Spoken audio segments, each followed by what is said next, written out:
ball. And tails it is. So Jamaica, Rashida, you've won this toss. Tell us what you're going to do and why.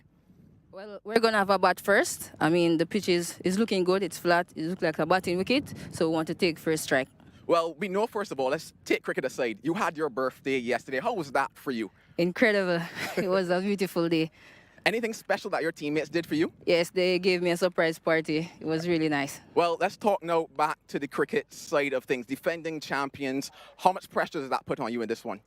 I mean, it's pretty simple. Come out here, stick to the basics. We've been training hard. Just come out here, back our skills. And at the end of the day, whatever the decision or whatever happens, we'll just be good with it and go back to the drawing board. Oh, Rashida, we hope this can maybe be a birthday present for you. I don't know, but have a good one in this one. All right, thank you.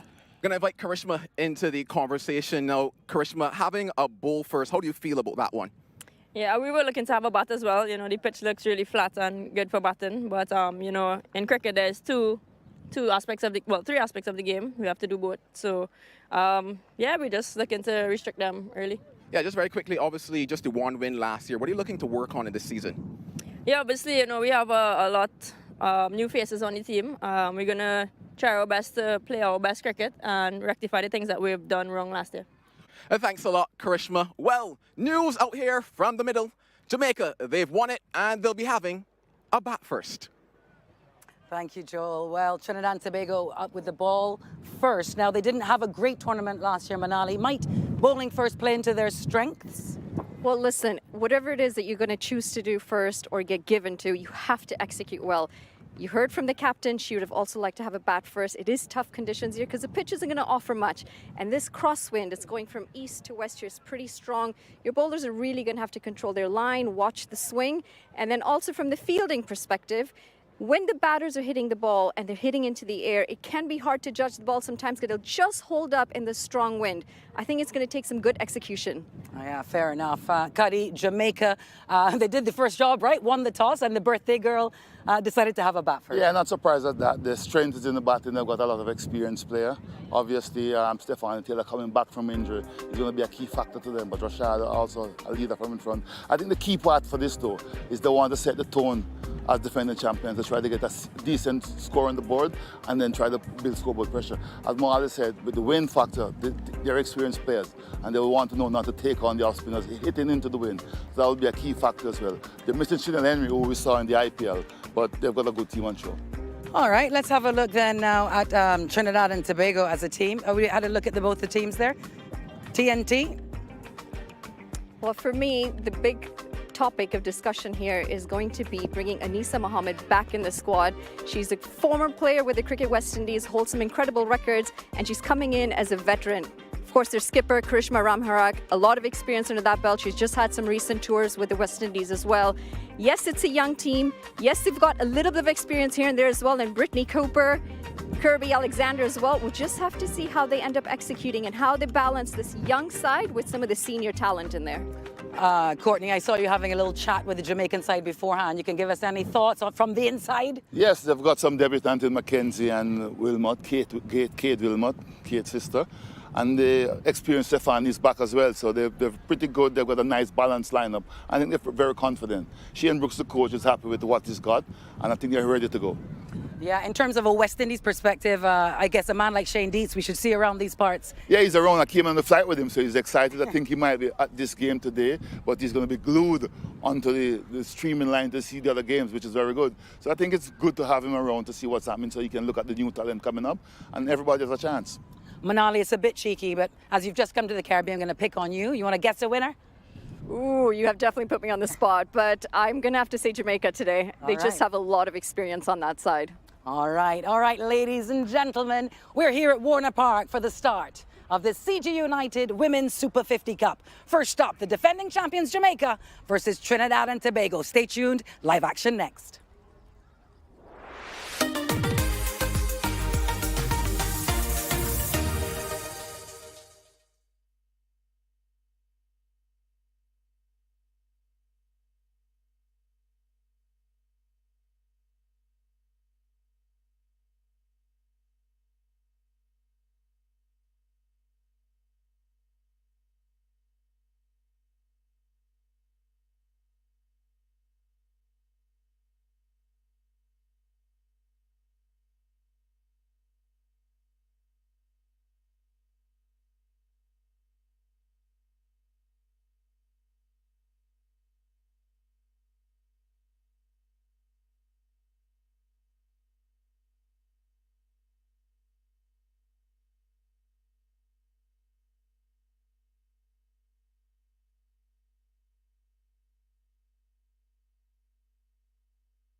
What a glorious day it is as we get ready for this opening encounter of the CG United Women's Super 50.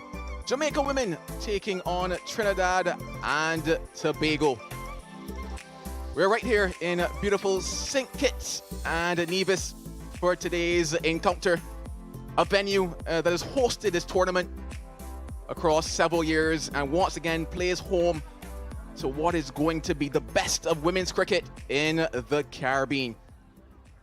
I've got Shakira Selman alongside of me to go through the early exchanges. Shakira, what an occasion this is.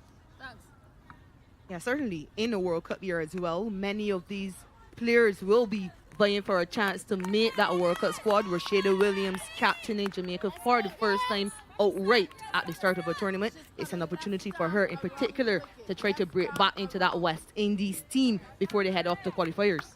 Well, she, the captain, will be out there, celebrated her birthday yesterday. Can she give herself a birthday present? And she's joined in the middle by Krishana McKenzie at the other end. Jamaica, if you're now joining us, won the toss and they opted to have a bat first under what appears to be perfect conditions at this venue. Trinidad and Tobago opting to start things with a bit of spin. It's going to be Steffi Sugrim to get things going with the ball. So we're all set for action in this Women's Super 50. It's time to play.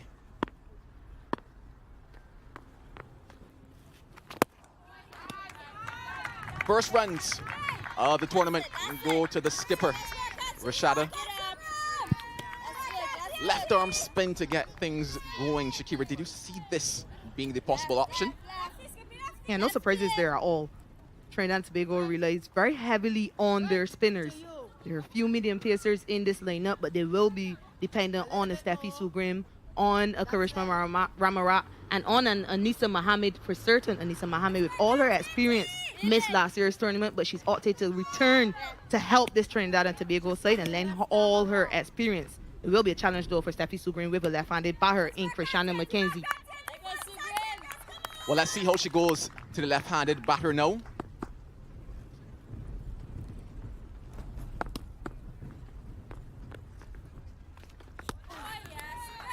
Just drifts it across the left-handed batter. Of course, a strong breeze as well blowing across this venue, something that Shakira would have mentioned when she did the pitch report, and it will come into play, especially in the latter overs of this innings.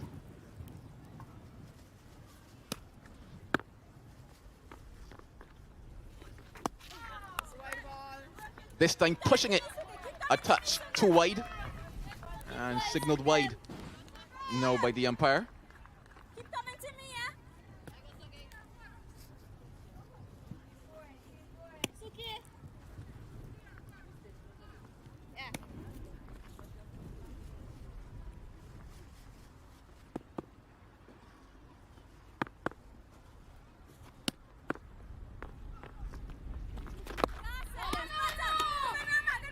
Thinks of one and well set back, you would say, given that things could have been tight there.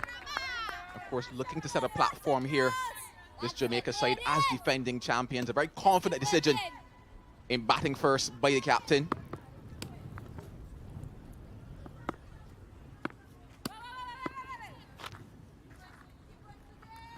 Yeah, Jamaica loves to bat first when they win the toss. And everything is in favor of the batting sides here at Warner Park in particular. Flat pitch, small boundaries, heavy wind.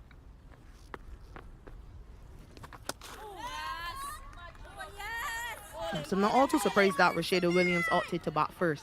And I also think batters as captains love to bat first on field umpire Maria Abbott from St. Vincent and the Grenadines.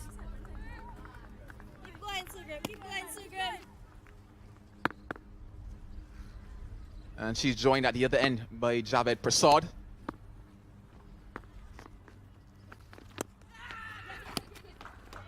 Opens up her count now. McKenzie. The thick outside edge. Hasn't truly gone confidently at those balls pushed across her on the angle by Sugrim.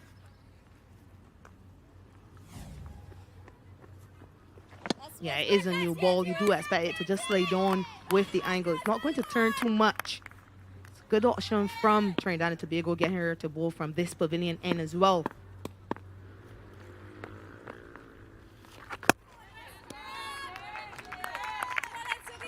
Well, a single brings us to the end. The first over of the morning.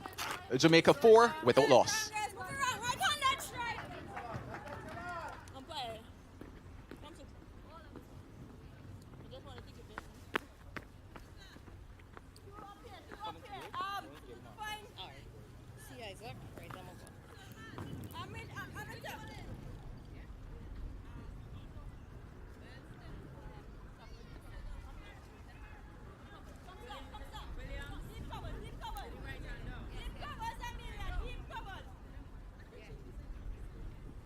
Two sides for today, Jamaica and Trinidad and Tobago. And two relatively inexperienced captains in terms of experience as well in Williams and Ramharak. So a lot to prove for both of them. I think about it, both captains. This is the first time that they've actually started a tournament being named as captain. To pair with ball in hand. Going to be some pace behind it now from Trinidad and Tobago from that Lozak road end. Yeah, not too much.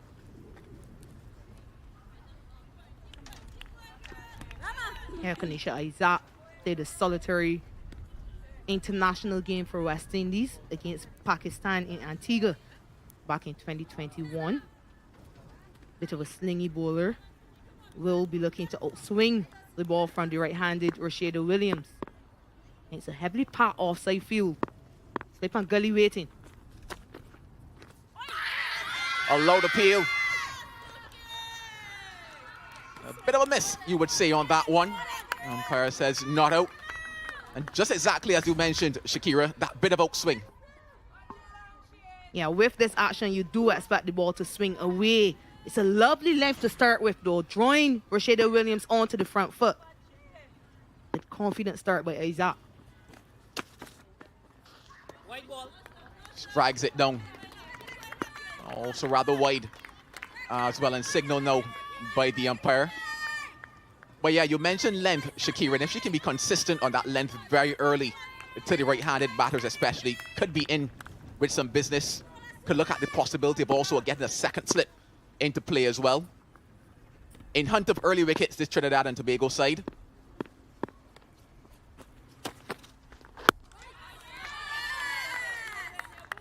Yeah, good solid length there. Of course, not as full as that first delivery. But what's interesting is that Karishma Ramarat has opted to employ that sweeper on the offside, that deep cover, leaving that gap open between cover point, encouraging that drive.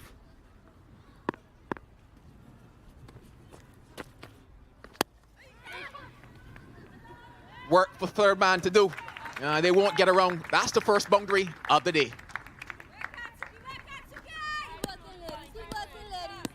Yeah, loose from Isaac. It's been a good delivery followed up by a bad delivery. This time, Williams is able to get enough of a bat on it. Outer half of the bat and runs away past the fielder at deep third. First boundary for Jamaica.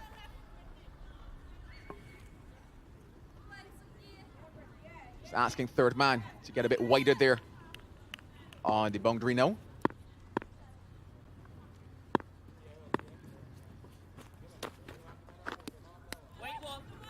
And signal wide going down the leg side there.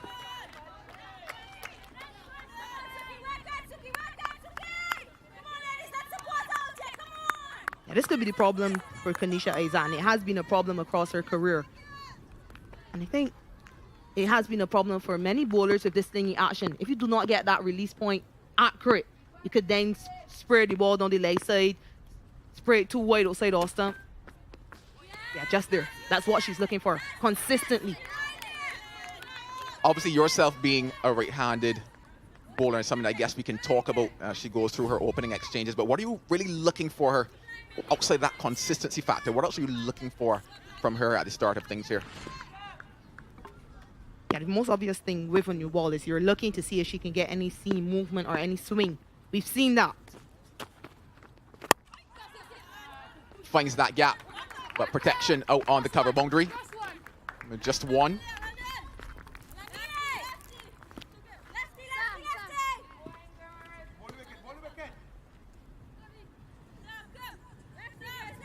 You can just on screen, making her debut for Trinidad and Tobago.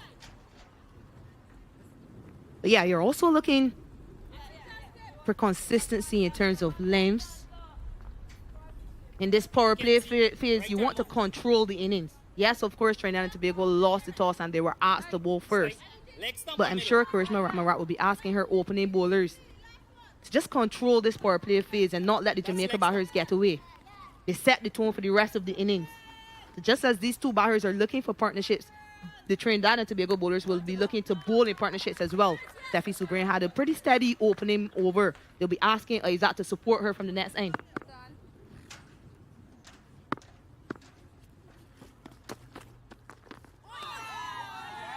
Started well, ends well.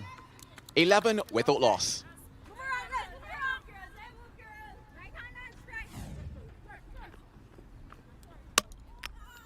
Really good finish. Just straightening the left-handed batter.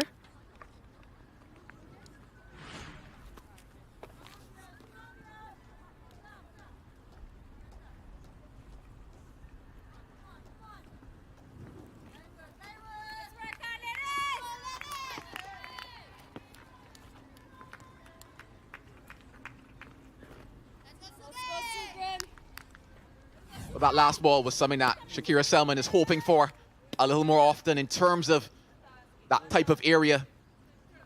Good adjustment as well, given it was the first time the left-handed batter was on strike.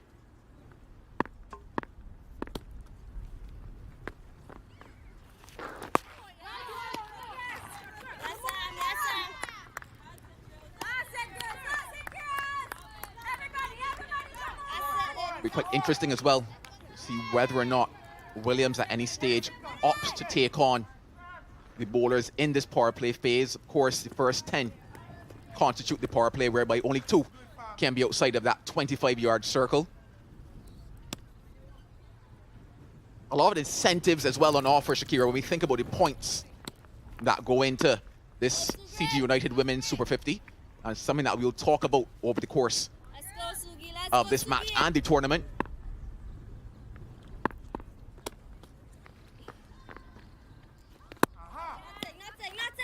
Yeah, there are bowling points, batting points, bonus points, and the prize money has gone up.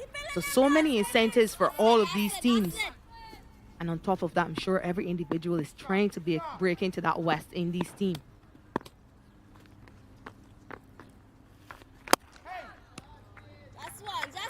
Just one there.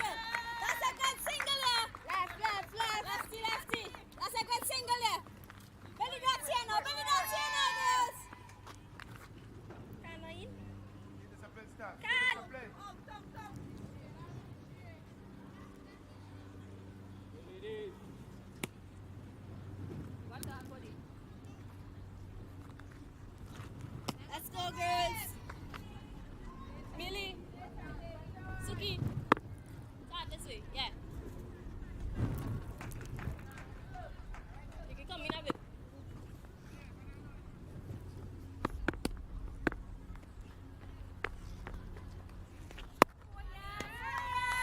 Very tight from Sugrim. And really applying that early pressure to this Jamaica side.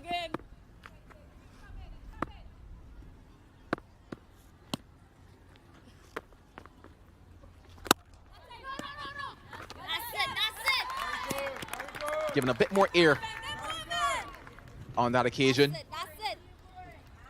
But early pressure, you might say, beginning to build up at the start of things here.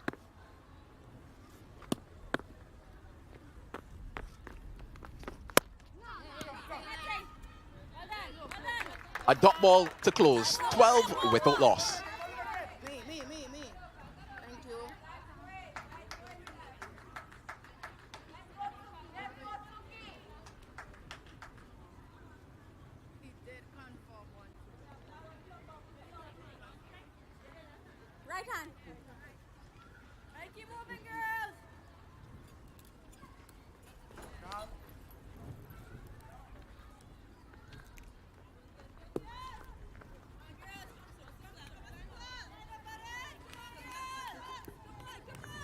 two more matches happening in this first round of the CG United Women's Super 50.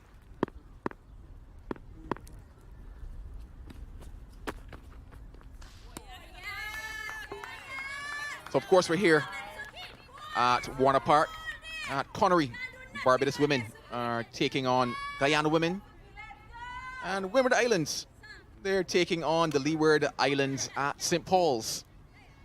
That one is a little deeper into the countryside of things. So to be sure to catch all of this CG United Women's Super 50 action. 3 matches open up the contest right here in beautiful St. Kitts and Nevis.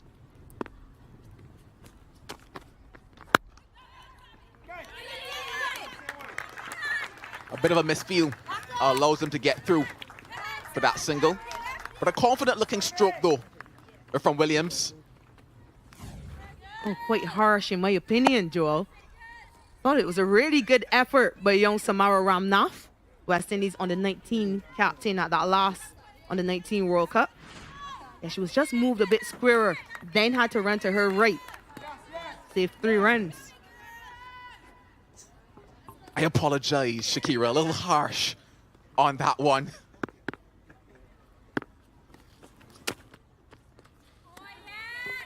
But no, there's something that you mentioned in terms of the effort, and that's something that we've been hoping to see across the women's tournament, the improvement in the fielding, and we've actually begun to see incremental improvements as we've gone from tournament to tournament. So yeah, well done, you would say, on young Ramnath there. Yeah, she's obviously one of the bright sparks in West Indies cricket and one so many people expect so much of. But yeah, you're right. We've seen small improvements.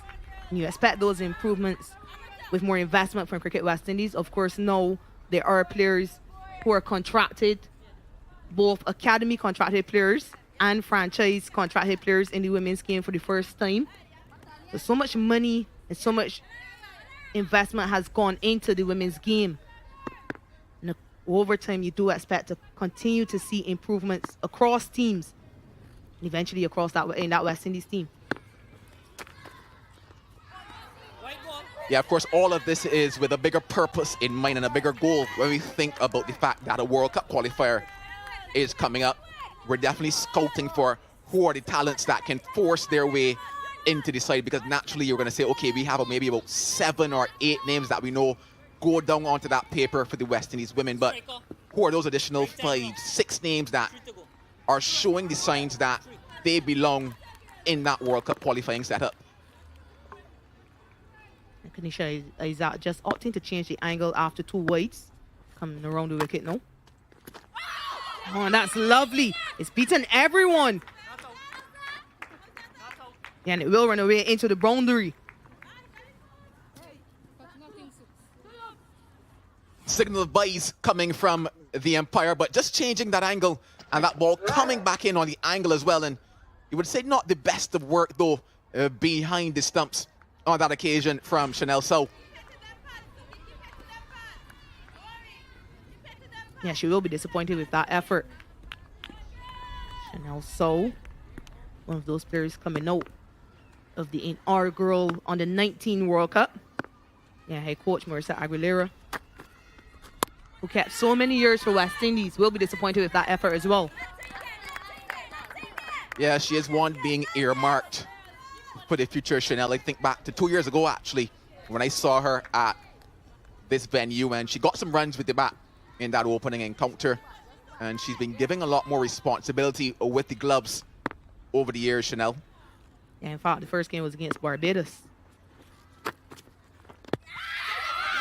Wrapped on the pad, but on that angle, possibly just sliding down the leg side. Confirmation of leg bites now comes from the umpire. End of the over. It's 20 without loss.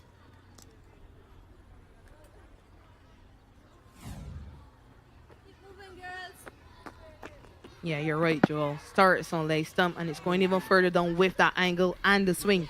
Easy decision for Javed Prasad.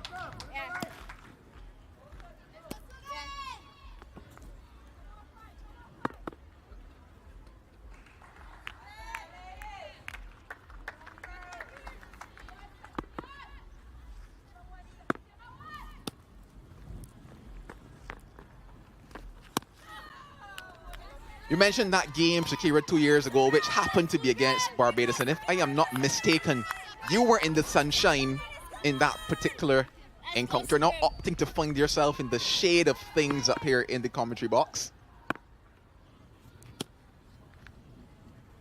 Yeah, and it was perhaps that game and an extravagant cover drive from Chanel Saw that helped me make my decision. Yeah, we were in the sun for way too long.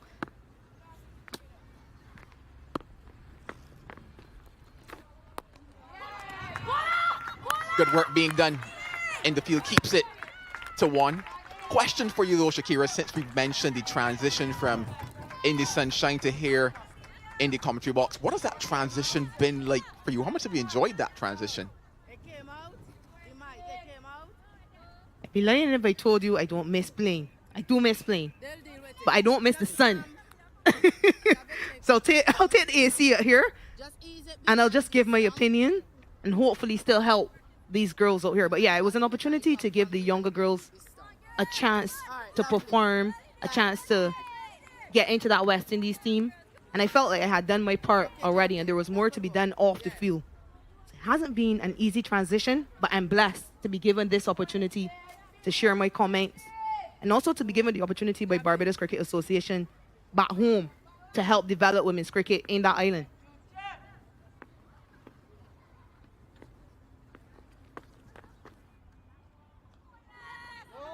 Well, let's just say we're happy to have you, Shakira. You add so much to the discussion. It's because you know a lot. As an experienced player, I'm going to be leaning on you a lot as we go through this tournament, especially as it relates to the development of the youth coming through, because that's another factor that we definitely will focus on.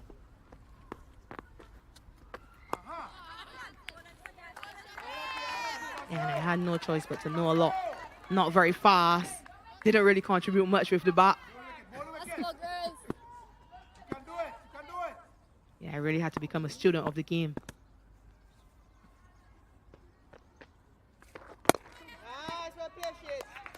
Just content to work it around in these early exchanges, Williams, ensuring that they don't lose any early wickets in this encounter. Of course, you mentioned the fact that they're defending champions, and that in itself, you know, just adds an element of pressure in terms of the first game. Want to get out there to perform as captain, want to ensure that you lay a platform for the likes of your experienced players to come, the likes of Stephanie Taylor, that we definitely will look forward to seeing at some stage in this encounter with bat.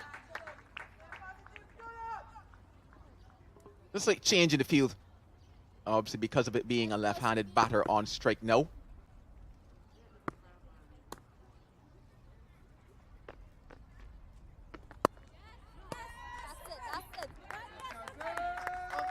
A dot ball to close things. It's 22 without loss.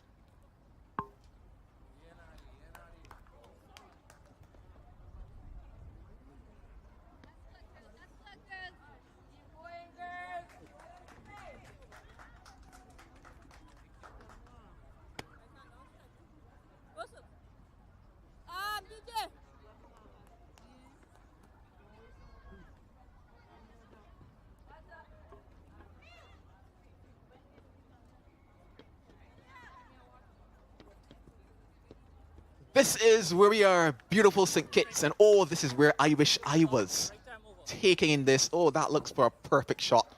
Maybe go to one of those cruise ships and just enjoy a bit of a lounge out there, an activity or two. Shakira, go down the water slides. Oh, to be on vacation right now. But of course, I enjoy this cricket action as well. I'm enjoying being here with the Women's Super 50.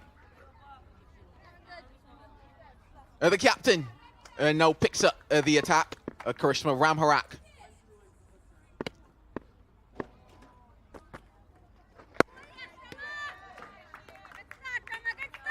And this will be an interesting period here for Jamaica, because Karishma is a wicket taker by nature. Yeah, she's grown so much in confidence over the last few years. The last 2 years in particular have been really good for her at the highest level. Last series here against Bangladesh, she got career best figures, and in the second game, I think, and then she improved in that third game. Then she was given the opportunity to captain that West Indies team in that final encounter, albeit a T20. So much has gone right for her over the last few years. Trinidad and Tobago sports person, female sports person of the year. And she'll be expecting to do so much.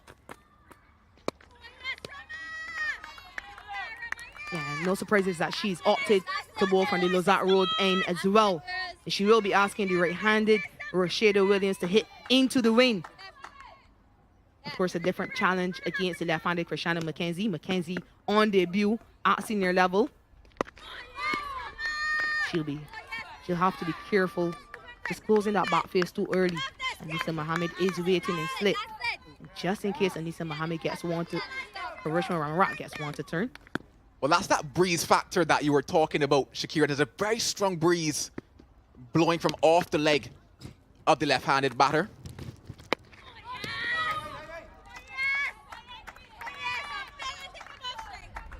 So if you're thinking about it in terms of the way you're looking at this screen for our viewers, it's going from the right-handed side of the screen to the left side of the screen. So naturally, towards that leg side, she's hitting with the wind.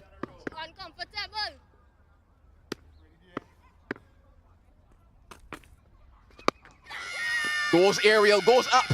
Is it a chance though? Falls just away from the fielder and into the ropes. Yeah, release of pressure almost. McKenzie with a big shot into the leg side, breaking the shackles. She was 2 of 18 deliveries before this. Just opting to take on Ramarat, hitting with the breeze, as you pointed out. Yeah, Kirby perhaps got herself into a tangle there. Cannot prevent the boundary. If you're a Ramarat, you do not mind this. It's aerial, perhaps it was an opportunity. I'm tossing it out again. Ends with a dot. An interesting over comes to an end, 27 without loss.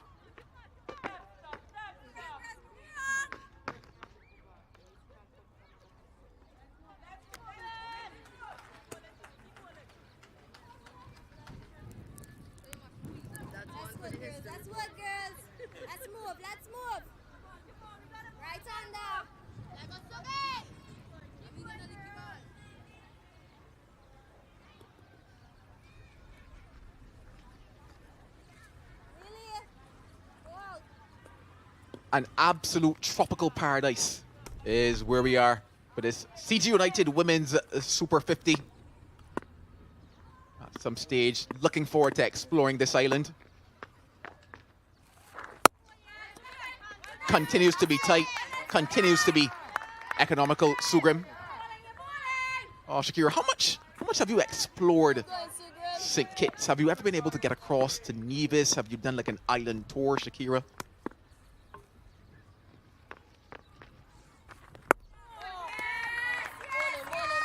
Yeah, I was fortunate to go over to St. Kitts a couple of years ago when the women's CPL was played here. That's when I was playing with Barbados Royals. And I did do a bit of an island tour a few weeks ago when I had some friends visit on that cruise ship.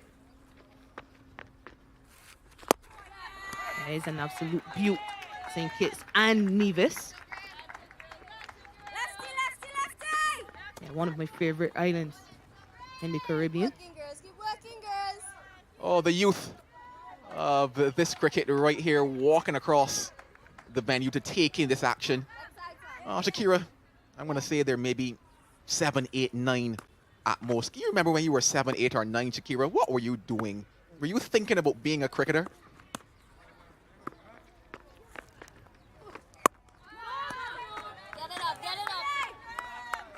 Yeah, I'm not sure I was given the opportunity to watch cricket at that age. It's such a privilege for those young girls. And we love to see at least 4 of them eventually playing for Leeward and then going on to play for West Indies.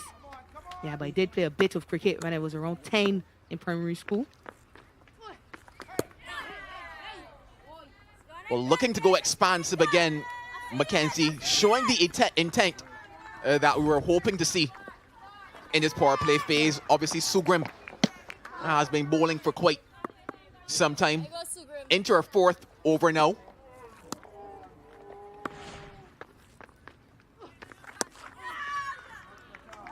Continues to be tight, continues to be economical. Just 1 in the over, 28 without loss.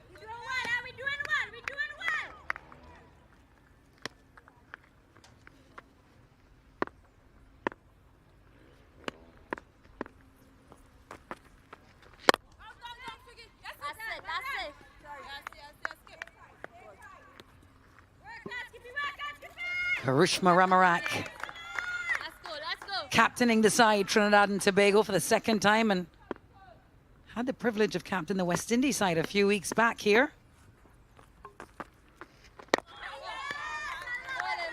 Good morning to all our listeners, wherever you're watching around the world. Welcome to the beautiful St. Kitts. And I've got the legendary Courtney Walsh beside me as we witness this first encounter here at Warner Park of the CG United Super 50 Cup.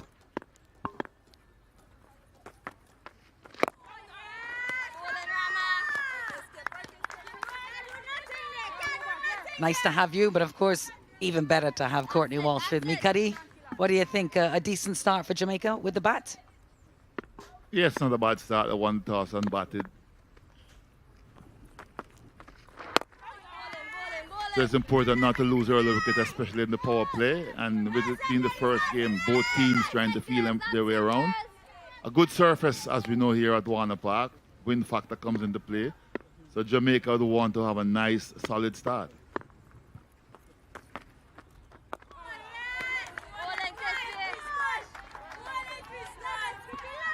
Nice placid look at the wicket. We saw when Shakira did the pitch report this morning.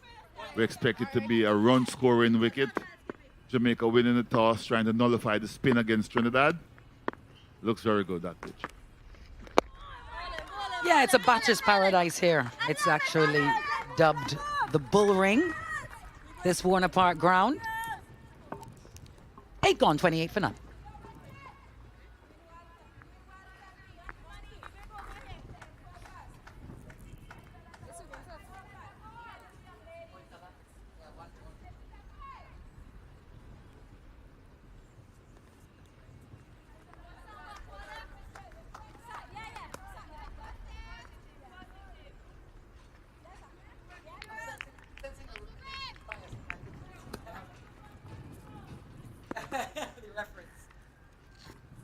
Jamaican women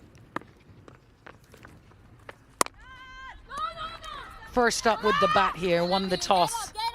The captain, Rashida Williams, celebrated her 28th birthday yesterday. And so far, a decent opening stand, 28 without loss into the 9th over here. Rashida Williams being the aggressor.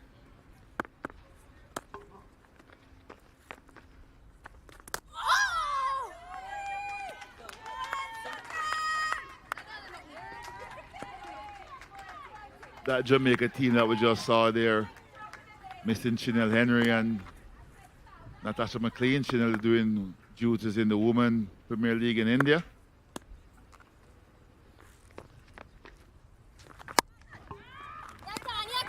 Will have to be a quick single here. Looks like she's made it back. They may go up and look at this. She hesitated just a little bit, but I think she got home okay in the end. There was some hesitation there. And yes, she didn't slide the bat home. The bat was in the air. But she was home in the end. Yeah, cricket technique 101, isn't it? Running between the wickets, slide the bat along the ground. That one tickled fine. Should pick up a couple here. Yes, 2 runs there for Rashida, but she will be mindful of her running between the wicket, not the quickest, but also she's going to be the backbone of the Jamaica batting. But there she's just tickling it fine for 2 easy runs. Been good, Sugrim. Economical.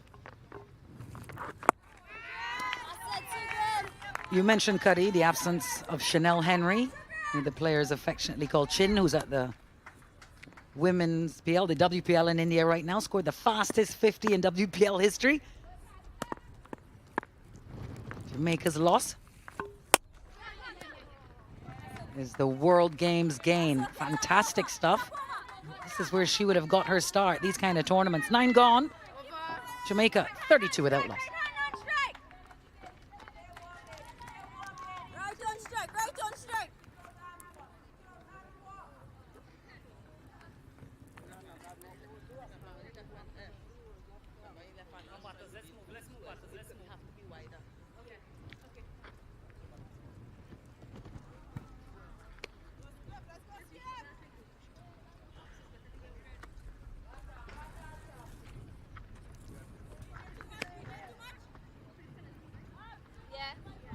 Oh, beautiful St. Kitts and Nevis is the location for the CG United Super 50 Cup. We are in paradise. So glad you could join us, unearthing another generation of West Indian women's talent. Just one of the reasons why this tournament is so important, Courtney. We know that the West Indies, this part of the world, has produced some of the best women players in the world. They're away now on franchise duty. But what an opportunity now for the next level down.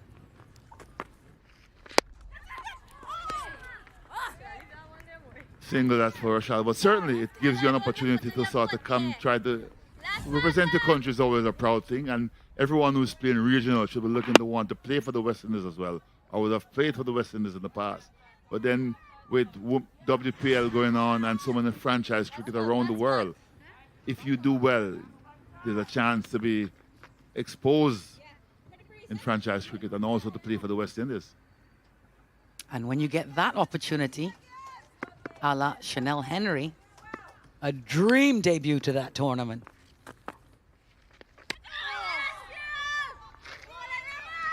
Actually, watch about games she played in. She's been coached by John Lewis, who I played county cricket with, and I was pleased to hear in her interview she said the coach says go out and enjoy yourself, because you still have to enjoy yourself at that level as well.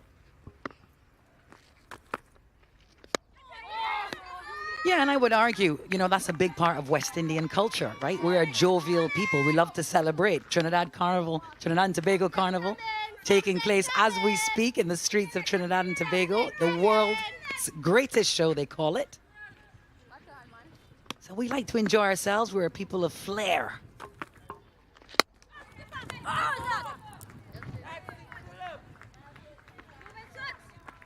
it up.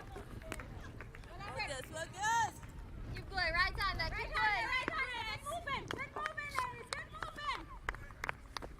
Don't forget St. Kitts had their carnival a few months ago on the island here where the world was. Chris Gale was on parade as well. Carnival in the Caribbean is wonderful. Yeah. St. Kitts and Nevis have theirs around Christmas, which is extraordinary to me. There's also Mashma Romani in Guyana. 10 overs gone, Jamaica 34 without loss.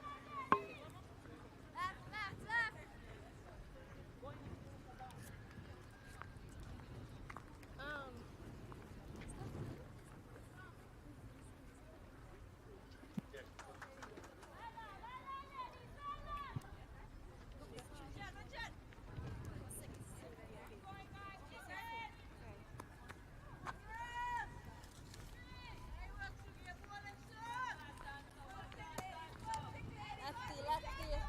34 without loss for these Jamaican women in the CG United Women's Super 50 Cup. Captain Rashida Williams, 16 off 31. It's a side, the defending champions, missing Chanel Henry and Natasha McLean, who would have been two big contributors last year. In fact, Chanel Henry had an average of 55 in that tournament. So someone like a Rashida Williams will have a role to play.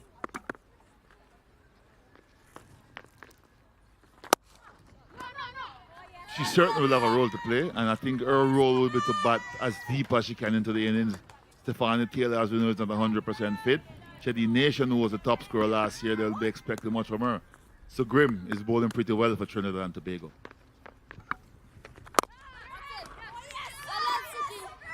Yeah, they're looking decent in the field as well, Trinidad and Tobago. So although they'll be hunting wickets and disappointed not yet to have one, been doing a good job at restricting, being disciplined in the field.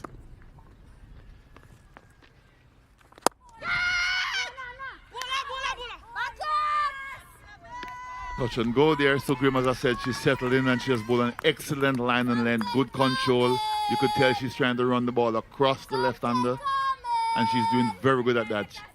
Only 12 runs, and she's into her 6th over, into the power play as well. I think this is what has slowed Jamaica down. They're only going at just over 3 and over. So an excellent power play for Trinidad and Tobago, even though they haven't got a wicket. They have to control the tempo.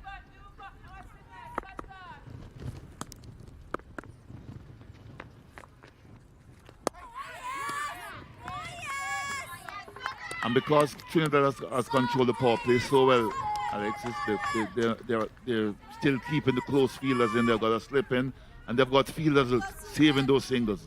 Good cricket from Trinidad and Tobago. Yeah, aggressive field. Hunting. How's that?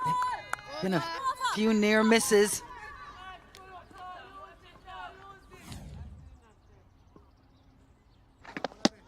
That was an excellent delivery, again from Sugrimo. How did that miss? Maiden over. Jamaica 34 without loss. The power play, Jamaica opted to have a bat first, and it was Rashada Williams with the first boundary of the innings. A little luck there. Yes, don't know how that missed, and then Mackenzie deciding to go over the top, well struck in with the wind. A couple of boundaries, but they haven't dominated the power play as they would have liked. Jamaica.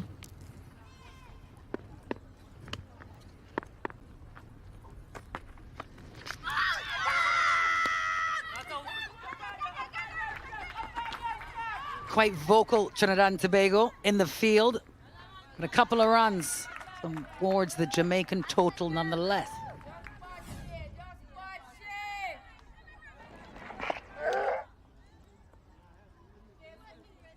Going for the sweeper, Shara. Not making the type of connections or contacts you would have wanted.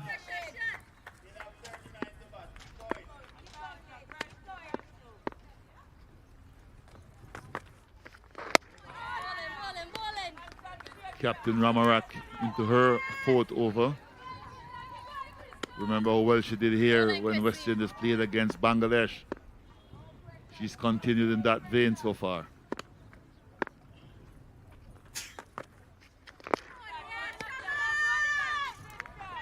So much cricket happening around the world right now, but we'd rather be nowhere else. Can you tell why? Just glistening sea here. Wonderful views available 360 degrees around Warner Park in St. Kitts. And lofted down the ground. Over the fielders and another boundary. They've been few and far between, so that will feel great off the bat of the captain. Yeah, she made good contact. You could tell she's trying to find the gap. She's not going the risky route. Waited patiently and a well-deserved boundary as well. Clearing the head of the bowler with the fielder still being up because Trinidad has Jamaica under pressure. Rashad, the captain of Jamaica team, trying to release some of that pressure.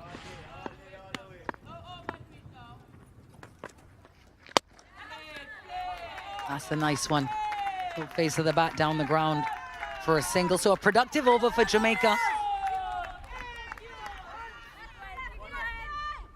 7 runs and a ball to go.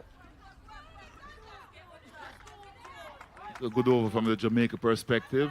Ramarak into her foot. Decided to come over to the left-hander, but the Trinidad still keeping that slipping. Still looking for wickets.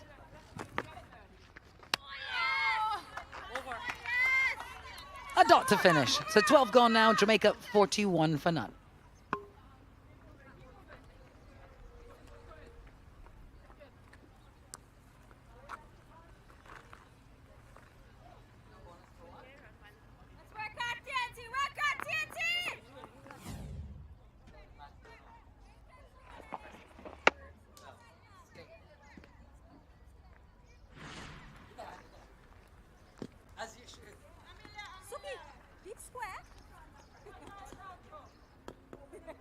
CJ United Women's Super 50 Cup. Such a vital platform for the next generation. Opportunity to unearth more West Indian talent. Historically, West Indies have struggled from having 2 or 3 of the world's best players and not as much depth as they would want. So here we are seeing Samara Ramnath. She's a West Indies international. Will feel buoyed at 17 years old on this regional stage.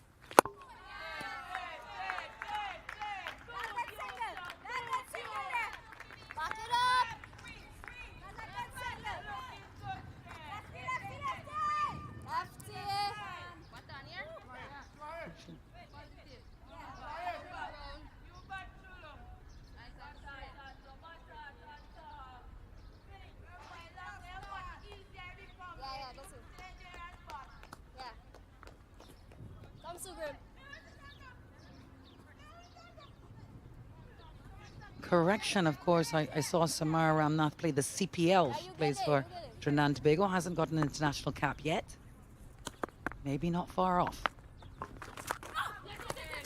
1, 2 straight and tickled. Just the single. Oh, a lot of hesitation between those 2 runs. Poor running by Jamaica there. Should have been an easy 2, and they ended up getting it in the end. But they ran the first run very slowly, as if they were cruising. Mackenzie was looking for 2, Rashada was cruising. And then she decided, yes, I'm coming back. We've got to be more decisive. And proactive. It is steamy out there today. Hot conditions, even though we have the lovely breezes always in St. Kitts. It's very infrequent that the trade winds are not howling across. There you go. The Trinidad and Tobago flag and the West Indies flag fluttering in the wind.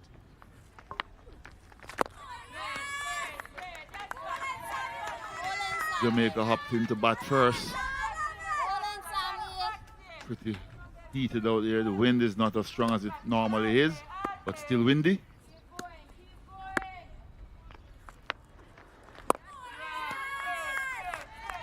And Ramanath, in her first over, has started pretty decent. She's been around for quite some time, and as you say, she plays in the CPL and does pretty well there as well. One for the future. Yeah, she's from South Trinidad, and they adore her there. Her whole family comes out to watch when we're at the Brian Lara Cricket Academy.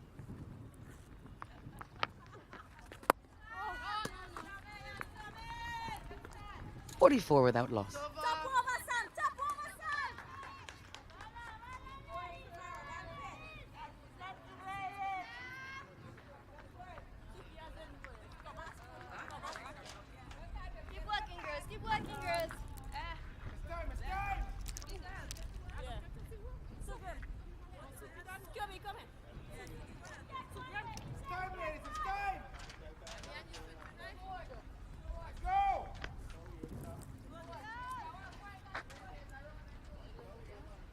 Three consecutive games taking place across the island of St. Kitts today. Of course, Jamaica and Trinidad and Tobago were here at Warner Park, but Windward Islands taking on Leewards at St. Paul's. Leewards 45 for 2 in their power play. And some early losses from Barbados have got them pegged back. 21 for 2, half 12 against Guyana at Conaree.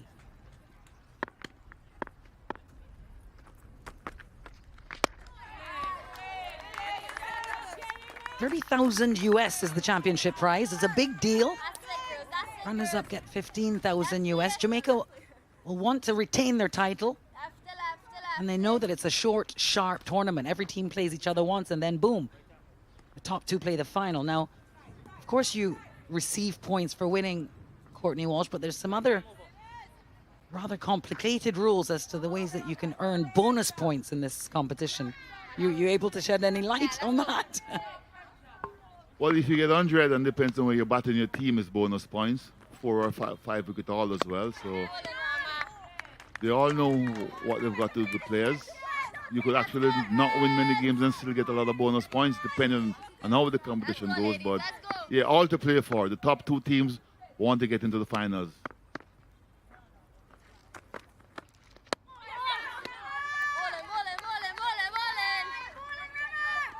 Ramarak hoping that continuing to apply pressure here, they'll manage to disturb this opening partnership.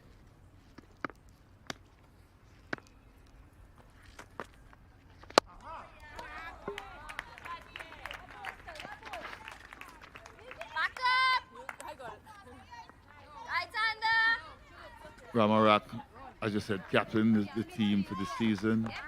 Did a stint against the Bangladesh and the Jamaica dugout. Yeah, their coach is Shane Brooks. Ashley Stevens, their physio. They managed by Novelyn Ricketts. Saw them hyping each other up ahead of this game, all in a circle. Very good team spirit. If you know anything about West Indian cultures, you know that the Jamaicans don't lack spirit, self-belief, confidence. And do they, Cuddy? Careful when you talk about the spirits, Jerry and his nephew. Well, I don't want that to be an inside joke for all of our international listeners. He's making a pun there on the word spirits.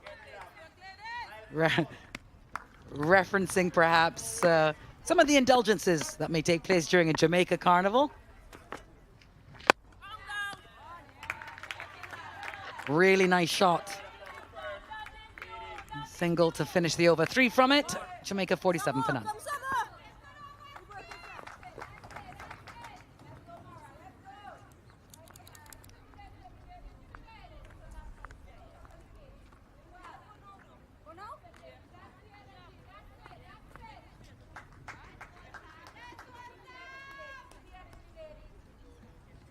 keep going, girls.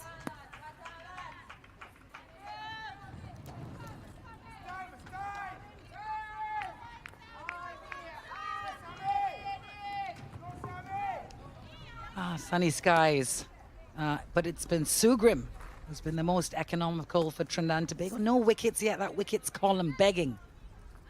There goes Sam. We continue now from the commentary end with the off spinner, Samara Ramnath.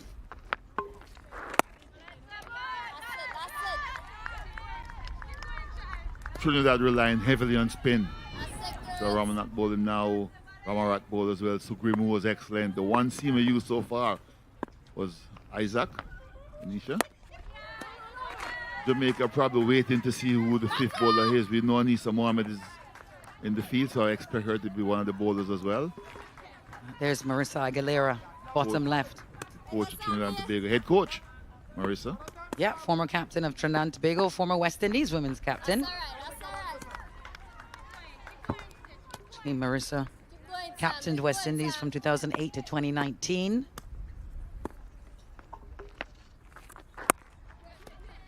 She herself played 112 ODIs for the West Indies, 95 T20s. So vastly experienced in this game. It'll be interesting to see how she takes on this role as coach.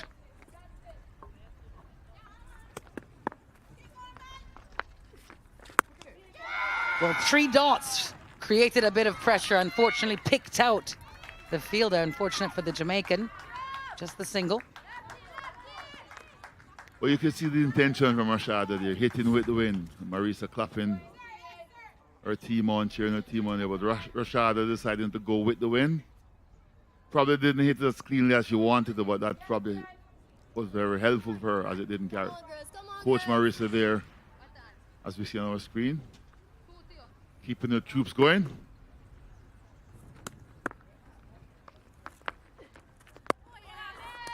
Hold it, Sam. Have you been watching a bit of the Champions Trophy, Cuddy? That's it. That's it. Yes, I watched the game yesterday. Virat Kohli, masterful 100. Was love to see that.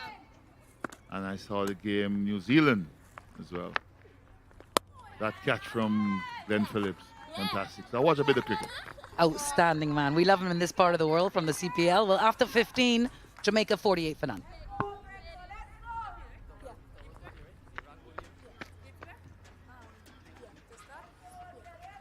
Keep working, girls.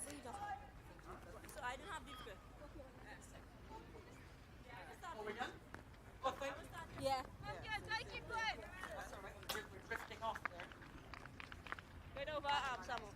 Let's go back. Let's Right work, girls. Come on. change your bowler. Right arm over.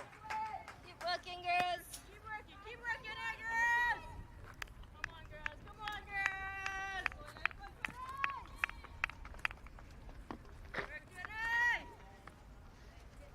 Wow, some beautiful scenes here from St. Kitts. What an island this is. We have a slight change in the comm box as Anissa Mohammed comes in with the ball. Welcome, Shakira. That's it. And, well, you're quite used to these beautiful scenes in this beautiful weather. Cut away this time, and a good stop. Well done, girls. Interesting to see the veteran back in action.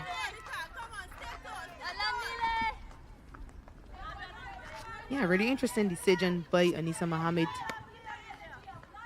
to come back into playing 50 over cricket in particular. She did miss last year, as we pointed out. I suppose she and Trinidad and Tobago felt the need for more experience in this setup. There are a number of youngsters, a number of under-19 players just making their debuts for Trinidad and Tobago. You know, with 258 international games, 180 ODI wickets. She's a wealth of experience, and she can make a whole lot of difference in this side. She certainly has the experience. She's got the awards, the accolades as well. For me, the interesting part is, yes, you've got a lot of juniors and you've also got the seniors. However,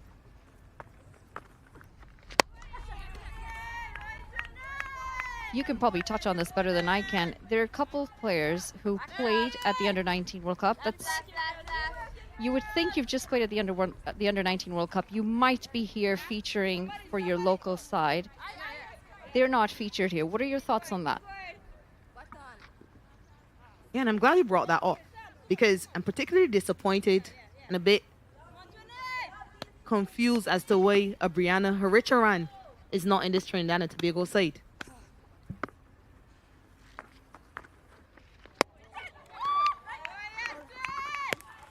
And not just because she featured at that Under-19 World Cup, but also because she is a leg spinner. And there is a need for leg spinners in the Caribbean. There's a need for leg spinners in the entire women's cricket.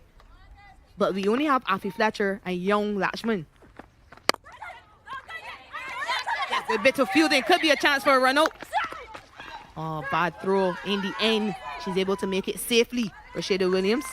50 comes up with that single. End of the 16th. 50 without loss.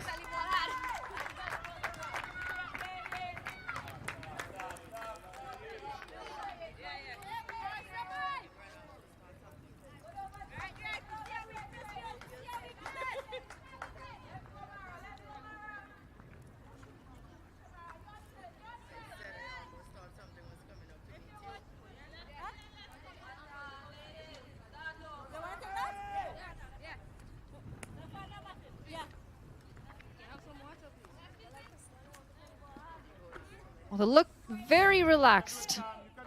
And they can relax after this. Was a tight call, but a yes and no. And in the end, a little bit of confusion with the throwing in the end. The keeper gets the ball in just a little too late. They've settled well, and the last thing they want is to lose a wicket at this point.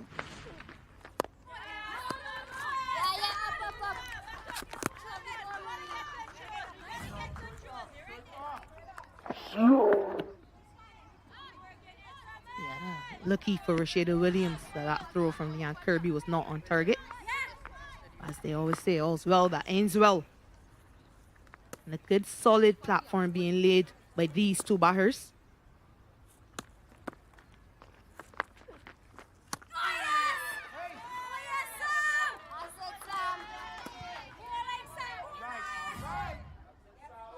Fairly evenly poised. It's a swing and a miss. They're going at 3.06 runs and over here. Yes, the 50s come up. But for me personally, I think this is a pretty slow start. I know we're talking 50 over cricket. I know we're used to the pace of T20 cricket. However, you look at the way the dynamics have changed in 50 over cricket, and you got to wonder, should they have pushed on the gas a little bit more? They didn't use the power play overs. And maybe this is the chance that Trinidad's going to have to grab onto, because they've kept a very strong Jamaican side in check. And potentially this is their chance to try and come out on top. Yeah, there are a couple of challenges for Jamaica. And head coach who was just on screen, Shane Brooks. And the big challenge is just how should this batting blueprint look without a Natasha McLean, without a Chanel Henry. Those two were the finishers for this Jamaica side in recent times. So perhaps the batters just given the opportunity to take their time and build the innings. Maiden over by Ramnath. Score remains on 50 without loss at the end of 17.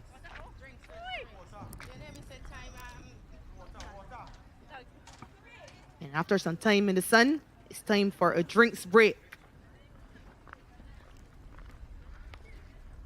I'm not even answering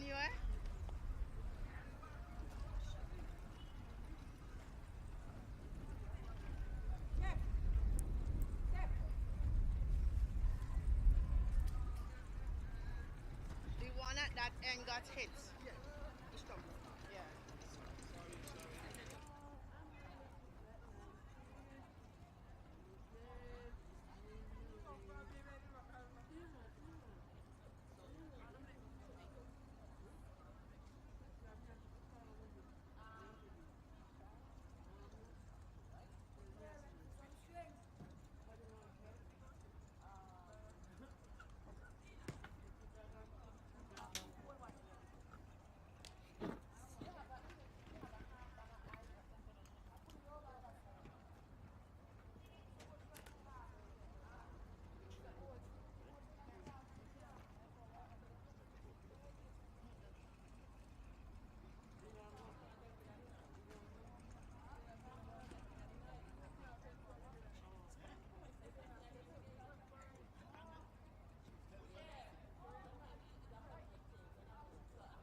Well, a steady start here. 50 runs on the board, 17 overs in, and it's 28 and 12 apiece to both of the opening bats. Of course, they won the toss and they chose to have a bat first, the Jamaicans. And the bowling's been tight. They've been able to get a couple of boundaries here and there, and there've been very few signs of aggression. And that is thanks to some really decent line and length from the Trinidadian bowlers. A little bit of confusion there on, however, safe at home in the end, and a 50-run partnership of 107 deliveries to steady this Jamaican start here in the beautiful island of St. Kitts. We do have another 2 games going on as well. This is part of the CG United Women's Super 50. It's the Windward Islands taking on the Leeward Islands and Barbados taking on Guyana. A few worrying signs there for Barbados as I speak to my co-commentator who is, well, a little worried for Barbados. Oh, I'm not worried at all. I have absolutely no bias. I just want to see good cricket. Yeah, and certainly Barbados haven't started as well as they would have expected. But decent start for Jamaica. Of course, 74 dots. That will be the worry for them. But luckily for them, they haven't lost a wicket as yet.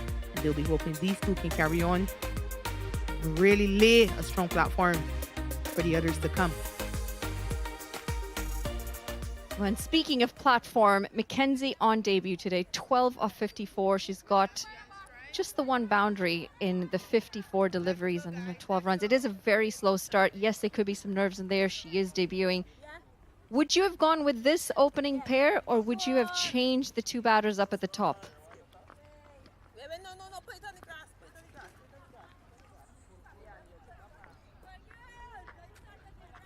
Yeah, it's interesting. I think they've gone to Mackenzie because she's opened the behind at on the 19 level. But then there were also a few options for them. Jodie-Ann Morgan, who's just come back. She's a more aggressive batter. She did open the behind for a few years for Jamaica. Of course, last year it was Kanisha Ferron. A bit more attacking as well. It could have gone to Stephanie Taylor, but of course, recently she's preferred to stay at number 3 or 4. But yeah, I think they're just looking for a platform, trying to figure out what's the best way to build the innings. Again, without Chanel Henry, who's ferociously striking the ball over in India in her debut women's IPL season, without Natasha McLean. So perhaps they've opted to leave Morgan in that middle to lower order to finish the innings.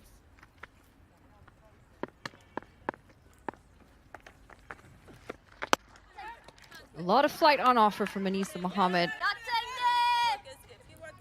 And those franchise leagues are a bit of a game changer, isn't it? For not just women's cricket, but women's cricket in the West Indies. You've got the likes of Hayley Matthews, who's found some serious form in the last couple of years. And then I'm sure it's good to have Deandra Doughton back in the action, back from retirement. I suppose with time, you're going to hope that more and more players from the West Indies get selected in some of these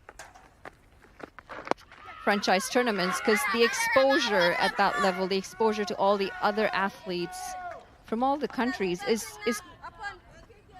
it's a game changer. I mean, you look at how cricket's played, how it's approached in countries like Australia, and you can see the aggression and the attacking mindset is quite different from what you might be accustomed to. As that's a low full toss. And cannot capitalize on this, Williams.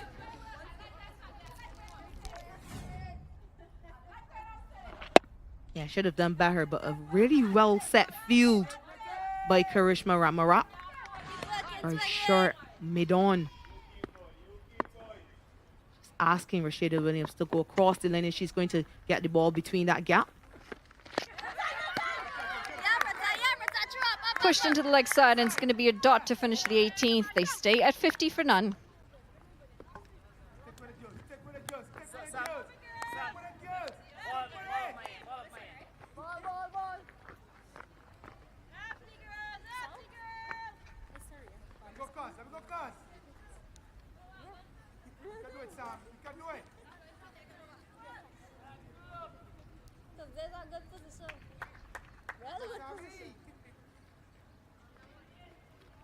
Let's keep working, ladies.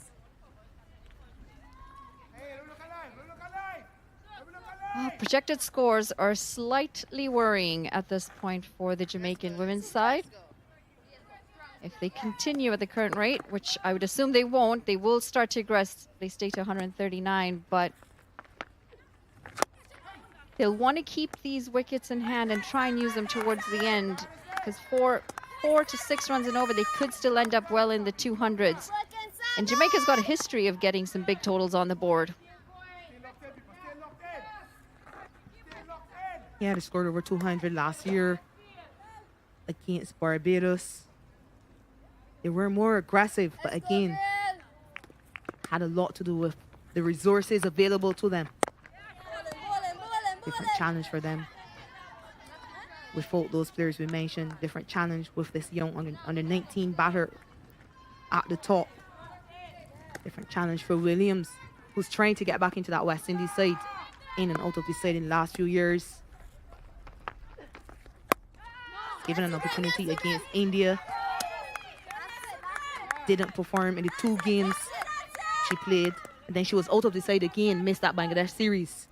And we did mention many of these players are trying to get into that side for the World Cup qualifier. It's not a settled West Indies team. A slight misfield, and they do finally pick up a run. 51 on the card. We talk about the exposure, we talk about tournaments like these, and we talk about international cricket calendars becoming busier and busier. And then on top of that, we're saying, well, we want our players to play more franchise cricket as well.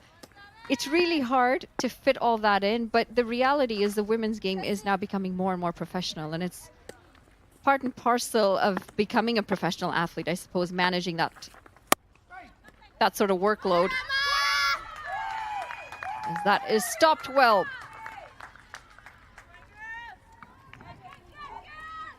Yeah, Karishma Ramarat, captain, leading from the front.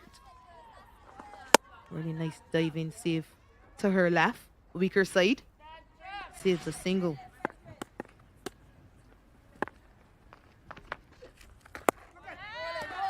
Flighted and defended. 19 overs gone. It's 51 for none.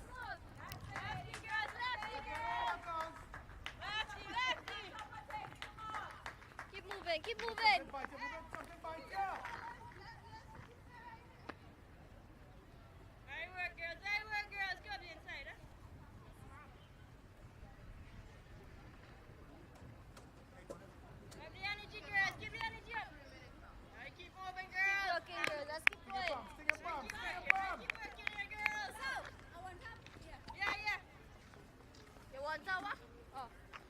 Back into the action, and it's a worrying Manhattan there for Jamaica.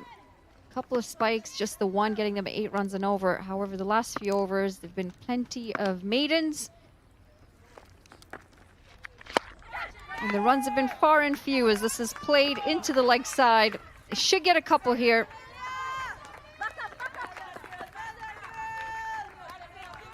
45 deliveries since the last boundary. Yeah, and even more worrying is that the last 30 balls have only produced 6 runs. 30 balls for 6 runs. And they haven't lost a wicket as yet. And we heard both captains say it's a flat trap.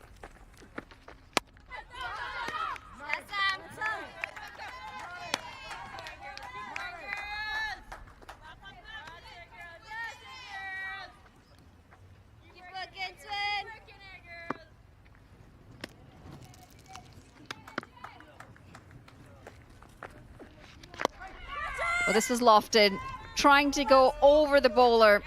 Doesn't quite have the timing. We've got Shane Brooks, the coach of the Jamaican side. He's probably going to have a chat with the girls after this. I'm sure he'll be happy that they've got a decent start and they've got their wickets at hand. However, the scoring runs part of it is, well, you'd assume just as equally important. Now, what do you reckon is going to be par score against this Trinidadian side?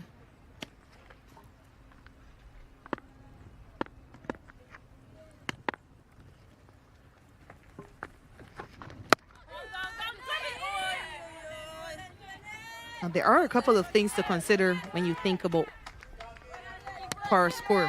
One, it's a really good surface. There are absolutely no demons in this surface.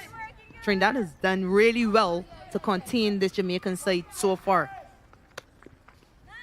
Also, Trinidad and Tobago haven't been very strong as it relates to their batting. They do have the experience of Brittany Cooper, Leanne Kirby. Those two have been around for a very long time. Anisa Mohammed normally scores runs at this level.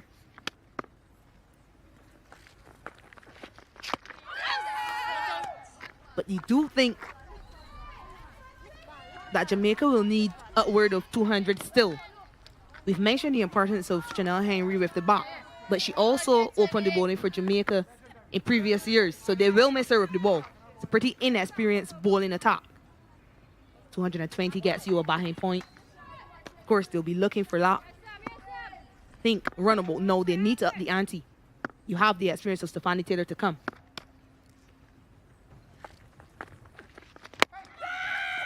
Bit of aggression into the leg side, and this is a loud call for catch it. She does finally grab on, and that's going to be the first wicket. They finally get a breakthrough, Trinidad here. And it is the debutant, Mackenzie, who's going to have to walk back. It was a labored innings, but unfortunately, that's going to be the end of Mackenzie. Yeah, she did try to up the ante, so you can't fault her for the attempt here.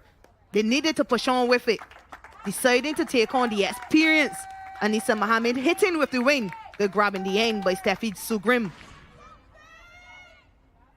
Yeah, really slow going for Christiana McKenzie. She has to walk back for 16 from 63 deliveries. Trinidad and Tobago have their first 55 for 1 at the end of 20.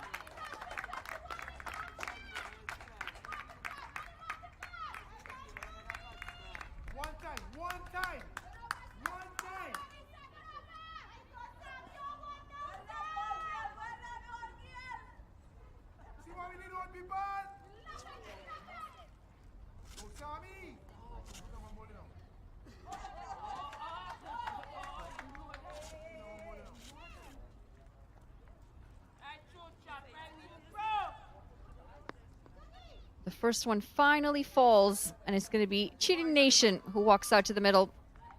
951 runs. And it's got a decent strike rate, 53 for a strike rate. Might need a bit of that aggression. This time it's pulled into the leg side, and that is not the best piece of fielding. You expect better at this standard, and it allows for a boundary. Kanisha Isaac, the culprit on that occasion. And Trinidad and Tobago have been good in the field up until this point. There are a couple of things she did wrong here. To start with, she's right-handed and she's gone down on that right knee. So got into the wrong position altogether.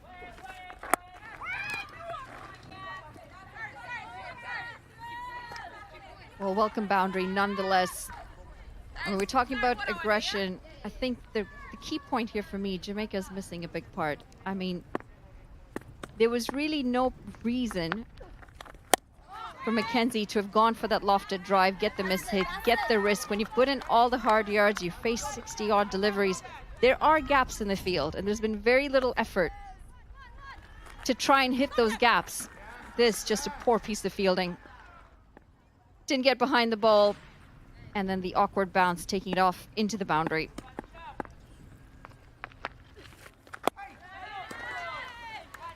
I mean, at some point, they've got to try and target the areas, the gaps, and still rotate the strike. Yes, it's hot out there, but these are conditions that these players are used to. They're used to the sun, and thankfully, I mean, there's quite a breeze here, which helps that whole heat factor. But just not enough of running between the wickets for me. Swept into the leg side. One bounce to the fielder. Yeah, there have been so many opportunities for the Jamaica batters to score more freely. You can expect some more intensity now that Shadeen Nation has come to the crease. With all her experience, she's known to really like to rotate the strike. Coming back from Australia last year, she did have a season in Australia last year, which helped her increase that aggression you spoke about. It got her back into West Indies side. Oh, and this is pulled away. It's going to beat the fielder, and it's a boundary to finish the over. That's the aggression we've been looking for. 21 gone, 64 for 1. Yeah, good move by Jamaica to get Nation out before Taylor.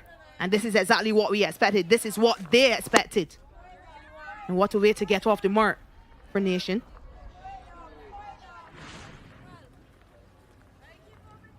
Well, the aggression is clearly visible from ball 1. Off the mark with a boundary. Mackenzie labored innings of 16 off 63 deliveries. But she's young, and that is a benefit for Jamaica. There's a lot of time for her to learn and feel those shoes.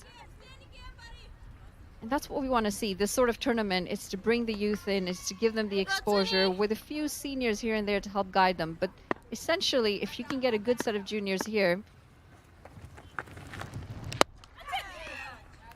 as this is lofted down the ground, if you get a good set of juniors here that show promise, you can have a very solid senior side in the next 2 or 3 years. This is the first wicket, the only wicket so far. Mackenzie trying to go down the ground. It was mishit and a slightly juggled catch. Sugrim finally does hold on. And no surprises that it's the veteran Anisa Mohammed that gets the breakthrough.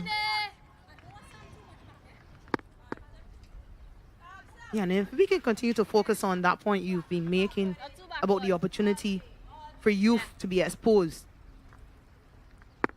Well, Cricket West Indies does stipulate that each team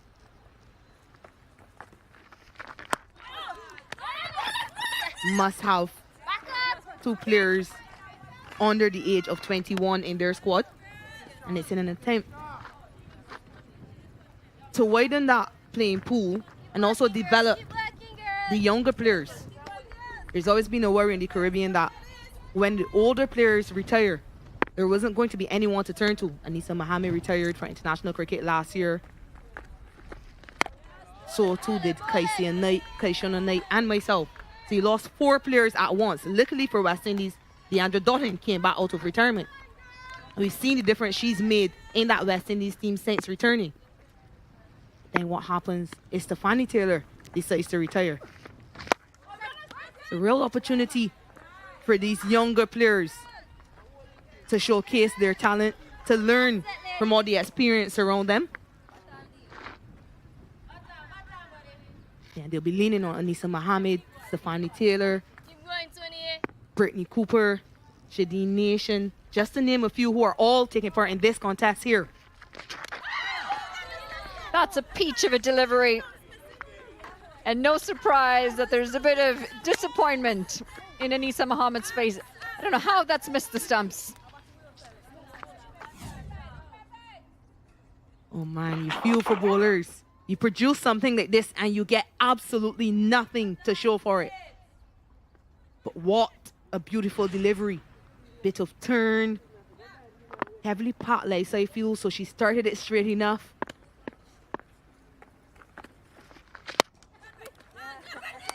It's going to be a dot. And it's 22 done, 66 for 1.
Very good looking economy rates there for Trinidad and Tobago.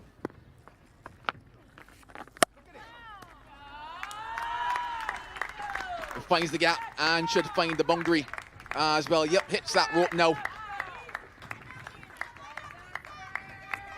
She's looked busy ever since coming to the crease. Shadi Nation. Coming in with all of her experience, was the most productive player for Jamaica last year. And she's shown her intent very early. Very good shot.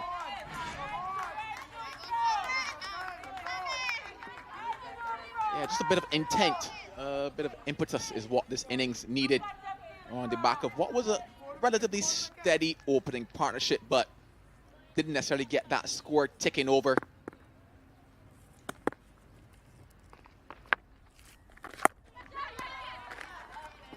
She's been positive in terms of just that look since coming to the crease, and as you mentioned, yeah, probably just because of that experience factor.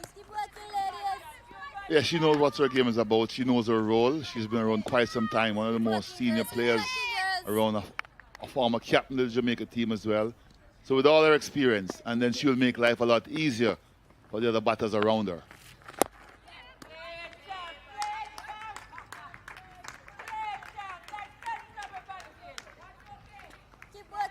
What it also does is, I guess, just take that burden of pressure off of the captain, Rashida, as well. She spent some time at the crease, accumulated 36 runs to her name so far, but allows her to take it deeper into the innings in terms of when she's able to switch those gears.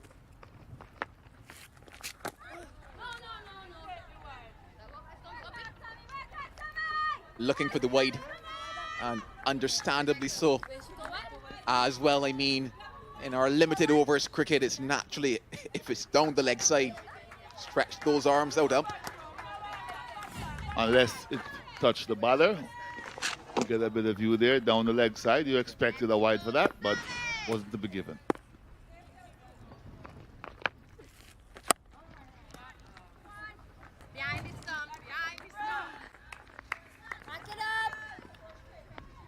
A single to complete it, 73 for 1.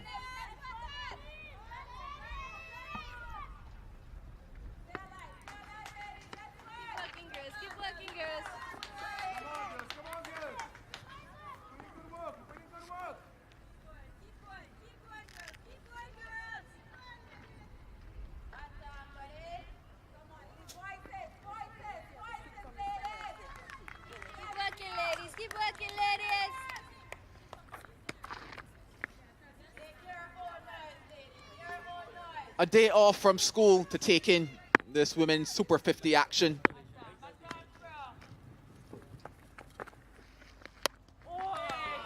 Lovely from Nation. The runs continue to come for her. Ever since her arrival, she has shown intent. She has taken the fight to Trinidad and Tobago. She's not afraid of playing her shots. She's made life a lot easier, as you mentioned, for Captain Rashada Williams, because this is her type of cricket. This is her role, and she knows if she gets going, it becomes a lot easier for the Jamaica batters. So far, it's coming off her bat nicely. She's timing it very well. The thing about it is that it goes back to what was mentioned at the toss in terms of this being a batting surface. And naturally, we're looking to see who will be that person that trusted bounce of the surface. Who's that person that's going to hit through the line of the ball? Nation has taken up the mantle, and this is what the innings needed. Because previous to us in terms of Manali and Shakira and Salman on commentary, they were talking about that scoring rate. They were talking about the fact that runs weren't coming, but the batters were pretty much set and settled out there.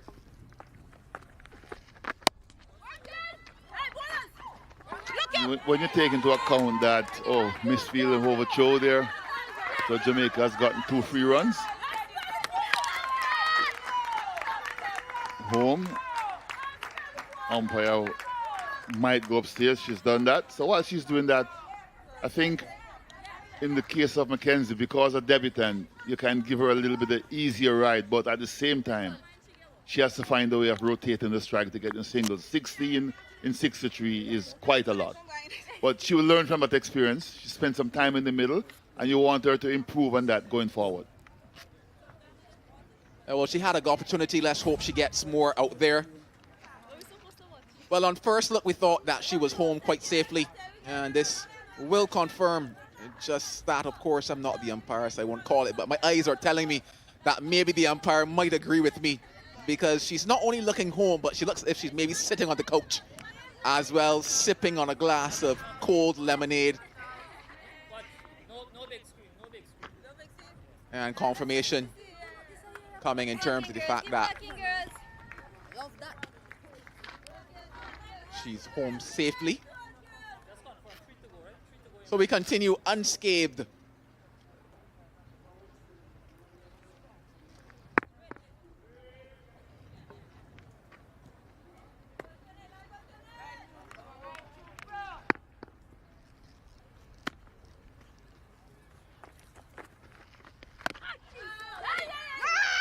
Just a bit of turn on offer for Mohammed.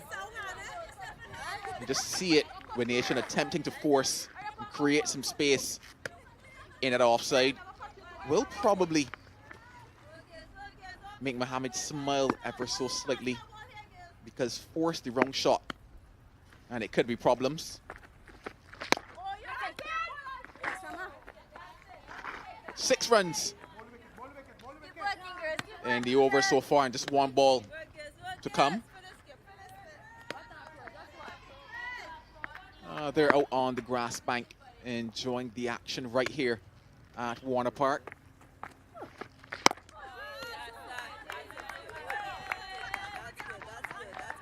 Make that 7 runs in the over, 80 for 1.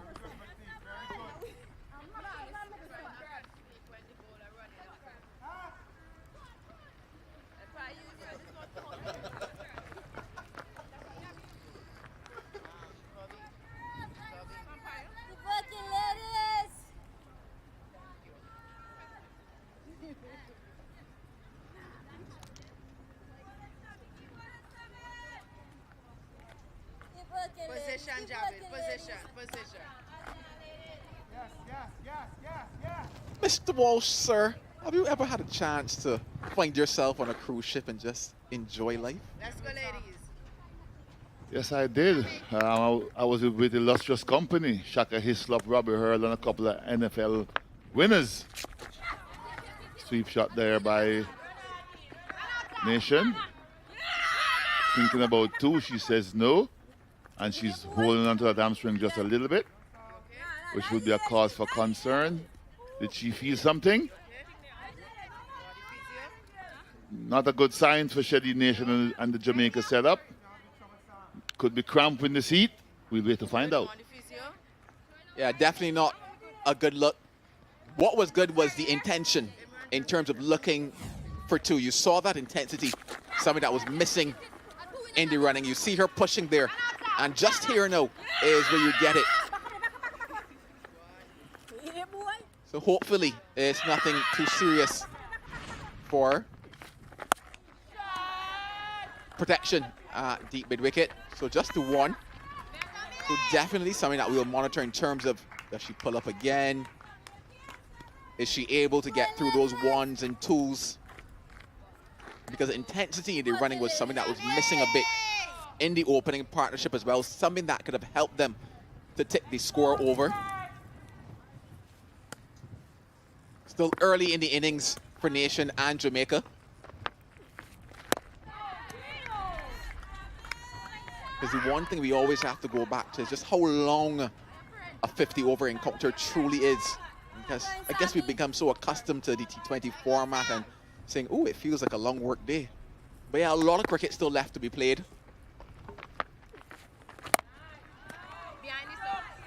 Another single in the nation, but correct. A lot of people, our viewers might be thinking, well, they're not scoring quickly enough, but a lot of time left in this game. Overthrow by hitting the stumps, unfortunate for Trinidad and Tobago, but Jamaica will take every run they can get.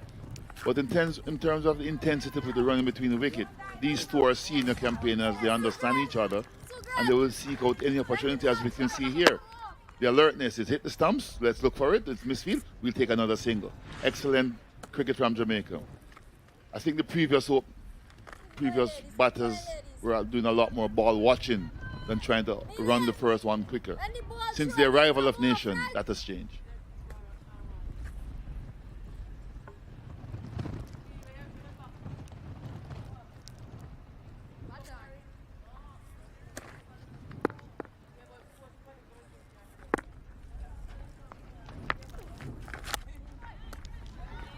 More runs for her, should get 2. And does quite easily, so just maybe that cramp has subsided. She looked relatively easy in that up and down. Wasn't really pushing herself though, because previously she was pushing herself more. We'll be looking for 3.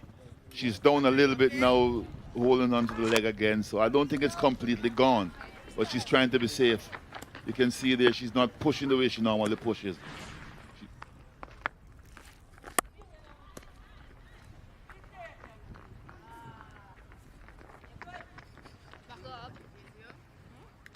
A single brings us to the halfway stage. 25 bowled, 87 for 1.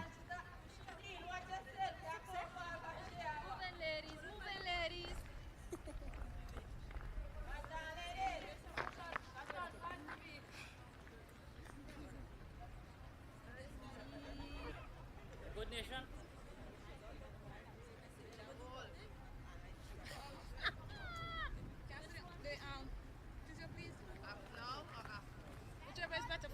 She could retire and go do that. Retire. Yes. I'm not sure if I should be looking at the little catamaran out there where I would love to be, or looking at this projected score of 174. Of course, looking to get way beyond that because of the fact that we're looking at this being a batting track. So looking, let's say, at that 220, 230 upwards. Shakira Selman mentioned it at the toss. That's it. And just before the start of this over, we were having some quick conversation, Courtney, with regards to the engine room of this Jamaica setup.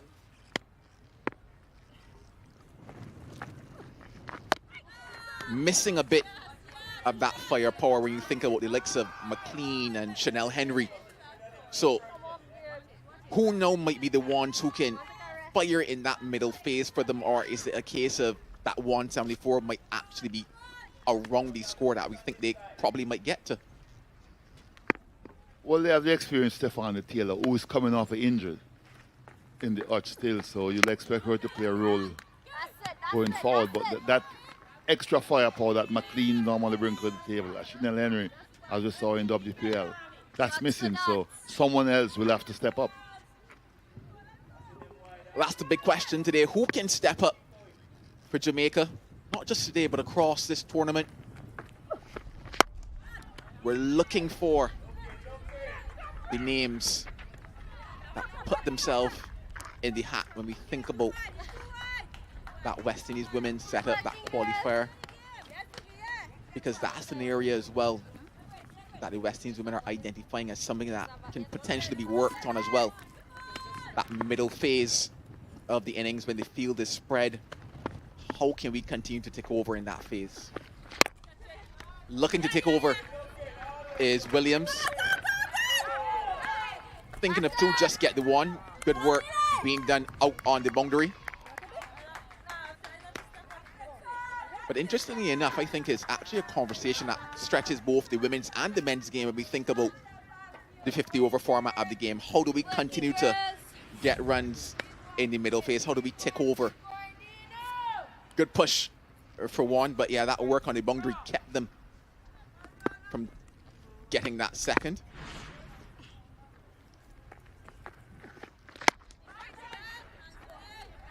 How do we get more ones and twos? How do we find the boundaries? 26 bowled, 89 for one.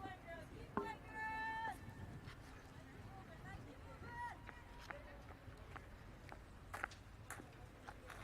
working, ladies. Keep working, ladies. Let's move. Let's move.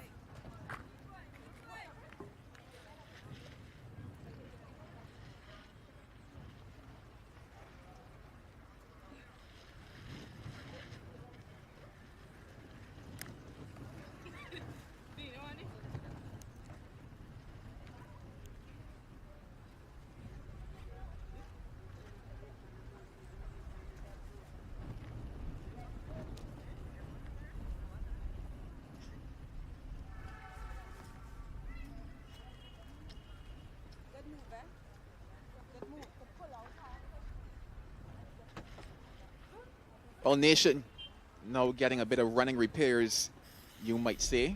Getting the magic spray on the hand. I'm not sure maybe why, because we saw the hamstring posing an issue a little earlier.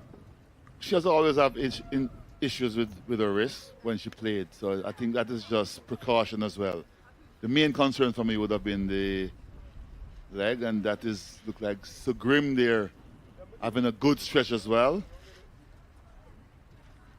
And here's an update from the other matches. Yeah, so of course 3 matches going on in this opening day of the CG United Women's Super 50 Cup. Windward Islands and the Leeward Islands across at St. Paul's. 20 overs have been bowled in that encounter. Leeward Islands, they are 73 for 3. Barbados versus Guyana, just a stone's throw away, you would say, at Connery. Some early trouble losing 2 early wickets of Barbados women. But you can say a recovery on the way for them. Now 64 for 3 after 26 overs. And right here at Warner Park, of course, Jamaica women, they are 89 for 1 after 26. So interesting action going on at 3 venues in this women's Super 50. Of course, this is opening day of the action. A platform was set by the opening batters in Williams and Mackenzie. Mackenzie on debut. Yes, she got herself a bit of a start, but would have been looking for more. Economy rates, though, they stand out for Trinidad and Tobago. Sugrim at the start of things was tight and economical. Of course, we expect her to come back at some stage, probably closer to the end of the innings.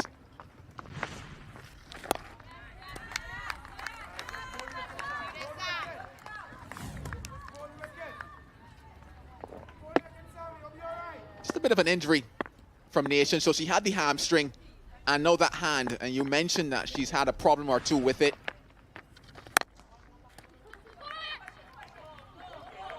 A bit of a wounded warrior, but she's fighting on and pressing on as well, because she's the one that forced it to on that occasion, as well as those small little moments, especially in the middle phase of the game, that matter most.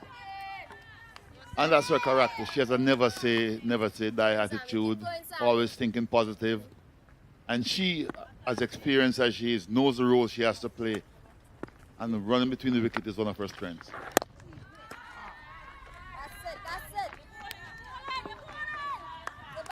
You almost take for granted how pressuring for an additional 1 or 2 here and there changes the course of an innings.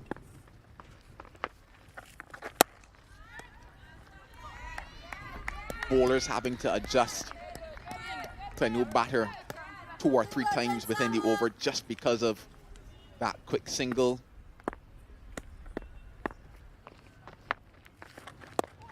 You end up getting 2 twos and over. All of a sudden, first 3 deliveries have gone for 4. Bowler feels under pressure, drags down 1, the boundary comes. So just those interesting little moments that come because of being positive when it comes to the running aspect of it.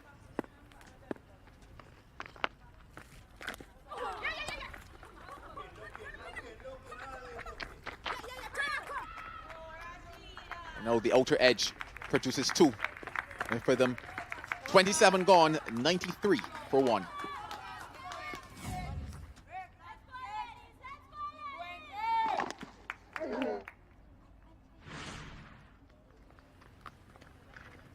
Keep working, ladies.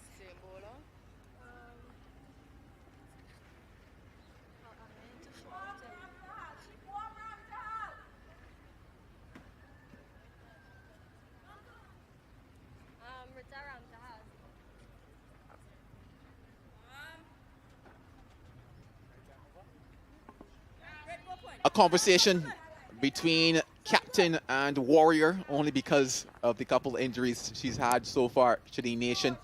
But understanding that there's a lot more work to be done between them. A platform has been set, but that platform could easily be wiped away as well with a few bad decisions. So looking to keep the work going, Jamaica, especially on the back of winning the toss and opting to have a bat first. Amrita Ramthahal is now in to the attack. And probably one of the youngest that we'll see on display in this year's tournament.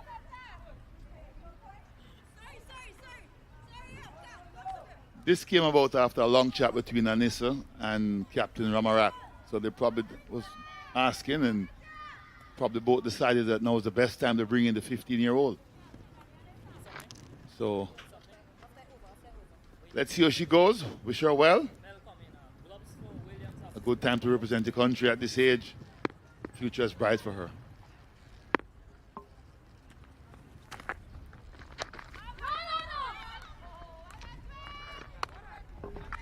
Starts well, always good to start with a dot delivery.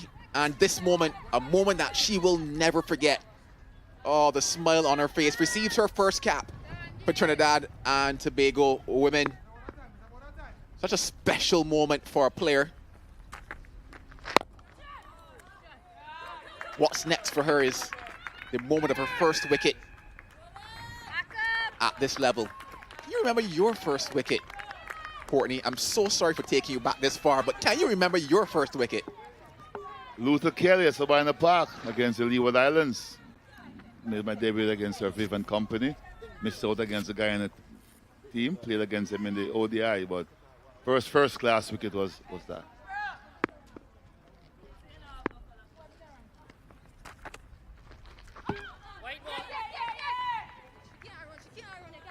Just strain down the leg side, not gloving cleanly on that occasion, Chanel So has had a moment or two with the gloves so far. What year was that, Courtney? What year? That was 1982. I was still in high school, about to leave then. Made my debut against Guyana in the Ben Geddes Grand Tournament on July.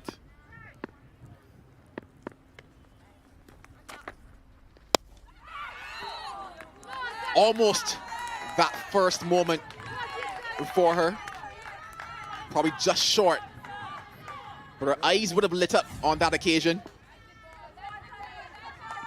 Just coming into her shadow, crumping her a little bit, and she tried to force it. Almost going back to the bowler for the bowling card. You mentioned 1982. Oh, so maybe a year or two before I entered the world.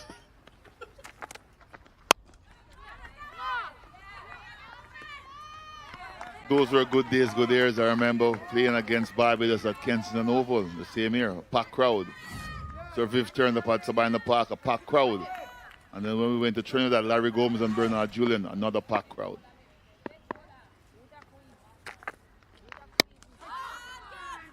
Yeah, that's something that has been mentioned, has been missing as we've come through the years. Just that crowd factor especially when you think about this level of cricket, just having that banter in the stands and, you know, persons genuinely taking an interest in wanting to be at the grounds for these types of encounters. Just dream of that hopefully being the standard again, you know, for cricket at this level. 28 bowled, 98 for 1.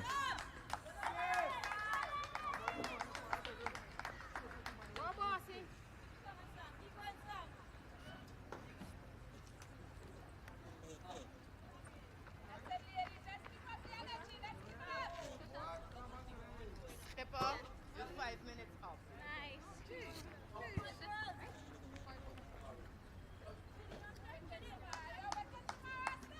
Watching it on TV. You mean as it come up to the first radio on TV Nation? Welcome back to a wonderful afternoon here in St. Kitts and Nevis. 98 for 1. Of course, I'm only saying welcome back to Shakira Selman, who's beside me. All of you have been locked on to this first day's action of the CG United Super 50 Cup. 43-run partnership here between these two, Rashida Williams and Shadeen Nation, two very experienced practitioners, former internationals, well, current internationals for Rashida. Shadeen Nation will maybe still be wondering if she has a few more outings in her. Sweep and run away down the ground. That's a lovely shot. Rashida Williams, 4 runs. About time for them to get moving. Yeah, and she's really got to move on since Shadeen Nation has come to the crease. And you just see how that partnership has grown, how quickly they've been scoring. But yeah, this is one part of her game. She's really improved. Sweeping, she's been decent against spin bowling, opted to use her feet previously, but now she's gotten really good at playing that sweep shot.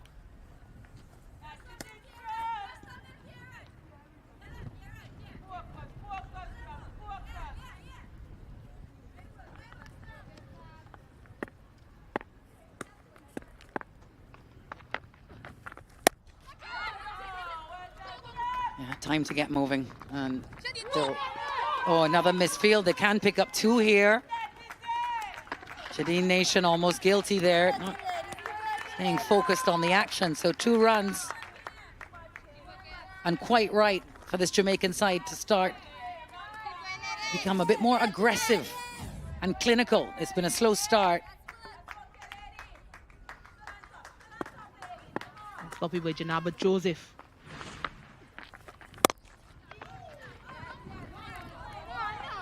Slightly sloppy again by Samara Ramnath.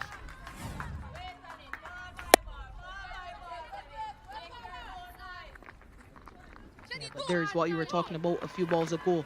Shadeen Nation not realizing another run was on offer.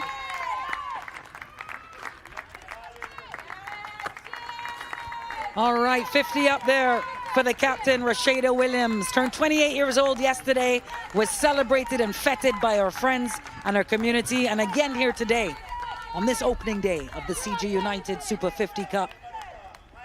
Certainly a captain's knot, good half century. Yeah, and lots of smiles in that Jamaica camp, and for Rashida Williams, slow start, but she's gotten off to a really good start in this competition. She wants to make a statement. She's trying to get back into that West Indies side. It's her 6th List A half century. 29 gone and Jamaica 105 for 1.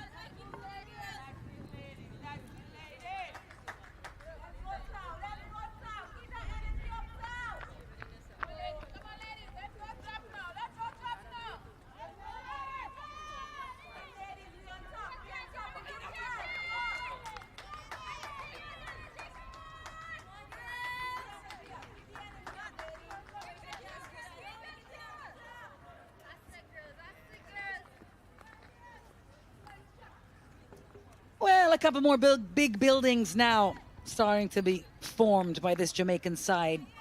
105 for 1 in this first innings of the encounter.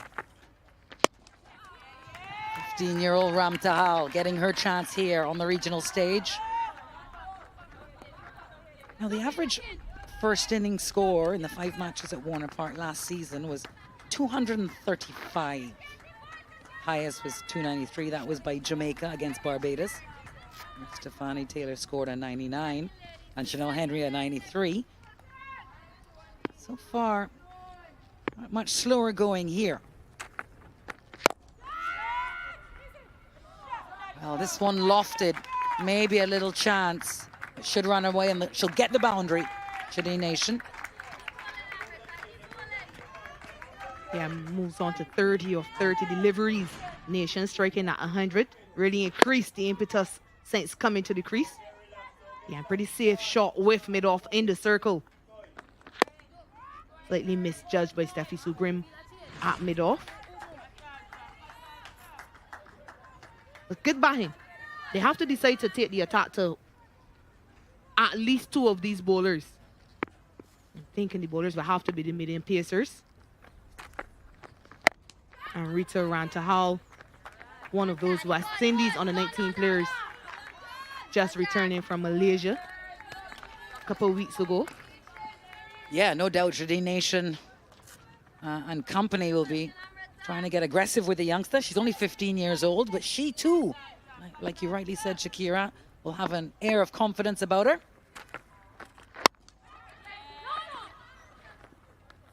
Yeah, you're thinking matchups. Another slight misview. Thinking matchups. And you would think that matchups should have been in the favor of the right-handed batters when they're facing the off-spinners. But they've struggled against the off-spinners. And they've given them the respect due in Karishma Ramarat and Anisa Mohammed. 1-1-1 for 1 right now. Nelson. Oh, shot lofted down the ground. There's a fielder there and taken.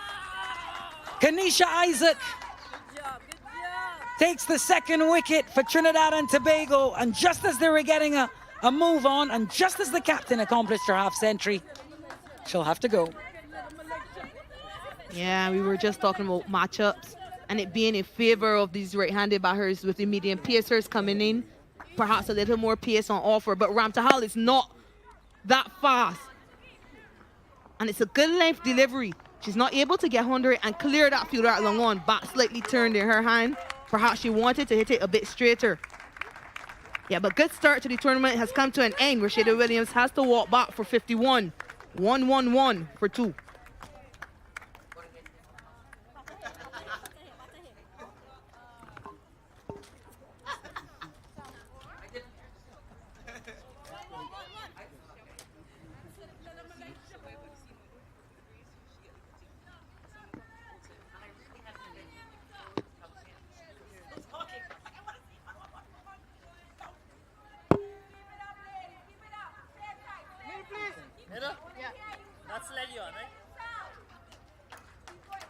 Well, the age-old Nelson, 111 is the score at the stage of the loss of this second wicket.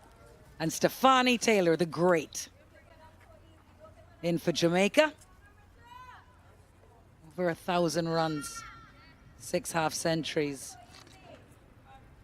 One of the first really well-known West Indian superstars across the globe. Wonderful to see her out here playing cricket. She's had her injury worries, but she's here to play. Doesn't have the burden of captaincy.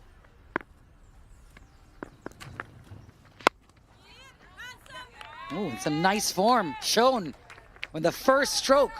Beautiful. 4 runs off the last 10 from the over. Jamaica 115 for 2.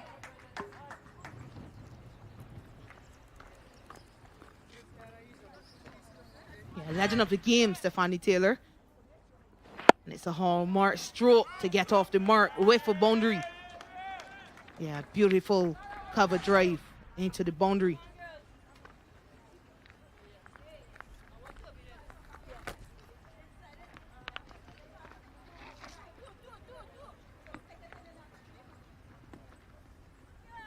Well, it was a 55-run opening partnership from Rashida Williams and Mackenzie. It's now Shadi Nation and Stefani Taylor, two the most experienced batters in this lineup in the middle. And Stefani Taylor welcomed herself to the wicket with a beautiful one. This was the wicket, in fact, on 111, 1-1-1. Yeah, Ramtahal with her first wicket of the season. Just 15 years old.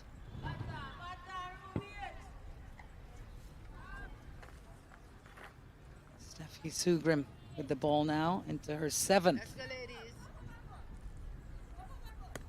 Wickets for Anisa Mohammed.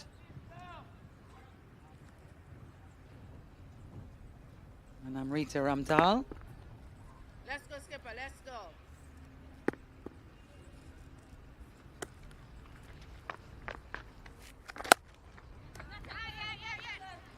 Yeah, Steffi Sugrim replacing Samara Ramnath.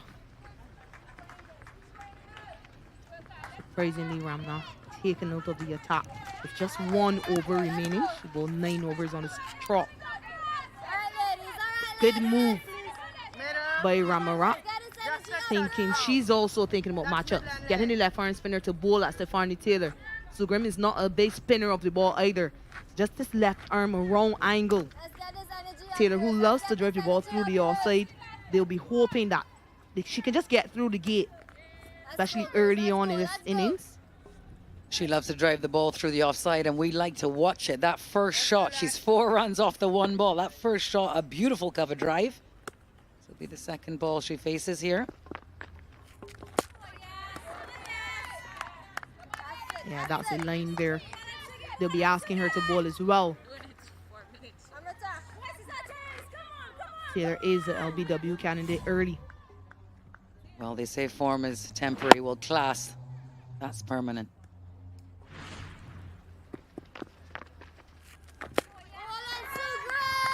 Yeah, really confident stroke to get going by Taylor. Remember, she missed that Bangladesh series. She missed the India series as well, all because of injury. Had an operation done. She would have been hoping for a smooth return to playing cricket.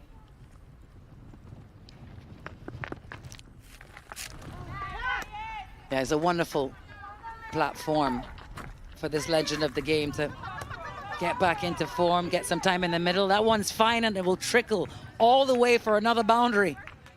Striking at 200, Taylor. Yeah, what's that people say about her strike rate? Come on.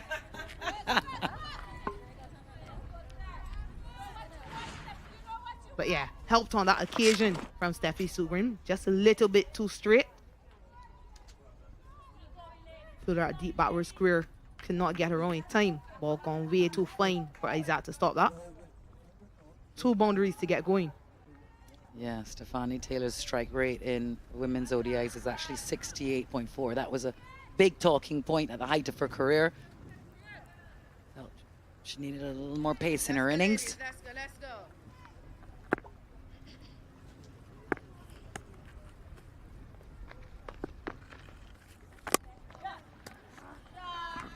This one timed nicely. Just in front of square, and it will run all the way again. She's great striking at 240 now, Shakira Selman. Yeah, right there is exactly where Karishma Ramarat would have asked Steffi Sugrim not to bowl.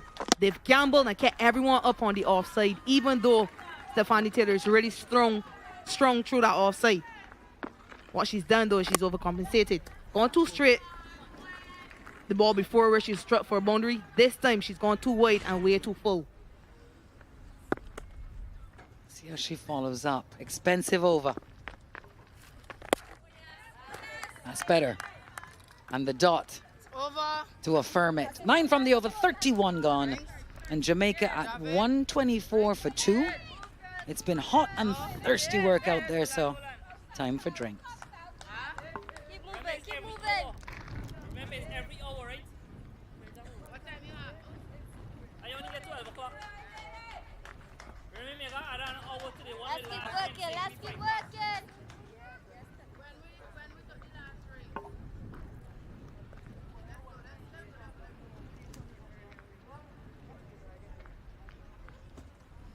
Take it up to the over.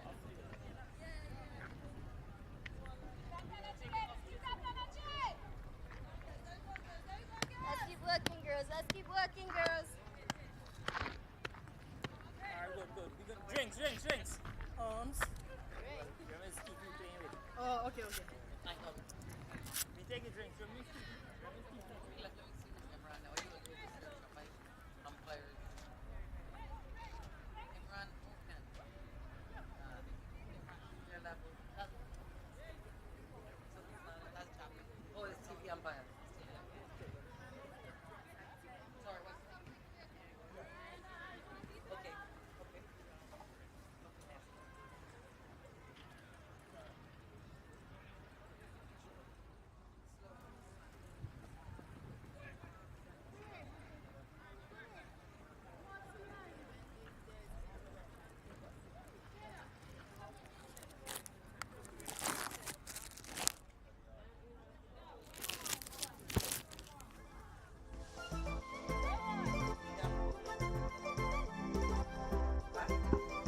Well, 3 matches taking place simultaneously here in St. Kitts today. Windward Islands versus the Leewards at St. Paul's. That's 91 for 8 after 27 overs for the Leeward Islands.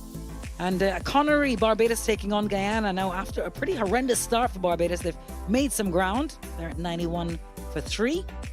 And we're here at Warner Park in glorious sunshine for Jamaica v Trinidad and Tobago. 2 wickets have fallen here. It was the experience of Anissa Mohammed who picked up the first. Yeah, she got rid of Krishana McKenzie, hitting with the wing. Good grab in the end by Steffi Sugrim to break that 55-run opening partnership. It was all that experience that helped Trinidad and Tobago. Yeah, good by Sugrim in the end. And then it was the captain, Rashida Williams, who got to 51 and then got out involved in another 50-run partnership. Young Ramtahal, just 15 years old, getting her first wicket at this level, easily held by Kanisha Isaac at long on. Yeah, decent stuff. Some breakthroughs finally, but it's a good partnership in the middle. Shadeen Nation, Stefani Taylor, they've just begun, but lots of experience out there for Jamaica.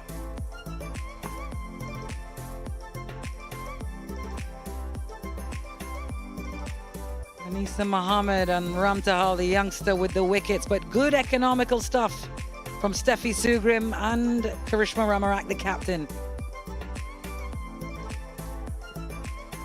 Captain Rashida Williams, half century, day after her birthday, leading from the front, struck the first boundary of this encounter as well. Yeah, got 4 fours in the end. Pretty slow going to start with, accompanied by the youngster, but really put her foot on the gas when accompanied by Shadeen Nation. And yeah, she's made a statement early on to the West Indies selectors. Stunning stuff, this ground. We are in Basse-Terre. The French translation, literally lowland. That's Basse-Terre is the capital of St. Kitts. So we're right in the town and right on the water. Beautiful views of the ocean on one side and stunning mountains on the other. A couple of spectators enjoying the action from the cool of the shade. Very much understandably, it must be steamy out there. Skip, you ready?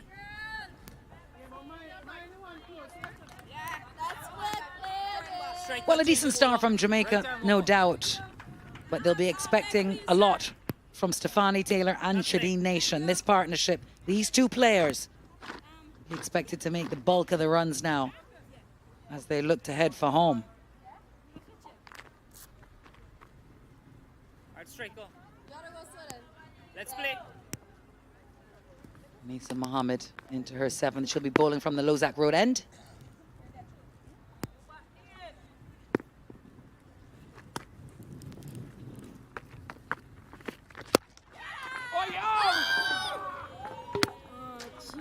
Dropped catch. Oh, she's annoyed. They have not come easily, the wickets, and you have to hold on to opportunities like this. Yeah, this was the easiest of chances. How could she put it down? Anissa cannot believe it. Chance on the begging.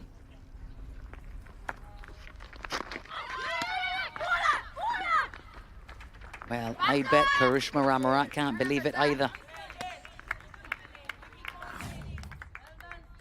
Yeah, she had all the time in the world to take that one, Anissa. Yeah, sometimes when it comes too easy, you think too much. Yeah, it happens to all of us. Happened to me on the 1,000,000th ball in women's cricket.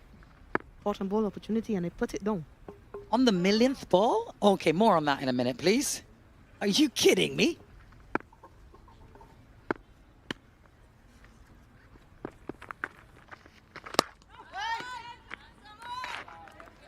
Shakira Salman, you can't just drop in a stat like I had an opportunity for cotton ball on the 1,000,000th ball in women's cricket and not expect to give us the story when, where, who, what. Whose count the 1,000,000th ball? Let me hear.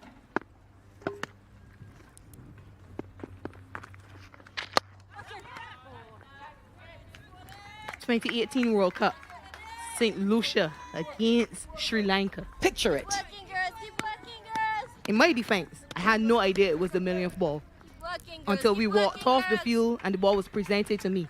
And I was asking, where are you giving me a ball? I didn't get 5 wickets. And they said, you bowled a millionth ball. I said, which ball was it? The one you dropped? Heartbreaking stuff.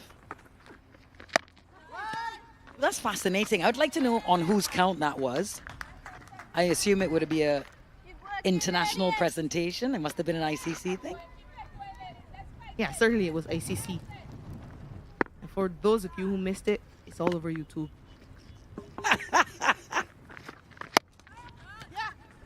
Absolutely brilliant. All right, a run off the last ball of the over. Oh, it's run all the way. 4 runs. Well done. Takes it to 6 from the over. Jamaica now 130 for 2.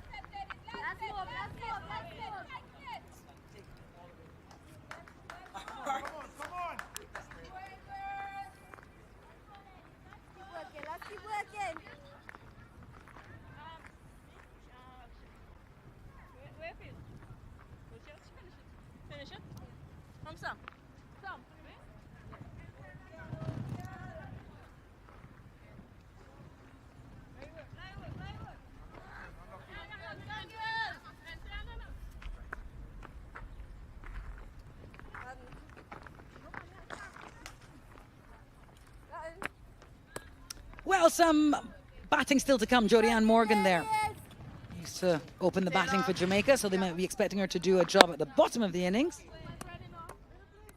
Yeah, but that last stroke, excellent from Shadeen Nation to find the gap. Yeah, just too full on that occasion for Anisa Mohammed. Spoils the over. Remember, she put down Nation the first ball of that over, then ends with a boundary. Let's work, Sammy.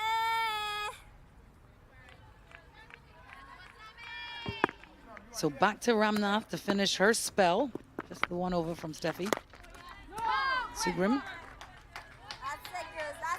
Yeah, struck for 2 boundaries in that over, Sugrim. But I still felt it was a good option to Stefani Taylor while she's starting her innings. Sometimes she could play for spin, feel for the ball. She is a batter who loves to feel back on ball. Opted to go to the off-spinner. Off-spinner who goes too short, and this one pulled away into the boundary. Good going by Taylor. 3rd boundary so far. Yeah, it will feel good. Always looks like a pretty relaxed campaigner, Stefani Taylor. Doesn't show too much emotion, but getting going early here for this Jamaican side as they try to defend their title in the CG United Super 50 Cup.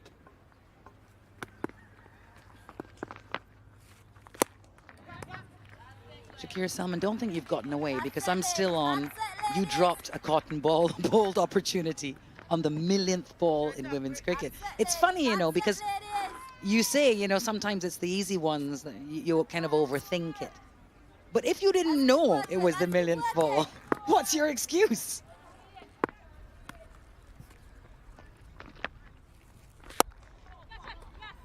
This one sliced and taken soft. Very annoyed, Shadeen Nation, but relieved, no doubt. Trinidad and Tobago. They needed something, and they've broken the partnership. Shadeen Nation has got to go. Yeah, she'll be absolutely gutted with the fact that she had been given an opportunity a few balls ago. Tossed up by Ramnath. And Leanne Kirby shows us just how to take the simple chances. Nation has to go back for well-played 37 at a runner ball. Jamaica 135 for 3.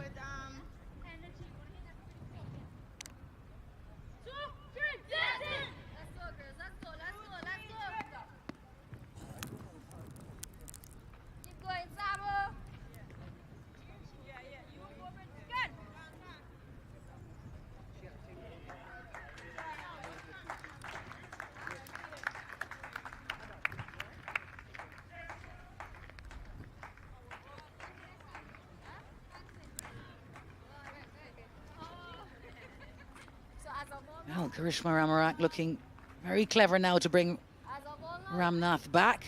Pull her final over of her spell. She's picked up a wicket. Welcome, Jodie Ann Morgan. To the middle. Over the wicket too.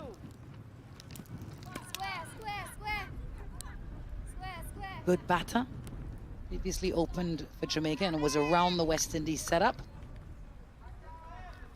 So crucial for her to hang about now with Stephanie Taylor at the back end of this innings.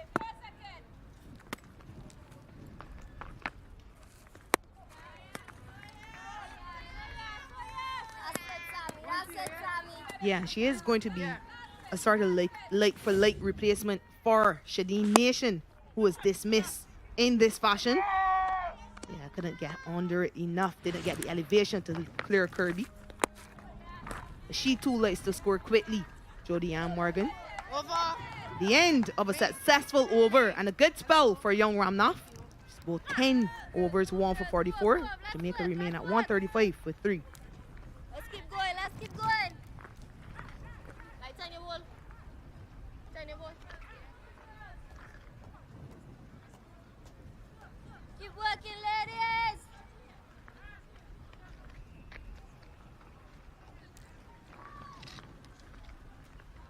Keep going, ladies.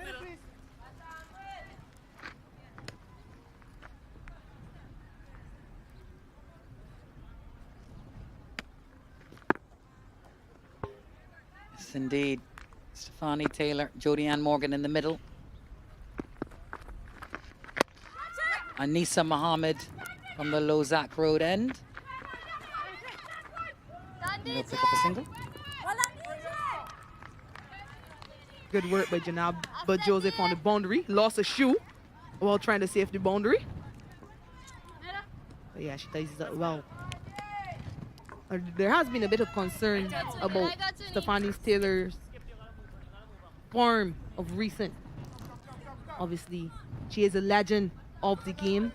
She's done so much for West Indies cricket, but in recent times, her average has just been below her normal standards.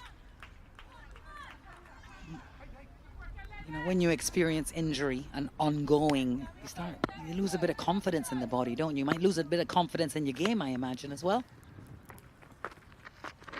So wide, and everyone missed it.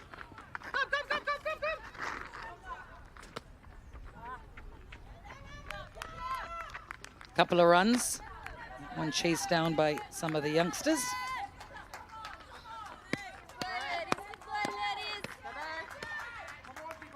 Yeah, I mean, if you look at her overall average, still above 40, even with some lean years, just tells you how good of a player she has been. But this competition will do her the world of good. Give her some confidence, which I think she needs. Even with all her experience, she will still need to find runs at this level and take that confidence into the next level. Had a 99 last season. And she started positively, striking at well above 100. And even though she's not captain of this Jamaica side, they will be leaning on her. Yeah, how could they not? That one well struck. Pick up another single. So run rate now above 4 runs, 4.16. I think if I were the Jamaican coach, I would still feel that was a little low, considering how long it took Trinidad and Tobago to seek out wickets. Over 5,000 international ODI runs, Stephanie Taylor. I just wonder what the head coach Shane Brooks is thinking. Do they continue at this rate for a little bit longer? Of course, that will depend on how many runs they think is enough to defend on this surface. They will be hoping for Stephanie to bat very close to the end, if not to the end. Remember, we've said it many times, there's no Chanel Henry, no Natasha McLean to finish the innings. Yeah, an intriguing moment in this match. We'll have to watch this partnership. 7 from the over, and after 34, 141 for 3.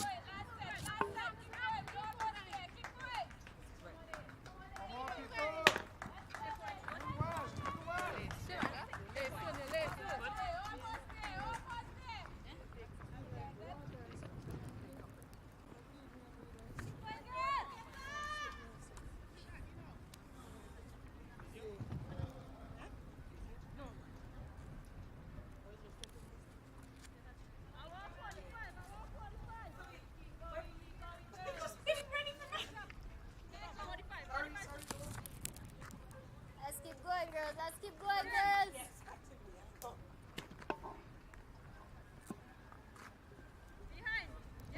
All right. What is going through the mind of this longtime legend, Stephanie Taylor? Just recovering, probably rediscovering some new confidence back in the body. She was absent from that series against Bangladesh here only a few weeks ago. So an opportunity for her as well now. She should feel like she bosses this level of cricket. Yeah, that's exactly what you expect from all your West Indian players at this level. They're supposed to dominate this level. That's why it becomes so disappointing when you see the strike rates when they come back down to regional cricket. That's why it's also disappointing when you don't see many hundreds. You want to see that at this level, and that's the reason Cricket West Indies has implemented those batting points and those bonus points to try to encourage players to really dominate this standard. Yeah, exactly. Shakira. Confidence is a thing you build. Huh? It's a practice.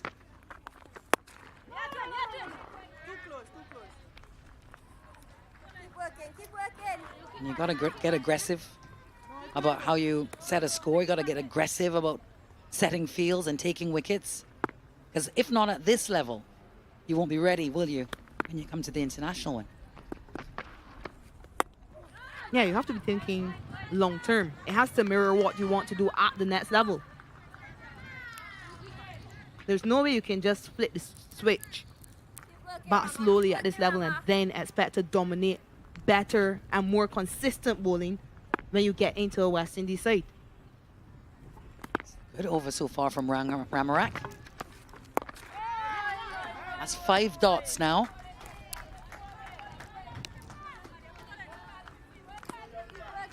We were looking for good performances from West Indian batters. We're looking for good performances from West Indian bowlers. And she's done well for West Indies. And so far, she's done well for Trinidad and Tobago in this contest.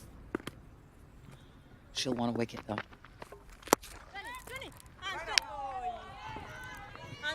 Not managing the stop. Anisa Mohammed, so 1 on the last ball. 142 for 3.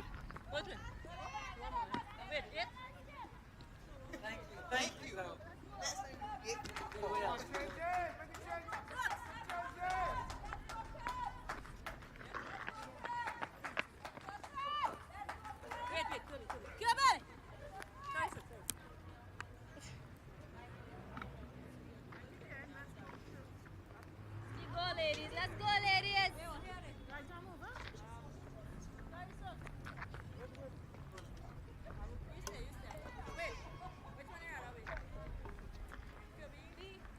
Well, the runs have started to flow, and this is good signs for Jamaica, knowing that they've got Stephanie Taylor in there, striking the ball well, 21 off 20.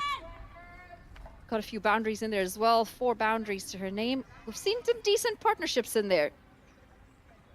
As it's me alongside the big man, Courtney Walsh. Now, you've worked with a lot of these girls when you were part of the Cricket West Indies setup, worked with the senior side, as we see Leanne Kirby coming in with the ball. What are your thoughts so far on the game? Even Stevens scoring at 4 and over. Both teams trying to feel a way out, trying to work out what's a good score. But as you mentioned with Stephanie Taylor there, she could control the tempo of this game. If she bats to the end, you'd expect Jamaica to get 220, 240, somewhere about there. If she gets out, they could struggle a little bit. So it's important for her to stay at this juncture.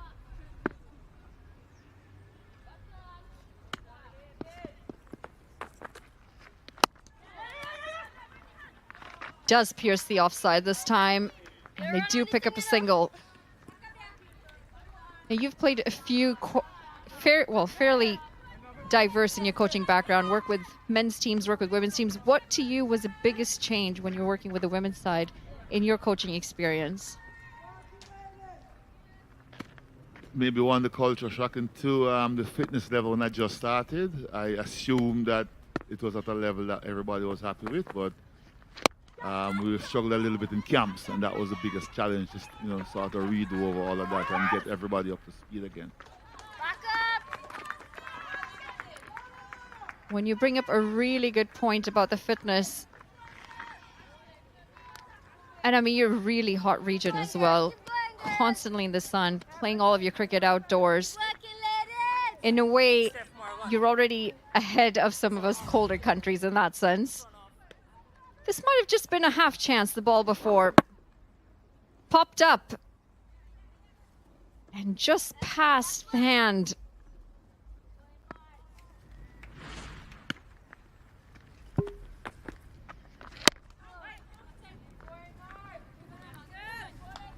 Well, you talk about fitness, but the other one for me that's really important is also workload management. We take a look another time at this, just outside the reach of Karishma Ramharak.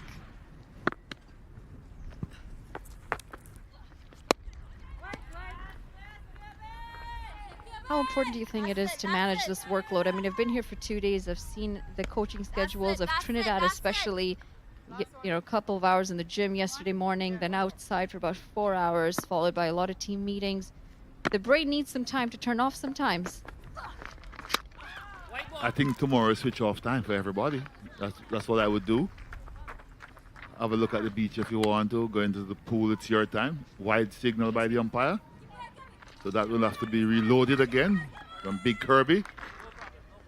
I used to call her the Big Bruiser. She hits very, very powerful batter and a good change of pace when she bowls medium pace for Trinidad.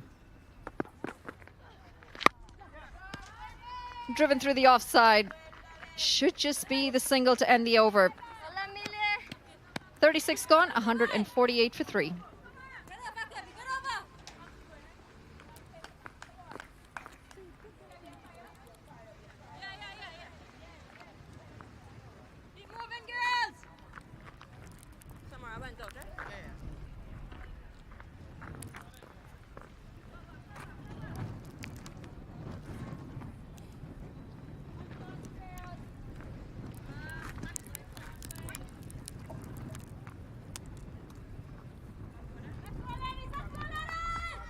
Couple of other games going on at the same time as well here at the Women's Super 50. It's the Windward Islands taking on the Leeward Islands. They need 94 runs, the Windward Islands, to finish that game.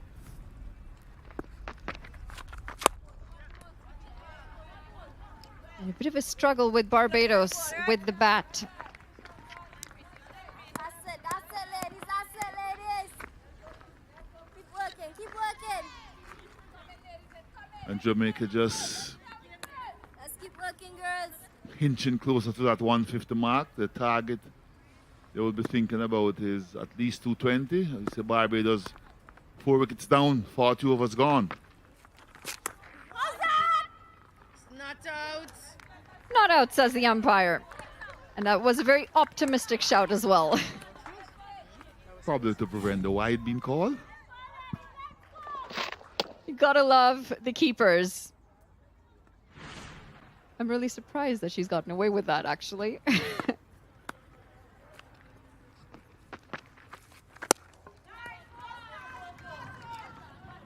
A very important position. The keeper, the heartbeat of the fielding side. So important to have them vocal. They've got quite the view as well. You would hope that they're working closely with the captain in the field placements, getting the tactics right. The 150 comes up for Jamaica. That's it. In the 37th over. And they'll be thinking that if they can get another 70 runs in the remaining overs, 220 would be a reasonable score on this surface.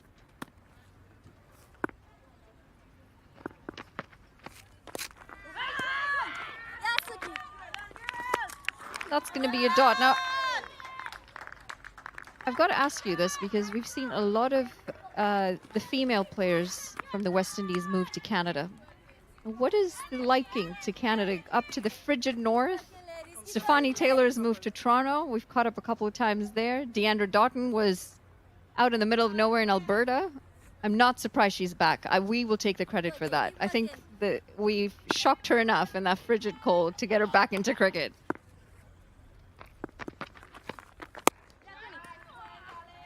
I was so happy when she decided to come back into international cricket because that stage needs her. It's the best thing to do, represent the country and then play franchise cricket as well. So with the World Cup qualifiers coming up, it's going to be a good time for her. 151 for 3. Nice work, nice work. Who's bowling? You? Okay, well, I don't know. Keep going, girls. Keep going, girls. Let's keep moving. Let's keep moving. Keep pushing.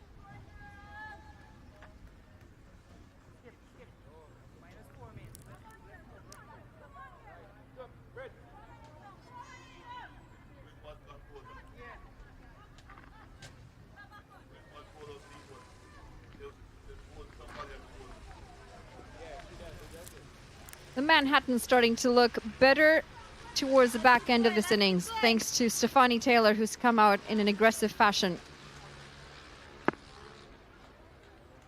And you'd assume this last back end of the innings is going to be very important for both sides.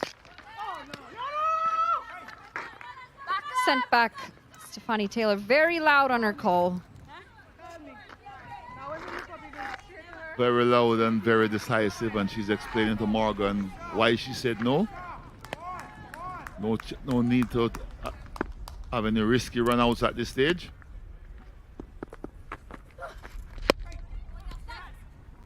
She's just such an elegant cricketer, isn't she, Stefani Taylor? Very technically correct. Doesn't overhit the ball. She times it so well, leaning into every shot. I mean, the cover drive that she played to get off the mark was exquisite. It certainly was, and she's been out of cricket for a bit because of injury, so this would be a good comeback for her. Worked around the legs, and this should run away to the boundary. It is a quick outfield. The dry heat here does help that as well. 4 runs picked up. Yes, Morgan just coming inside and helping it along the way. Kirby strained a little bit, and she got good connection, good bat speed with it. And on this quick outfield, it's going to take a lot of getting to. So Jamaica just moves in along. The run rate is hovering around at 4. They would like to get up to 4.5, close to 5 and over. Slight change of pace as well. Just making the batter wait on it a little bit longer, not allowing for the batter to commit to the shot.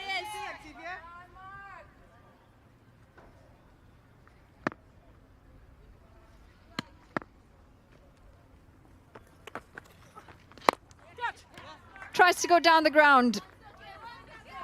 Doesn't quite get the placement as straight as she would have liked.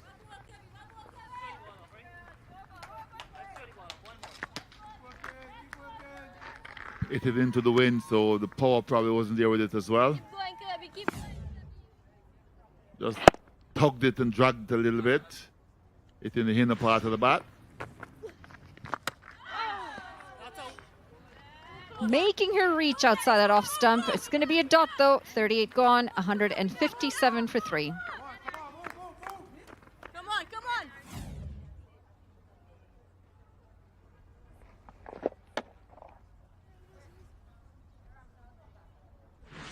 Keep working. Let's work.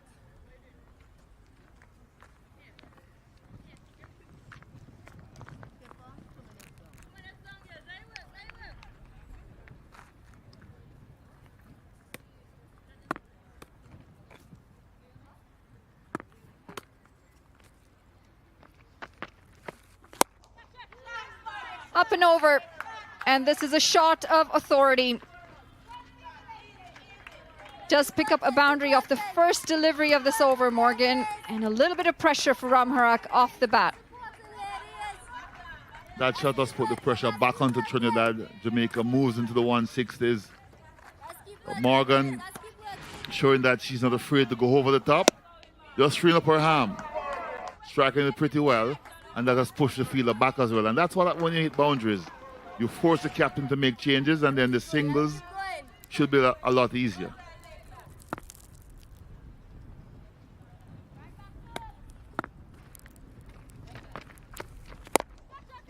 Similar shot, goes straighter this time.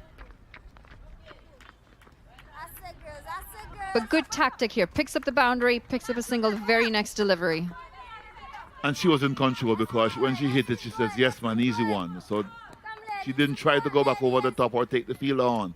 That's good cricket from Morgan. And this is the intent that we're looking for. Good partnership.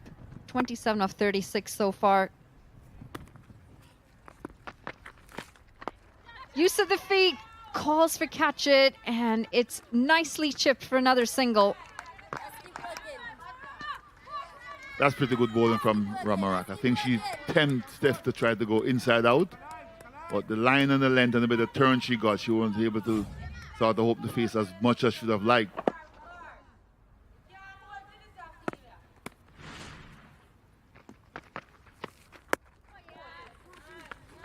She is quite consistent in that length that she bowls, Karishma Ramharak. And it's the over pitching that can get her into trouble sometimes. But good comeback on this last delivery. Going at 3.52 runs and over. She'll want to pick up a wicket. She's bowled well. She deserves one. Heaved into the leg side this time. And it's one bounce to Brittany Cooper out in the deep. Remember the first time I saw Brittany Cooper on a cricket field, I thought she was electrifying. She was very good, cover ground well, and had good hands. I don't think a lot of that has changed, but she has probably slowed down just a little bit. Got a couple of knocks on her hands, and she was looking at them alarmingly today. Pulled away. And it's going to be a single to end the 39th, 165 for 3.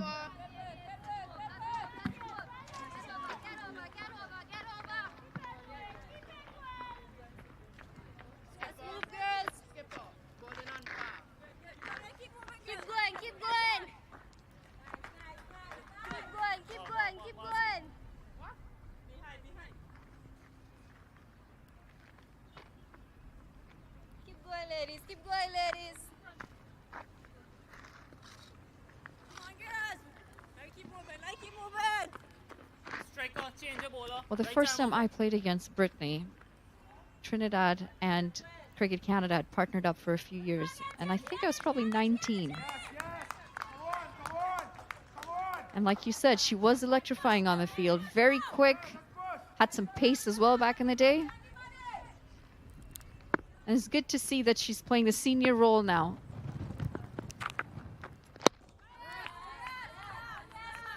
Yeah, she took some fantastic catches for the West Indies, even in my time as coach of the team. But she was always very good at the outfield. See, she's moving her left hand more than the right one. There's a bit of bandage on the right finger. She got a couple of knocks today, Brittany. False start by Ramatal. She'll have to do it over again. Brittany there just limbering up. Don't think she'll get a bowl though. I'm a little disappointed about that, actually. I still wanted to see whether she's got that same pace she did back in the day.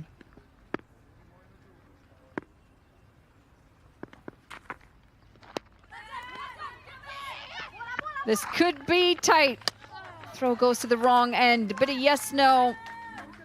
Taylor was committed through and through on that run. I think Morgan as well. Taylor wasn't sure Morgan had made it. She's waiting, and then Morgan said, yes, I'm to safe. And they made it quite easy in the end. But that's what you got to do at this stage. You've got to pick your fielders out. You've got to try to rotate the strike and keep that scoreboard ticking. Pick up the odd boundaries here and there. And that's the part that was really lacking for me in that initial partnership up at the top. Just too many dot balls. Both batters were bogged down.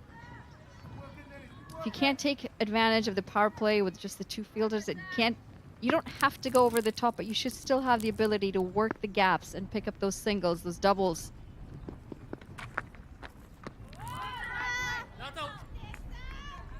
Yeah, the opening partnership, the running between the wicket wasn't as confident as it should have been. 34 in the power play to me wasn't enough. The only excuse I can give you is that they had a debutant in Mackenzie, but Rashada with her experience, you would want her to dominate that as well.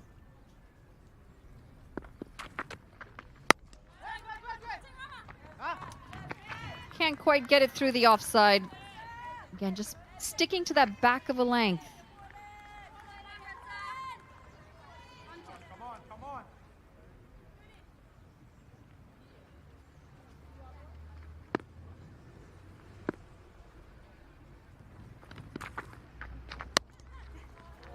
That's well placed.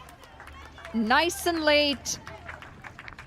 Backward of point, and she picks up a beautiful boundary off the last delivery of that over. 40 gone, 171 for 3.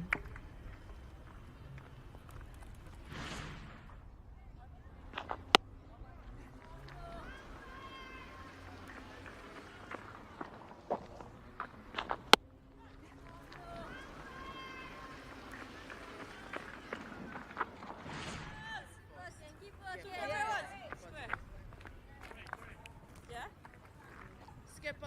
Yeah. Roller.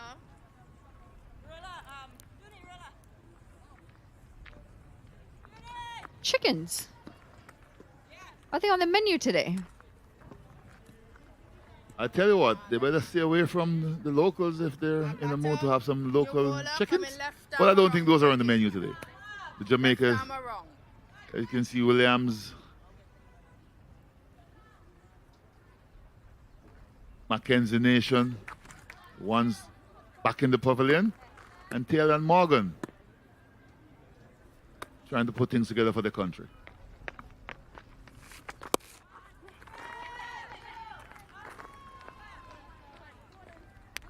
Defensive and watchful.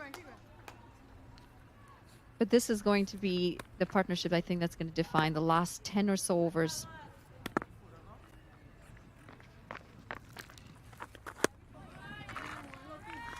Just a little too close to cut. Good line, testing the batter outside that off stump line.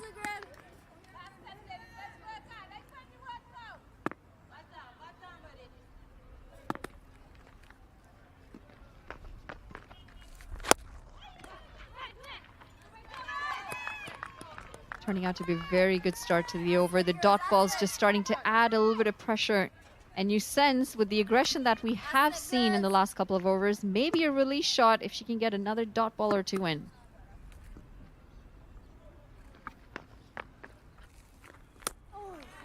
Well bowled again by Sugrim. She's got 4 dots in a row. She's in her 8th over. Only 21 taken, and it's good move by Trinidad as well. They have no push. Kirby back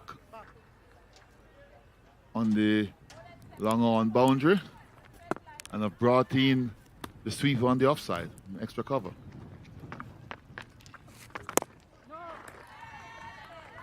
Excellent bowling this. Tight on the line, tight on the length, this time a little bit straighter.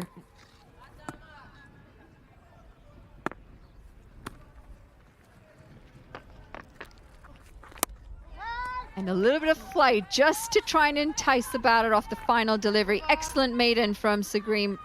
41 gone, it's 171 for 3.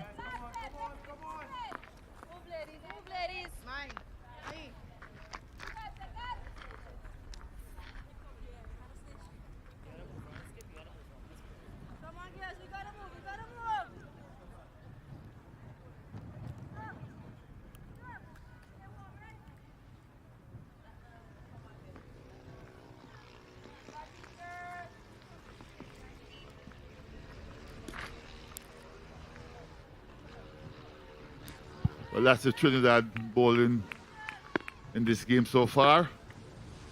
And Ramatal is to continue. Starts very full. Cramping the batter for any room. Pressure building. 7 balls without a delivery. Just for the maiden, and the first one another dot. Again, targeting that block hole nice and full, allowing no room for the batter to be able to push it out. Good pressure this is from Trinidad and Tobago. They've got 8 dot balls on the trot. Jamaica will try to get something going.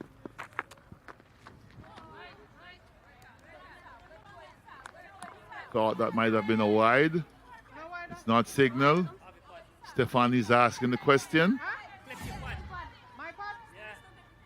And the umpire saying it came off the pad. And she was right.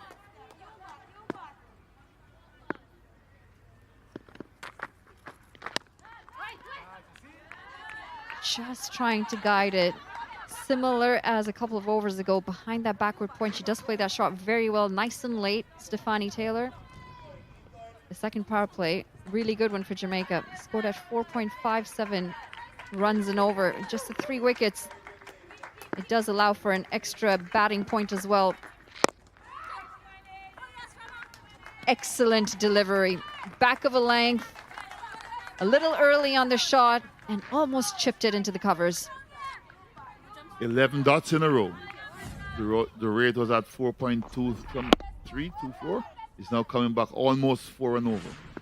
Good work from Trinidad and Tobago.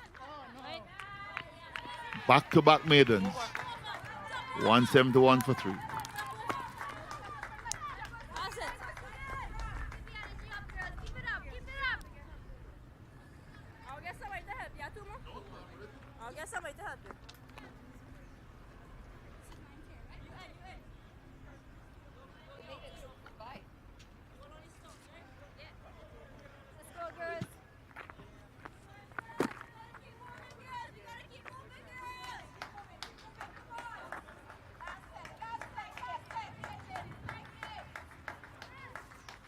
Well, they've certainly improved in that middle part.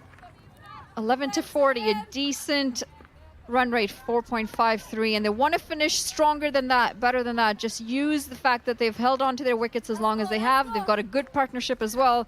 36 off 58 between Taylor and Morgan.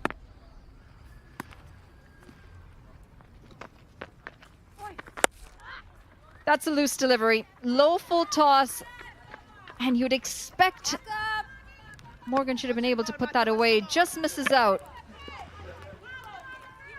You could hear her shout of anguish and disappointment in not putting that full toss away.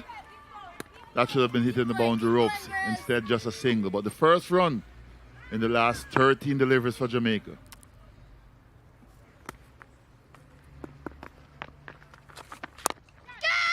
Trying to use her feet this time, go down the ground. It's a couple of bounces for a single. This is where Trinidad and Tobago show their strength in their spinners. Karishma Ramharak, she's the 3rd highest wicket taker last year. 11 wickets to her name. And they've always had good spinner strength.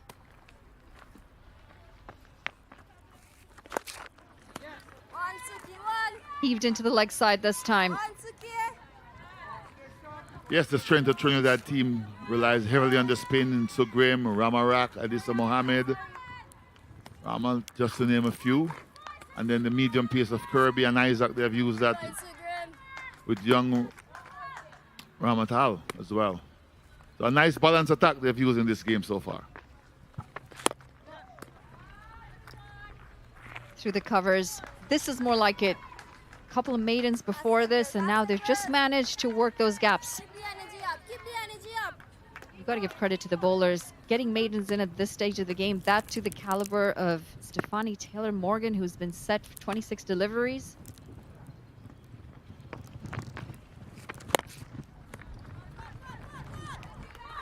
Heaved into the leg side. Stefani looking for the second.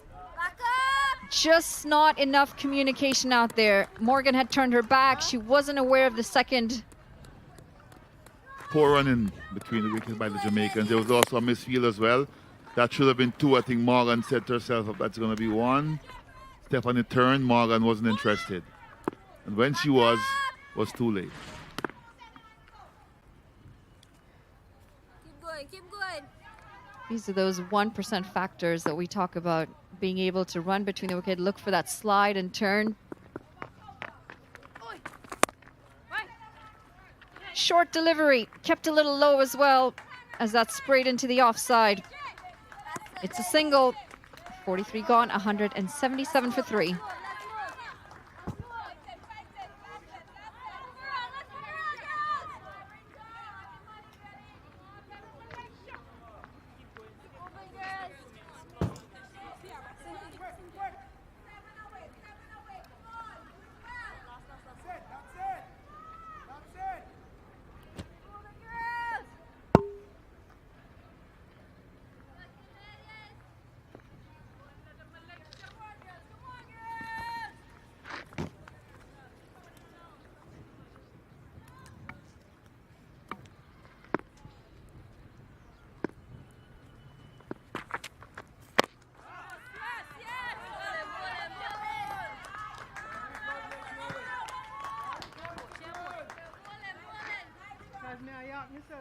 Into the business end of things as we get closer to the end of this first innings.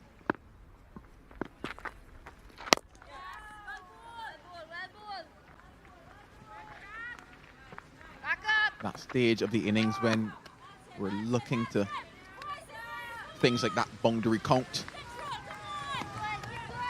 Can Taylor build on what she's done so far, going to gear 2 and gear 3? See that total go upwards of 30 to 40. On angle, just heading down the leg side. Yeah, good length though. Tails into the right-handed Jodianne Morgan. Clearly missing leg stump. A good start to this over by young Ramtahal.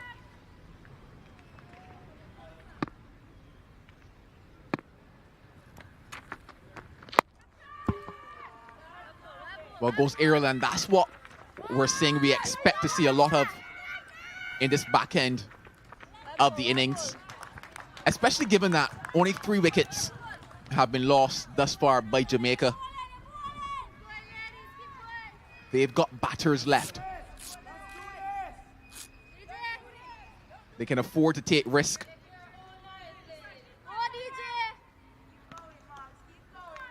Yeah, just looking at that projected score for them to get around that 230, 240, they need to up the ante. Yeah, more shots like this will be needed. Doesn't go to the boundary, but they will want to see that intent of every delivery. Still lots of batting to come. Question for you, Shakira, not sure if it's been brought up, but it was mentioned while we were sitting down in the breakout room. Lofted and lovely, but once again, a couple bounces to the fielder. I guess cues up perfectly, Shakira, the conversation on whether or not 44 bowled, 182 for 3.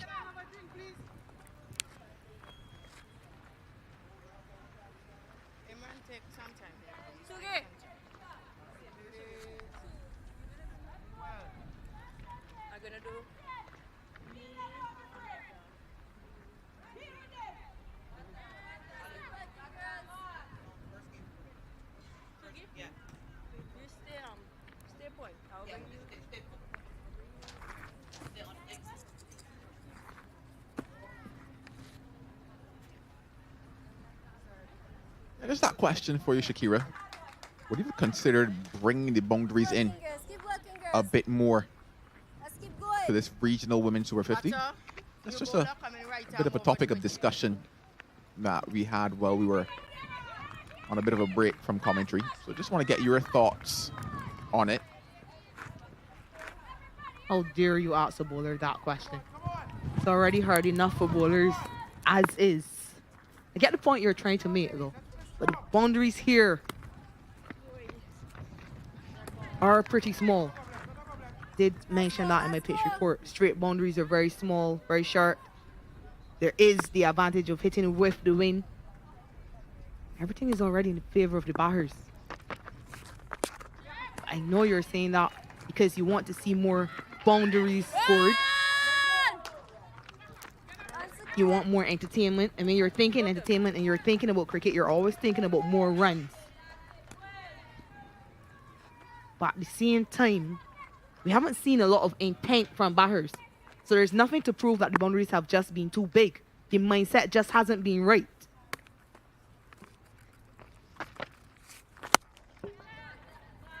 Well, this might fall just inside. It does. Easy catch being taken at long on. That's 4 down now for Jamaica. I spoke too quickly. Maybe the boundary just too big for a tiring Jodianne Morgan. But good from Karishma Ramarap. She's continued to target the stumps. Not put the ball in the art of the batters. Yeah, good easy catch by Amelia Khan on debut.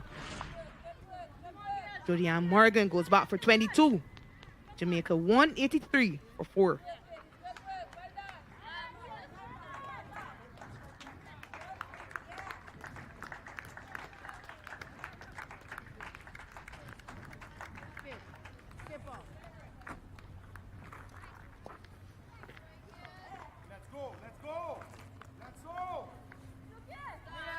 towards middle.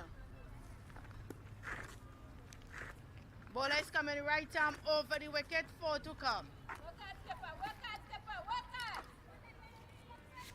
Let's go, girls. Abigail Bryce is the new batter.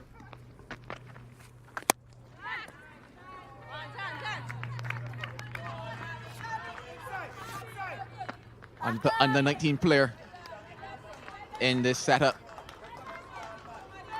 A young player looking to make their mark on this tournament. And she gets a chance to pair the experienced Stephanie Taylor.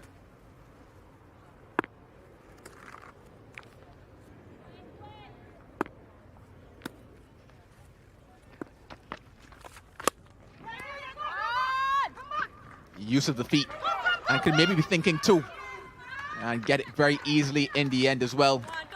Stephanie there just forcing Bryce to come.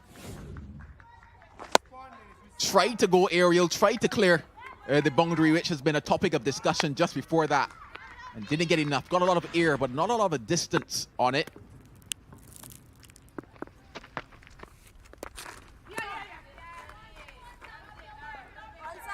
Yeah, just didn't get her way into that shot.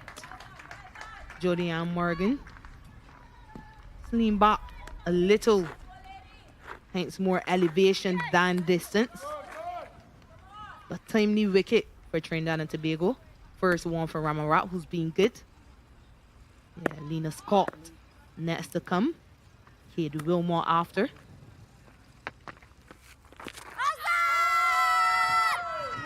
Close, but not close enough.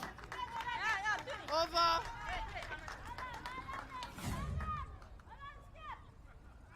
Yeah, low shot for LBW. She does plant that left foot right across. Perhaps just turning past that leg stump.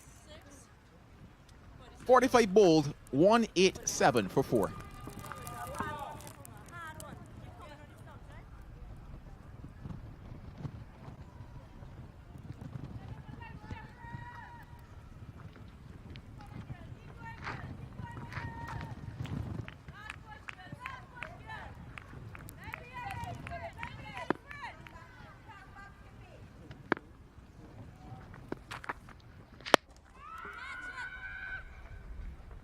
Just short of long on.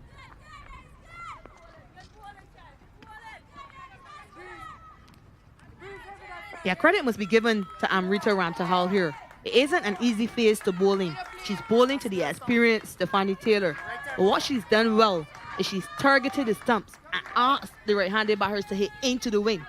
So even though some of those deliveries have been in the slot, they've been straight enough. And sometimes that makes all the difference.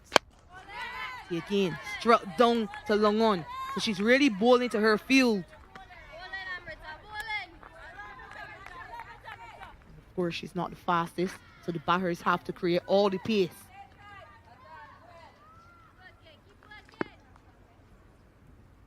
Sorry. Dead ball. Yeah, really doing well on debut here is young Ramtahal. Came in at an interesting phase as well, and they were looking to just play a bit of pressure. This time goes offside. 2 is the call, and they get it as well. Fresh legs out there in Bryce. Also young legs as well, Shakira. Yeah, that ought to be 18 again, Joel.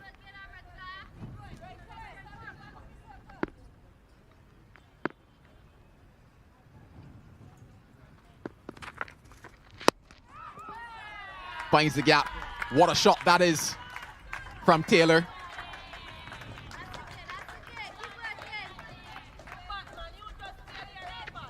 Yeah, that's experience for you, because she's played the waiting game. She waited for that bit of room. That's all she needed to crash another boundary. Really good from Stephanie Taylor. Moves to 49. What a catch that is, and what a wicket it is for Ramtahal as well. She gets the experience. Taylor falls short of a 50. I am completely amazed. And I'm sure Stephanie Taylor can appreciate the effort that it took to dismiss her. 15 years old. As if it wasn't enough, she took the captain. And now she gets rid of the well-set legend, Stephanie Taylor. Look at this. Yeah, that doesn't actually tell you the reaction time. That is a splendid effort stuck in that one hand. Oh yeah, every reason to smile. Good knock comes to an end. Stephanie Taylor has to walk back for 49. Jamaica 195 for 5. Yeah,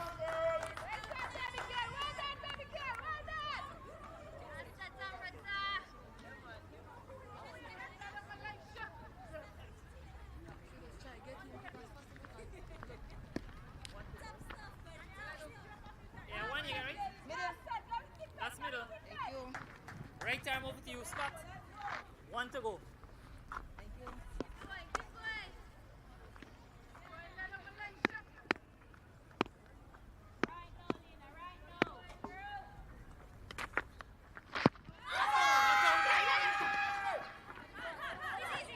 Scamper through for a leg by. 196 for 5.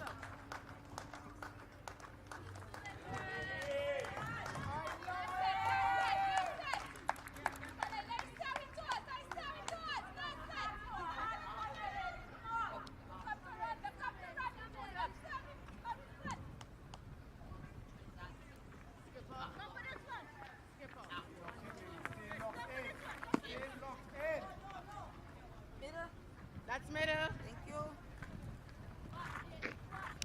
Bowler's coming right arm over the wicket. A lot of starts when you look at that Jamaica women scorecard. But they're looking for some runs now at the back end of the innings.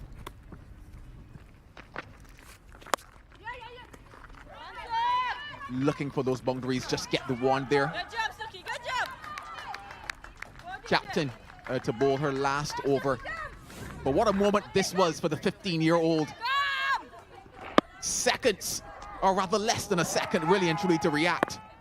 And what a grab that is. That is going to be a memory for her. You just wonder if somebody caught that on photo as well. That should be printed, should be blown up.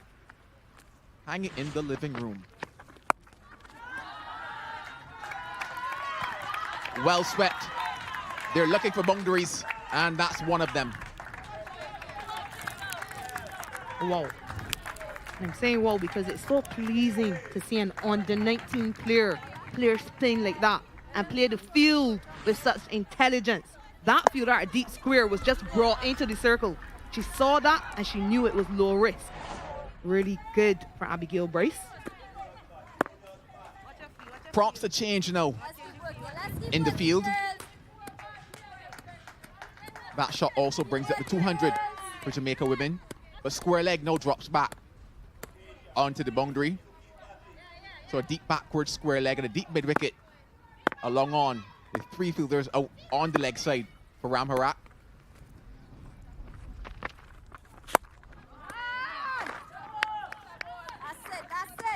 So nice, you have to see it thrice, Shakira. What a moment this was. Honestly, that grab was truly special from Ram to have.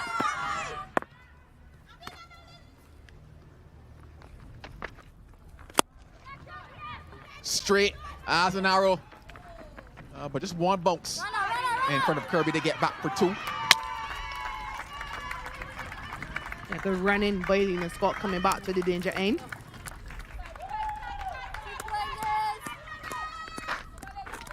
But what makes you appreciate that catch more is the fact that she would have been following through to her left and then she had a dive to her right. Yeah, made it look so easy. And Coach Shane Brooks, I'm sure he was in awe. He was assistant coach of that West Indies on the 19 team. So I'm sure he knows what Amrita Ramtahal can do. I'm sure he appreciated that just as much as we did. Goes again. This time though, deep square leg is able to take it. Placed there for that exact reason. The skipper gets another. Yeah, good bit of cricket by Trinidad and Tobago. good field placement after being struck for the boundary earlier. Decided to re-employ that deep square leg. Good bowling, good execution to keep it on the stumps.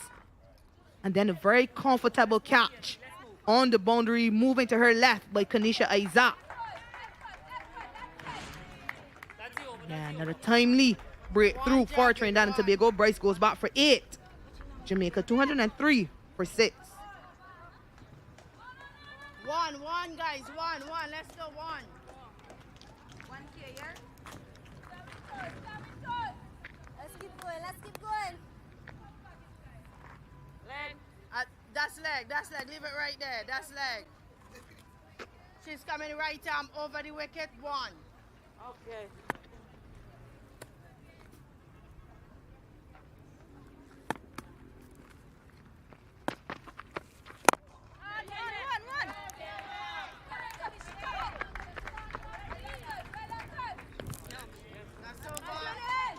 Looking for runs, of course. Looking for boundaries. And on this occasion, once again, getting the height, but not the distance, but that fielding comes into play. Once again, a very good catch being taken at deep square leg. So we talked about the platform that was set. We talked about the starts that Jamaica women were able to get, but now things just falling away slightly for them in the pursuit of quick runs. A couple quick wickets for them. You just wonder where will they end up now as a result of it. Trinidad might be smiling in the back end of the innings, having been able to pick up some wickets, having been able to reduce the boundaries as well. We said 220 or so was par. Ice on the knee of Stephanie Taylor. We do know that she's coming back from injury. Had some work that was done. They're going to need her in the field with all her experience as well. We're talking about experience. Anisa Mohammed, not too many more experience than her when it comes to women's cricket in the Caribbean.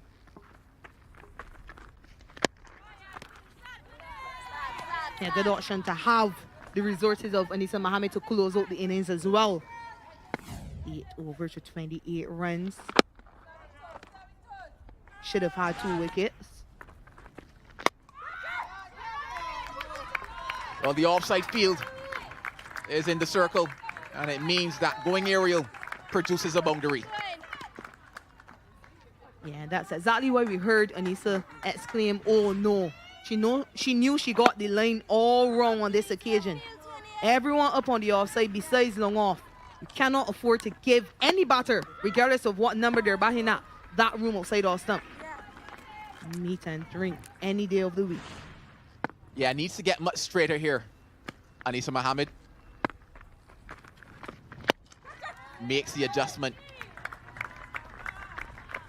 Just the 1 because of it. Could have been 2, in fact, will be.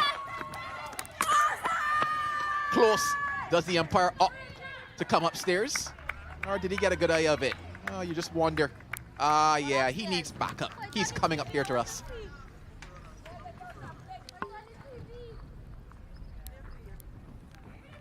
Just a bit of a misfield, a bit of a fumble is where they decided to go back for the second, and it's just so interesting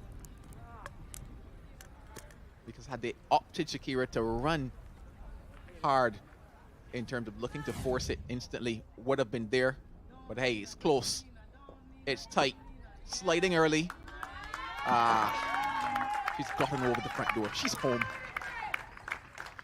Just waiting over for that official confirmation now from the umpire. Did he see the same thing as me? Yeah, he did. Not out. Going, girls. Good work, of course, from the third umpire. Gone through the defenses. The experience of Mohammed strikes again. Yeah, exactly what she was aiming to do all over long.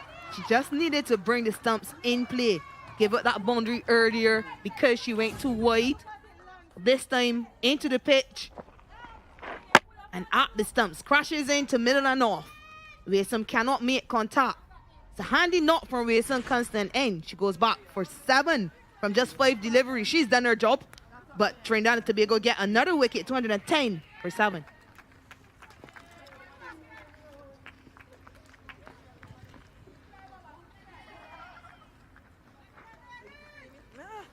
Keep working, girls.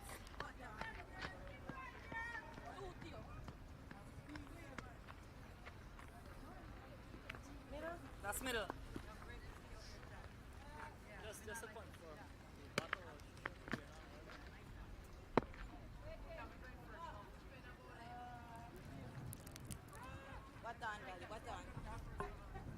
Selena White is now at the crease for Jamaica.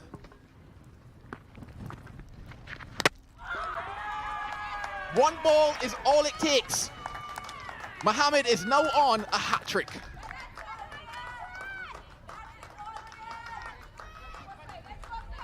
Yeah, again, clever by Mohammed, clever by Ramarat to have Mohammed at the end.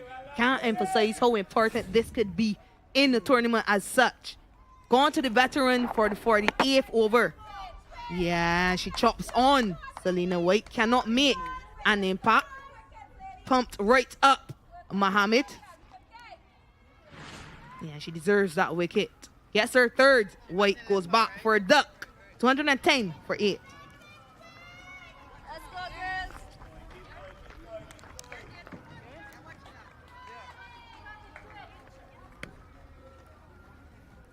That's middle.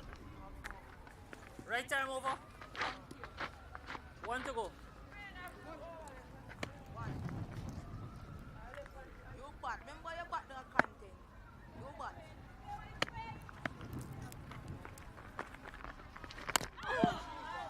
Debutant. You just wondered, did she get a bottom edge onto that one? Oh, it was the hat trick ball, Anissa.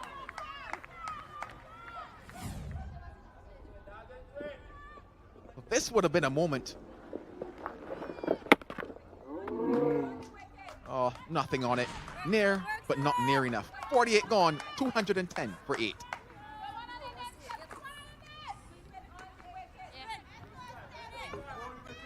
You mentioned that experience, Shakira, and it was certainly on show. 2 wickets for her in this over. One was bowled, the other chopped on. Yeah, just the adjustment, the ability to adjust her length in particular. Both of those into the pitch. Yeah, 2 wickets in the 48th over. You're 2 minutes down. Spoils this batting card for the Jamaica women.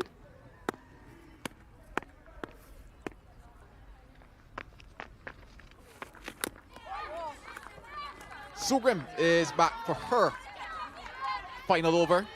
It's truly been a trial by spin, you would say, here today from Trinidad and Tobago.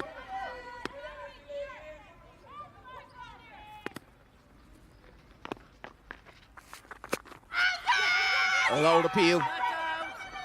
And they were also concerned with the appeal that they were able to scamper one with the ball in the middle of the pitch. Yeah, perhaps should have prevented this single.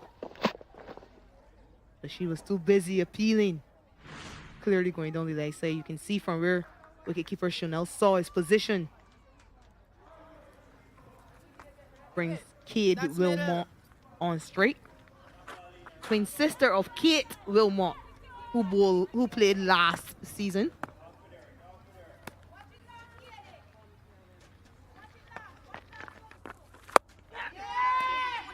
Makes connection with that one.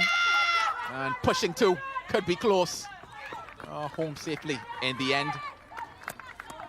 Yeah, this is excellent running by Lena Scott, though. She's only scored 1 run, but she's run and pulled the batters for lots of doubles since she's gone into the crease. It's something she's worked on recently is her fitness.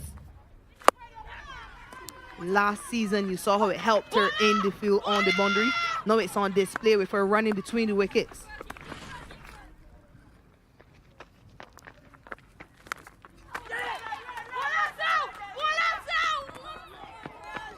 A lot of screaming, a lot of scampering, and a lot of mistakes as well. That small moment allowing them now to get another 2.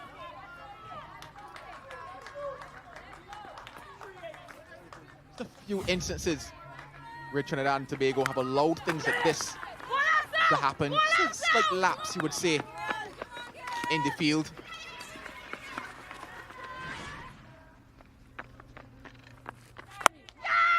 Catches the cry. Just one bounce in front of the fielder.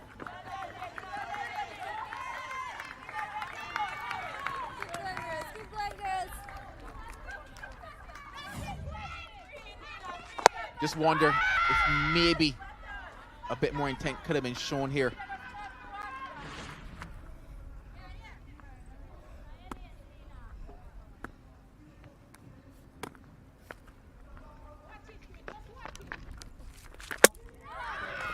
Castled into the stumps. That's the first wicket for Sugrim.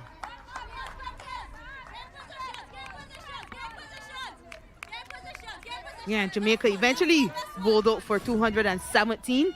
Compliments of this from Steffi Sugrim. Pulled the length slightly back. Yeah, Castles into the stump. So wild heave across the line. Yeah, I'm getting antsy. I'm saying they're bowled out. They're not bowled out. They've lost their 9th wicket. Cade Wilmot dismissed for 6. Another lower order batter who has done their job.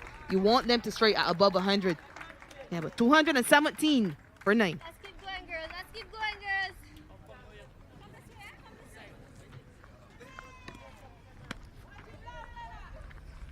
Middle. That's you. Thank you. Right time over.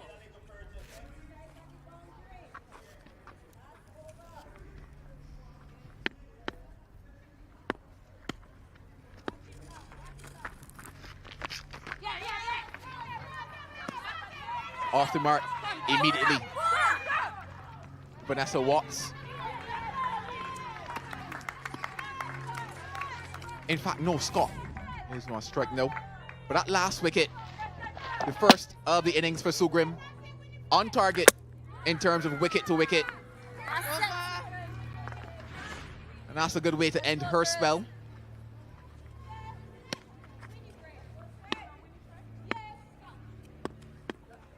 Final over of the innings, final 5 balls.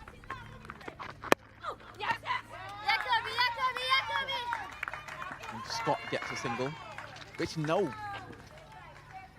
places a new batter. And Watts on to strike.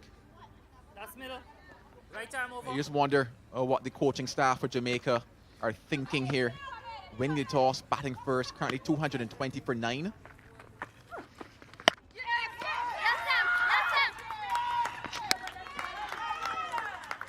A lovely single, you would say, to get Scott back onto strike. Yeah, please. Just to the left of Samara Ramnath. So good scramble through for a single. Once again, credit must be given to Lena Scott.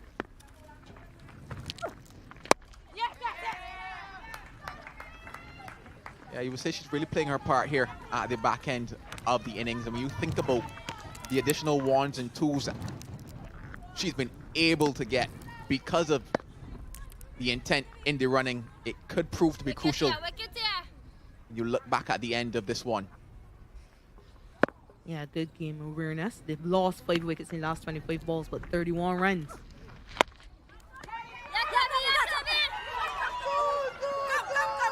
Yeah, Sloppy wants more from Trinidad and Tobago, but could be run out, and in fact given by the on-field umpire Javed Persad.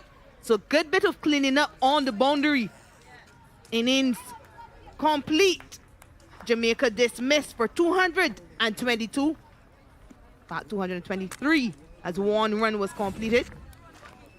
Yeah, the misfield is what prompted them to go for the second. Yeah, not the best in terms of getting the body behind the ball, but this throw, wonderful. And Mohammed finishing the work. An easy job in the end for the umpire to bring about the end of Jamaica innings. Lena Scott is the last batter to go. She's been run out for 5. 223 is what Jamaica have been able to post in their innings. Just wonder, will Trinidad be happy with this at the toss? or rather at the pitch report, Shakira Selman talked about 220 possibly being par on this surface. They've gotten that, and it's a very good batting surface. You just wonder if that will be enough. Shakira Selman, as we look to talk about this one, 223, a good platform being set. Williams and McKenzie starting things off quite nicely for them. Shadi Nation, she really brought some intent to the innings. Stefani Taylor, the standout in terms of that experience factor in the middle order with that 49. And a couple of the starts, when you look at the bottom, that innings from Bryce, but more so the running, might prove to be extremely important on this, when we look back at this particular innings. In terms of the bowling side of things, Shakira, allow you to run through this one. Yeah, 6 bowlers used by Karishma Ramarat. Of course, many of them were spinners, but Ram Tahal really was the standout. 2 for 34 on debut at 15 years old. That catch of Stefani Taylor diving to her right. Anisa Mohammed, the veteran, was good as well. 3 for 40. Ramarat got 2 and Ramnath got 1.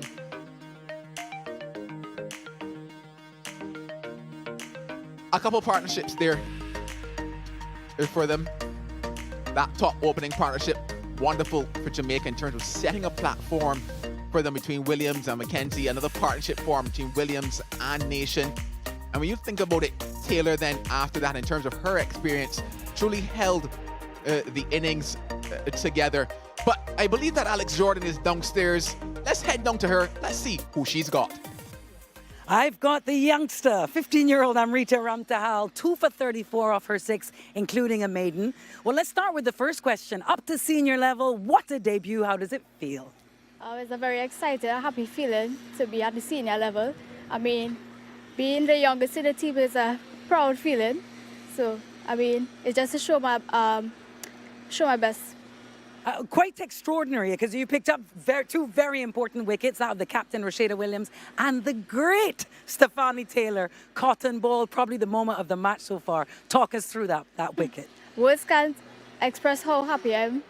That catch, Did you have plans for her? Talk me through it. At the top of your mark, what were you thinking? Pardon? At the top of your mark, what were your plans for her? Any?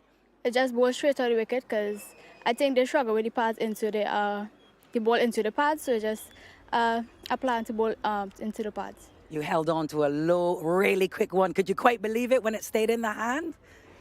I just stuck out the hand. And it stuck. Very nice indeed. Well, listen, you've done really well. 2-2-2 all out for Jamaica. Where might you bat in the order for Trinidad? I know that the Trinidad under-19 side you open, and West Indies you were lower down. Yeah. So what? I think I batted at number 10 today.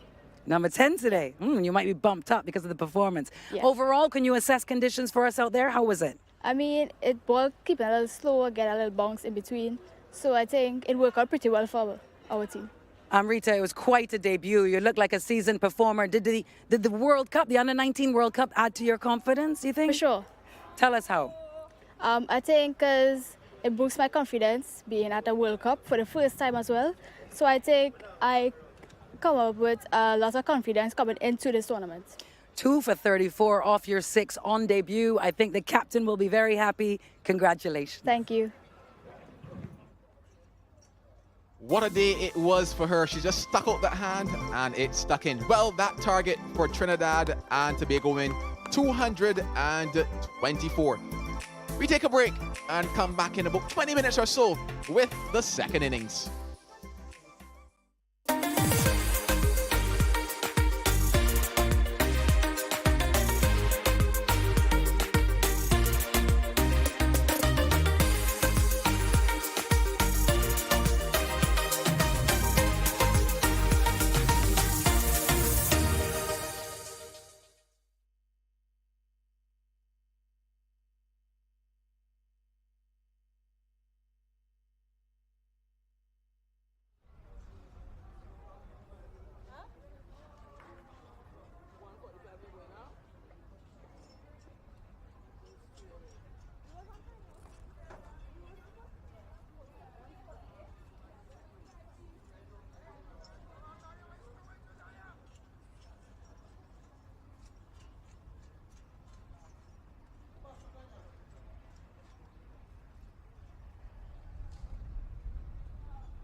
Well, we're coming to you live from this beautiful island of St. Kitts, where the Jamaica women are taking on Trinidad and Tobago in match number 1 at the Women's Super 50. Warner Park, a beautiful venue and a beautiful backdrop to go along with it. The Jamaican women have just wrapped up their batting. Williams, excellent half century up at the top. Taylor, very unlucky to not have gotten the half century. She batted really well for 49 off 56. And a handy knock from Morgan in a good partnership with Taylor, 22 off 31 from her. They would probably hope for a few more runs towards the back end of the innings, but the wickets kept falling, and no surprise to see the veteran Anisa Mohammed. She picked up the wickets, 3 of them, and it's the tail end that she really got into. They managed 223 runs in 49.5 overs.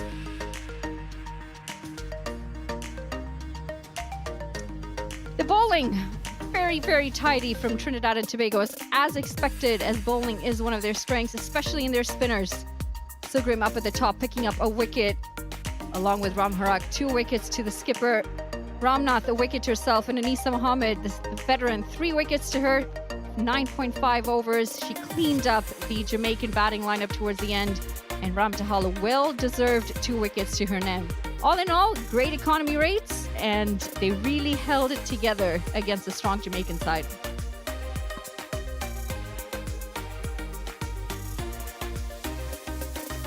Trinidad and Tobago, they need 224 runs in their 50 overs at just 4.48 runs an over. And should they bat well, rotate the strike well, no real risks needed, they will find themselves on the winning end. But again, there's an opposition involved as well. And I'm sure Jamaica is going to be coming in, roaring with the ball. Got some good balance with their pace as well.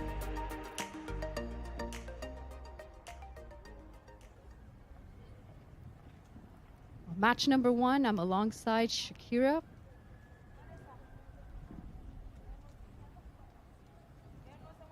And alongside this game, we do have another 2 games going on. It's the Windward Islands taking on the Leeward Islands, and Barbados taking on Guyana. The first one's wrapped up. The Windward Islands have won by 8 wickets. It was a quick game as they dominated through and through. And on the other side, Guyana, they need another 182 runs in their 48 overs. That should be a contest just like this one.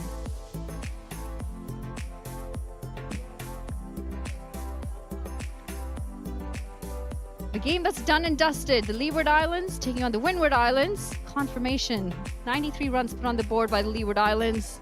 The batting just never really got going thanks to some exceptional bowling. Fletcher 5 for 15, Gilbert 2 for 25, and Ben 2 for 11 as they clean up the batting lineup. The Windward Islands in reply, 55 off 44 from Glasgow. A handy knock up at the top, and James 21 off 22. And despite a couple of wickets picked up, it just wasn't enough runs on the board. The Windward Islands, they win by a massive margin. We're going to take a quick look at the wickets from the first innings. First to go was young Krishana McKenzie, eventually held by Steffi Sugrim running around from long on. Went to the veteran Anisa Mohammed, and then it was the youngster Amrita Ramtahal taking captain Rashida Williams just as she passed 50. Shadeen Nation dropped a few balls before this, but held easily by Leanne Kirby at mid-off. Morgan, after a pretty handy partnership with Stefani Taylor, cannot get the distance she required. Easily held by Amila Khan on debut, but then it was all about this, the moment of the match. Amrita Ramtahal getting Stefani Taylor on 49. Your order looked to push on. Abigail Bryce, another one who fell victim trying to clear the boundary. Anisa Mohammed came back into the attack for the 48th over. Took 2 consecutive wickets into the surface and at the stumps. Steffi Sugrim got her wicket. And then the final wicket, run out of Lena Scott coming off the boundary. Janaba Joseph, 223 is all they could amass.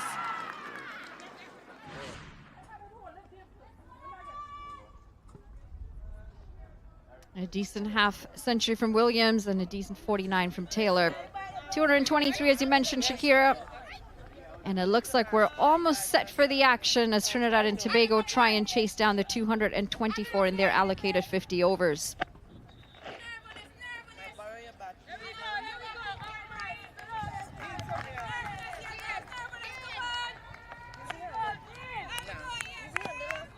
to break your hand, Janaba Joseph to start things off for the Trinidadian women. That's why I usually use the tail. I think you get a decent partnership going up at the top. Could make easy work of this total, as Chanel Saw Touch out. is her partner in crime to start things off with the batting. To you, to you, to you. That's leg.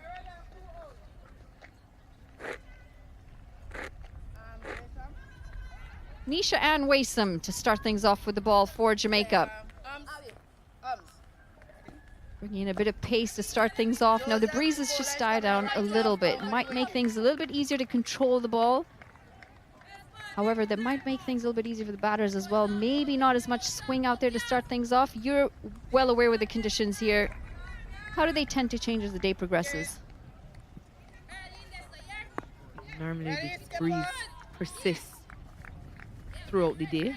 It has eased a bit, but I'm not sure if it's enough to make a real difference.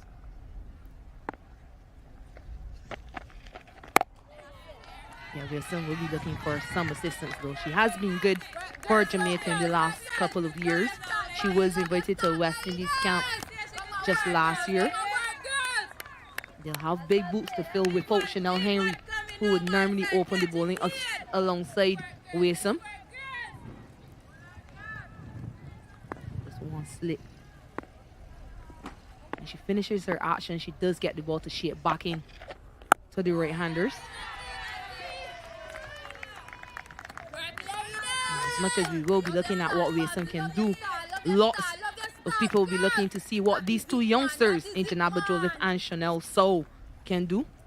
Both of them represented West Indies on the 19 in that inaugural World Cup. There have been so many expectations, especially from Janaba Joseph.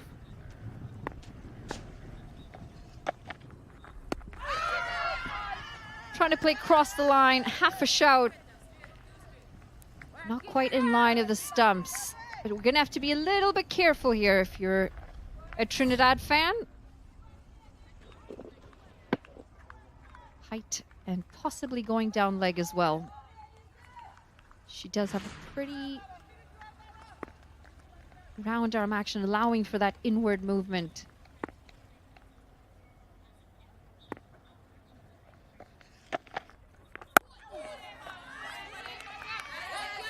Solidly defended again. Yet to start things off with a scoreboard, 4 deliveries in. Now we saw really labored innings from the Jamaicans, especially up at the top with the openers. Mackenzie, 16 off 63 deliveries. What are the sort of things that you think the Trinidadian openers are going to want to do to try and not leave too much towards the end? Because they might not have that Stefani Taylor innings or that Williams innings towards the end.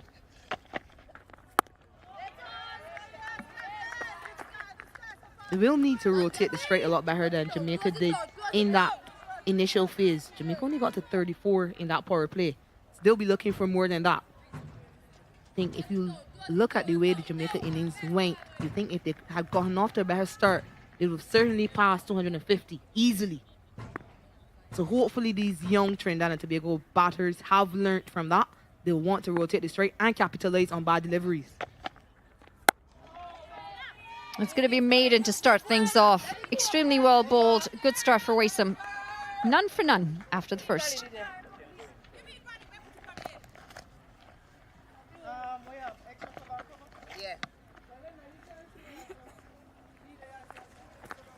Right back, yeah? Right back? Yeah. That's what I said. See, wait. Right arm over. Yeah. Them do that. Look, Steph, look. Yeah. Lena. Middle, please. That's middle. I know we spoke about this a little bit earlier, Shakira, you and I, but the intent when you're batting, the intent when you're playing. And we saw a lot of that as soon as Stefani Taylor walked out. And you could see it in the class and the confidence that she had. Now, yes, we've just started the second innings. It started with a maiden, but that intent is the sort of thing that we're still missing. The players are still very hesitant, very defensive. Early days, 50 over cricket, but the body language says a lot. Yeah, I completely agree with you. I'm sure Shane Deeks, as West Indies head coach, would have been asking pathway coaches and territorial coaches. White ball. Starts to ride Selena White to buy into playing a more aggressive brand of cricket. We did allude to the fact that the better teams in the world score above 250 in 50 over cricket. And that's where you want to see West Indies cricket get. That has a lot to do with the intent and looking to score off every delivery. Of course, there are going to be good deliveries, but the better teams in the world score off the good deliveries and then put away the bad balls. Your first option has to be to look to score.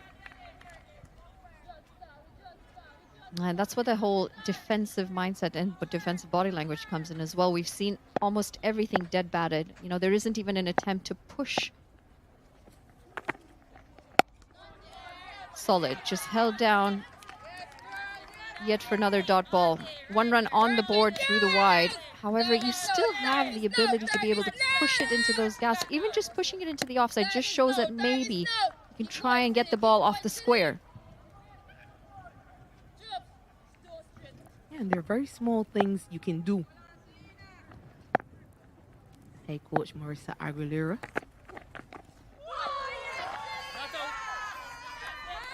Yeah, you don't expect balls like this to beat the back.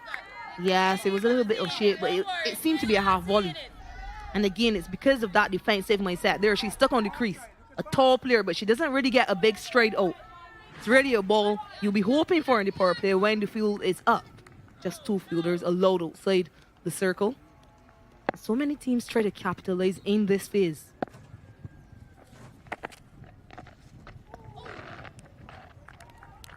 Back of length, a little bit of width on offer. We finally see a bit of a swing of the bat. I've had the opportunity to be exposed around the Trinidadian women's setup for quite a few years back in the day. Cricket Canada had partnered with the Trinidad and Tobago Cricket Board, especially for women's cricket development, and we had quite a few tours there. As this is well fielded for another dot ball.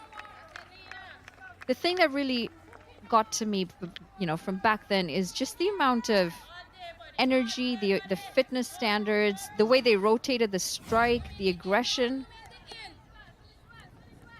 As this is a really good piece of fielding. Saves a run.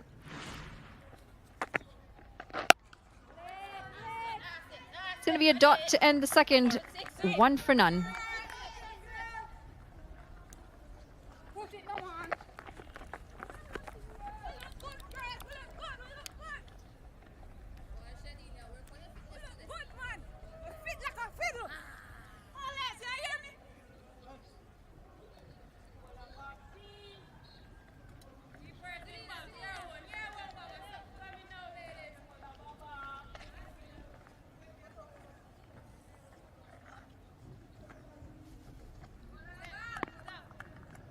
.223 runs needed from their 48 overs.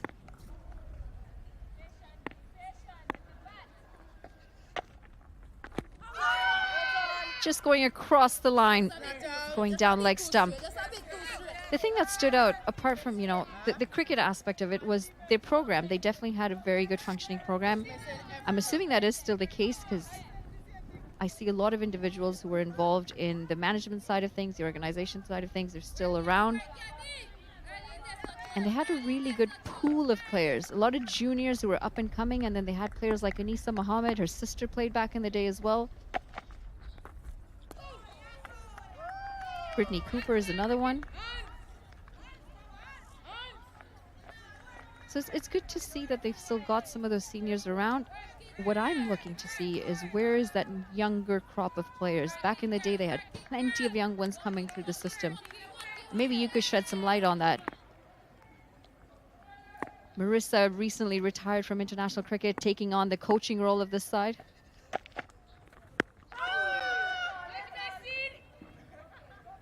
Yeah, I too am curious as to why we aren't seeing more youngsters in this side. They have given opportunities to some of the under 19, some of the younger players, but there are still some who are missing. And you think about the fact that there's a Kerbina Alexander who's played for a number of years and she sat on the bench. And my take is, if you're at a certain age, you can't break into the 11.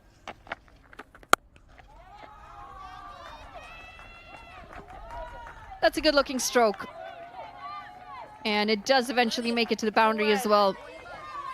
Placed it really well, waited on it as well. And that's the sort of timing that you want to see. First boundary up. Yeah, long half volley from Nishan Wasom. First opportunity to score for Janaba Joseph. And it's exactly where she likes it. Yeah, full, wide, everyone up on the offside. Thank you, says Janaba. Off the mark and still. This should give some confidence as well to Joseph.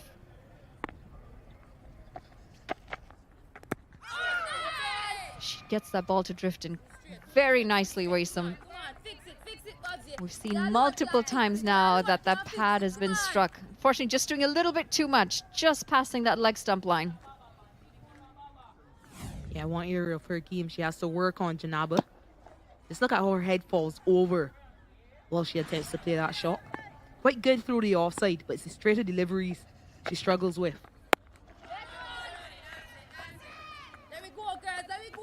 Three gone, 5 for none.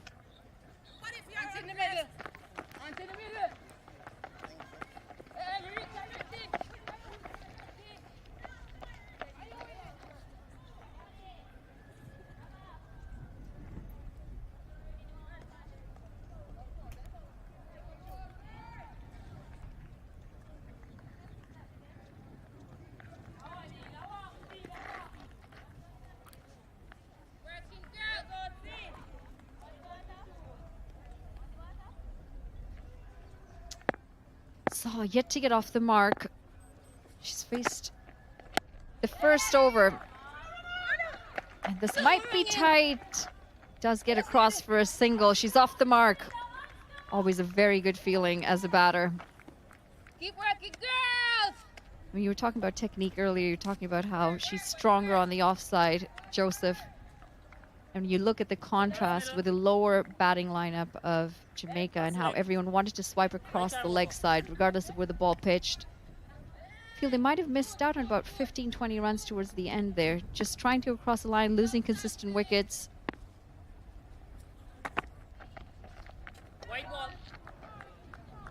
That's going to help the Trinidadians. I think if this game comes down to the wire, they're going to wonder whether they could have added some more runs towards the end there.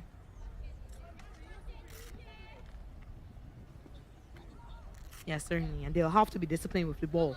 224 may seem like a lot, but on this surface, good disciplined batting, good partnerships. It should be a walk in the park. Yeah, and with shots like that, it becomes a lot easier. Give her room once again, Joseph, and again, she capitalizes. This is a great shot and a lot more confidence on this one than the first one. She had authority over it. She waited on it as well, and she timed it very well. And once you can get a couple of these away, it puts the bowler under more pressure and the fielders as well. You can see backward point was just quite far inside that circle, maybe just wanting to give them a little bit more room next time.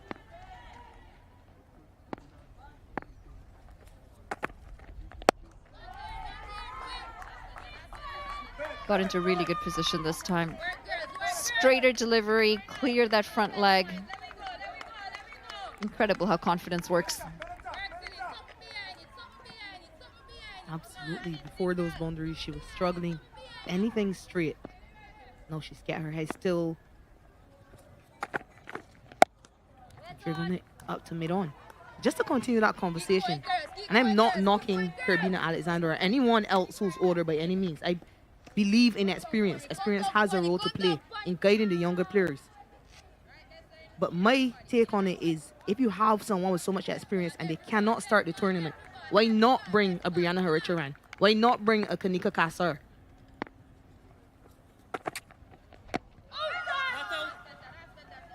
Tough questions. And I suppose we're in the position to ask these questions, especially when you're looking at tournaments such as these, to identify talent, to try and create a pool that's a bit larger with some of the younger ones to help you through the next 5-10 years. An inside edge onto the pads. I suppose, though, we should still give credit to the management staff here for going to Anrita Ramtahal. Wide again. It could have easily played Caribbean Alexander instead of young Ramtahal. Instead, they've given the opportunity to the young 15-year-old. The credit must still be given. But I just wonder why Brianna Haricharan, if she's not injured, we haven't been informed, but if she isn't injured, she should be at this tournament. She's one of the players identified by the selectors for that West Indies under-19 team. She is a wrist spinner. We have a lot of wrist spinners in the Caribbean. Why not Kanika Kassar? She does bowl good pace. Through the offside, another full-fledged drive and a boundary to end the over. You got to be so careful when you bowl your wides because that extra delivery often does cost them. 4 overs gone, 16 for none.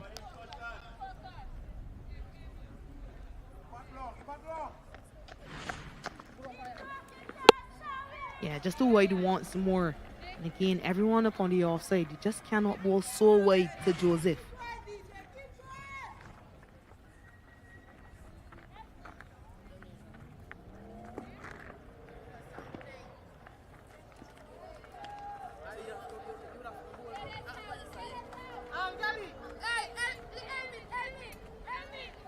Janaba Joseph, 12 off 17, 3 boundaries to her name so far.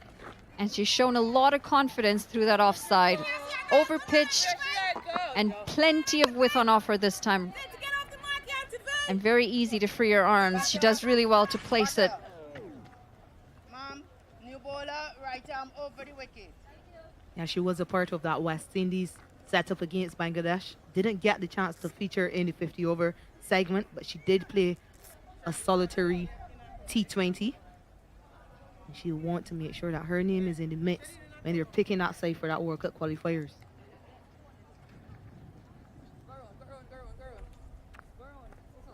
Going to see a change in the bowling as Watts comes in. And a little bit of off-spin action. Saw still to get that confidence, 1 off 7. But sometimes that's okay if you've got an attacking batter that you're paired up with. If Joseph can keep the aggression going at the other end, her job should just be to rotate and bring her back on strike. Yeah, cricket is so much about partnerships. Do everything in partnership. Janaba just making it a little bit easier for Sol to get settled. It will be a different type of challenge now with Vanessa Walks.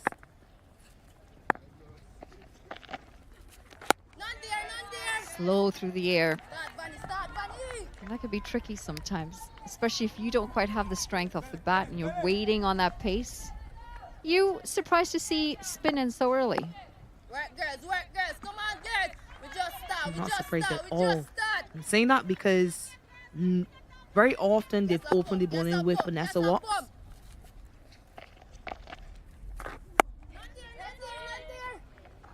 And she's been key to the success of this Jamaica side for a number of years. There was a period when they completely dominated this regional tournament, and it was almost single-handedly on the back of her bowling. And she did make a West Indies side because she had been consistent over a number of years. I'm glad you said off-spin action, though. She's not a big spinner of the ball, but she does have the action, and sometimes that can deceive batters. The action, and then it's also the lack of pace that makes it so difficult for batters. You brought up partnerships. Bowling partnerships are just as important. Now, I don't know if you were ever on the receiving end where you're bowling really well, but it's your bowling partner that ends up picking the wicket.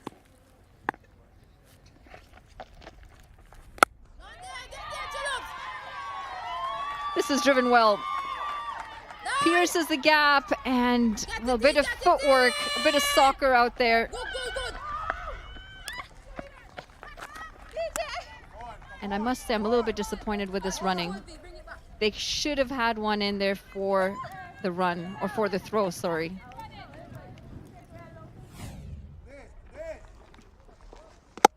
Yeah, nicely driven along the ground through that offside once more. Her preferred side, Janaba Joseph. But yeah, they should have come back for a third. Wonder what impact that could have.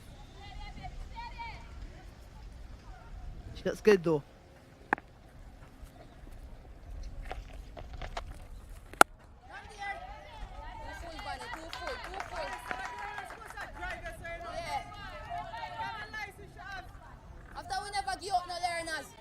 And going back to those more percent factors, and we want to see the aggression in between the wickets. It's runs that are free for you to take. Pulled into the leg side, uppish as well, but there are no fielders there. It's going to be a good over, good boundary to finish this over. 6 runs, 7 runs coming off of it. Correction, 5 gone, 23 for none.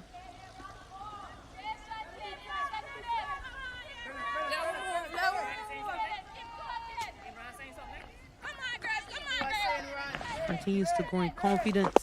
Janaba Joseph, bit of a top edge, but no fielder at deep backward square. Easy boundary for her, her 4th.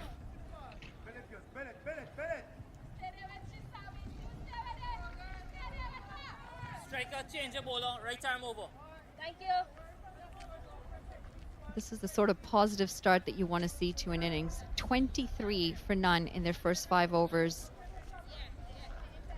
When you saw the opening pair of Jamaica, in contrast, they really struggled to get going. Runs were hard to get by. Boundaries were very hard to get by as well.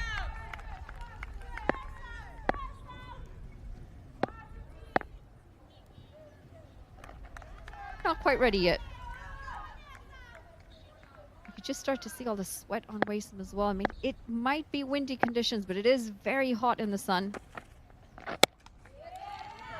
I know, Shakira, you're thinking, yeah, it's just another day. Not quite for some of us. Oh, just another day in the ESC for us. We are very fortunate. But yeah, there is an argument around the Caribbean that St. Kitts is probably the hottest place to play cricket. And I felt it when it was here last time for CPL, when it was here back in 2023 for this regional tournament. That's the reason I retired. That's what broke the camel's back. You know, yesterday, while it wasn't a working day for us, I was by the pool, and about 30 minutes into my relaxing pool outing, it's like, I think I'm going to pass out in this heat. It takes an adjustment.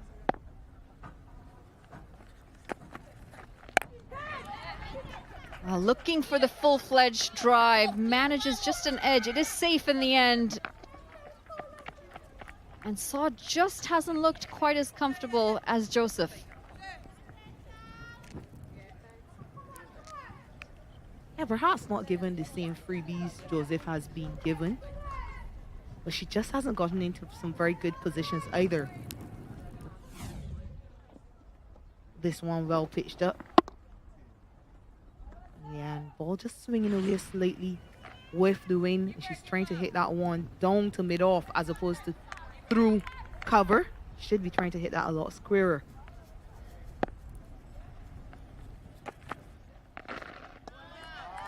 Left alone this time. Again, the hesitancy is very evident in Saw's batting. A bit of an edge in the ball before. This time, best to just leave it alone. Now, you said St. Kitts is hotter than some of the other islands. Is it also windier than some of the other islands? Yeah, it certainly is, especially here at Warner Park. Good take by Rashida Williams. I mean, see, you look at the surroundings here around Warner Park, and you've got ocean literally right behind it. You've got the mountains on one side. You can see the breeze is so strong just by those 2 flags there.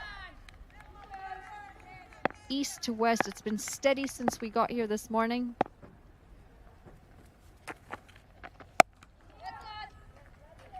I can tell you, my sun hat was the worst thing to bring here because it just doesn't stay on. It just keeps flying off.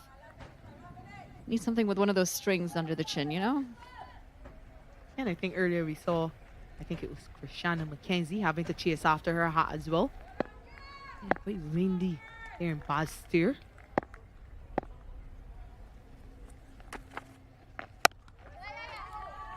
Guided through the offside, and this is very well placed from Saw. She finally picks up a boundary to her name as well, and this will definitely help her confidence. 6 overs gone, 30 for none. Another over ending with a boundary. Trinidad now ahead of where Jamaica were at this stage.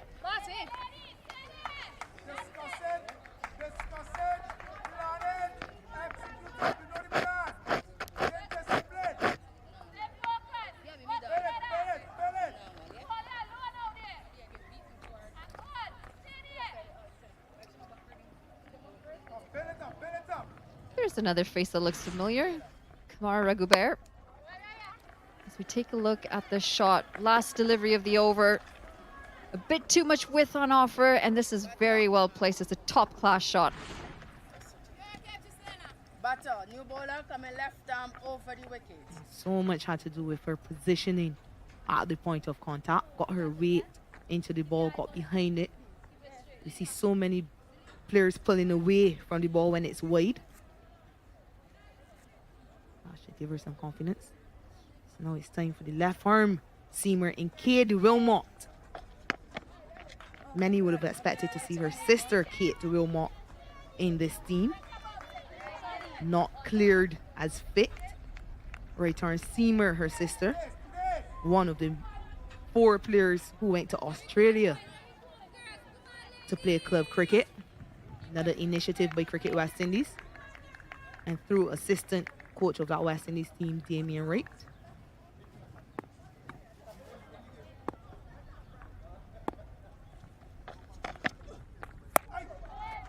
Back of a length. Looking to cut it away. Now this is going to be a tricky patch here for Janaba Joseph. Because Saw hasn't been able to rotate the strike as often as she needs, sometimes when you're the non-strikers for too long, you just start to lose that concentration. And then you get yourself in more trouble.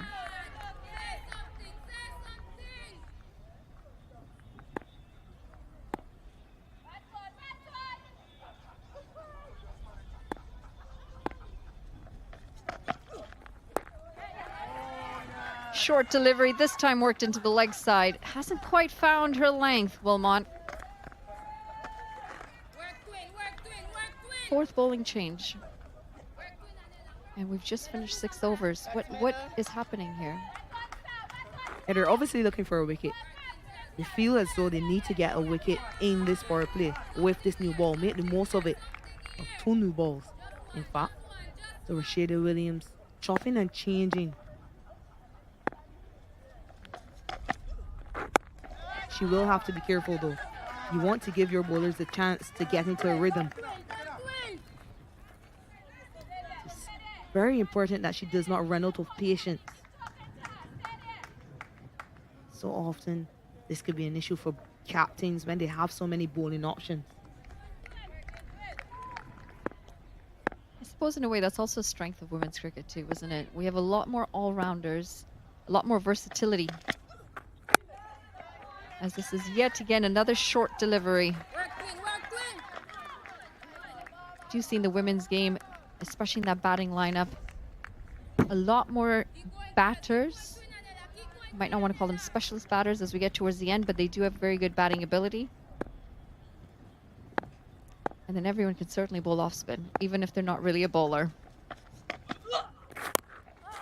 Yeah, we did see Grace Harris pick up a hat trick in that last women's IPL game. So you're right. It's the reason why I always discourage young bowlers from becoming off spinners. Unless you can bat. Because anyone can bowl off spin. I'll try not to take that as an insult.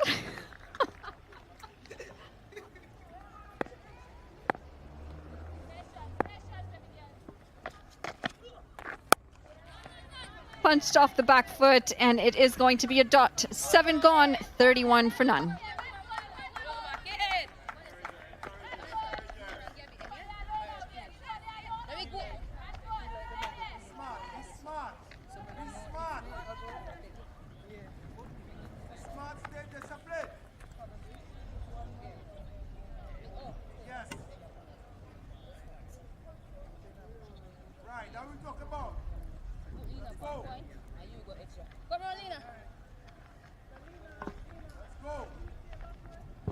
Yeah.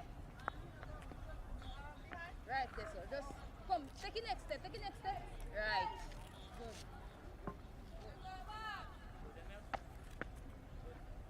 A little early in terms of comparisons, in terms of that worm, but you could definitely say off to a good start. Trinidad and Tobago platform being set by this opening pair. A platform that has been filled with intent, especially when you think about young Joseph. She's capitalized on anything, especially wide of that off stump. But they're also showing that good running as well will help the score to keep ticking over.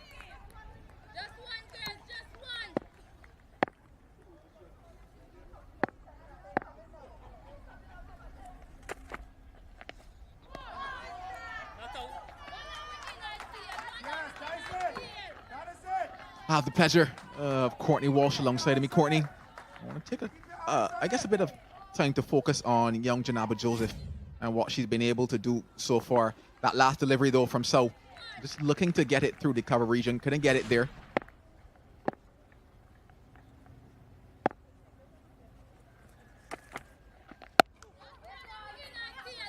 I think Joseph has anything that is wide, she's put it away pretty well. Anything that is full, she has, latched on to it. She's been very positive in her approach.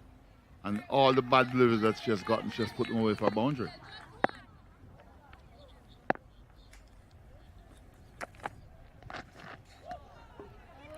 Maybe missing out there. So, protection, yeah, the offside, but short and wide. That's definitely a ball that you're looking to crash away to the boundary. I think where some can consider herself lucky. Those short, those wide, it stood up to be put away. She missed. That should have definitely been a boundary. Yeah, change in the field. Point goes back onto the boundary now as protection. Third, or rather fine leg comes into the circle. Gets a bit straighter in that length as well. You get the impression that the Jamaicans are looking to bowl more on that off-stump line. They've got the third man on the deep square, as you mentioned. So the slip has gone out, and I don't think you need a slip that much on this wicket unless the batter is new. It's a very flat, good batting surface. So what you want to try to do is to try to build pressure.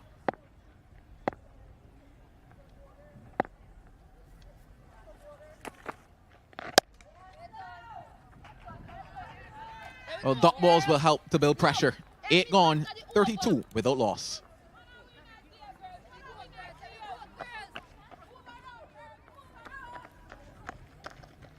That's 10 umps.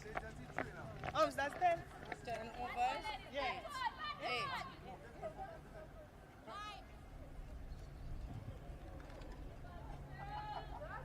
There we go, girls. There we go, girls. Just 1 year. Just 1 year.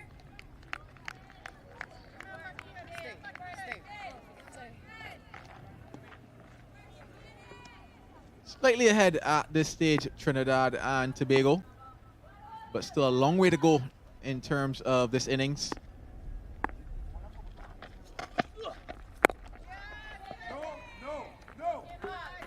Wilmot has been good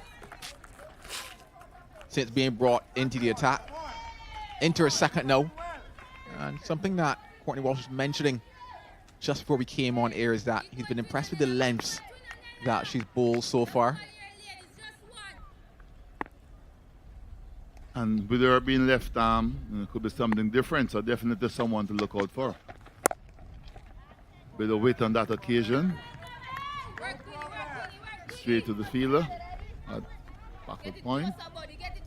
But yeah, because she's left arm, we don't have a lot of left arm seamers in women's cricket or in the region as well. So it's something that you could look at and try to develop her.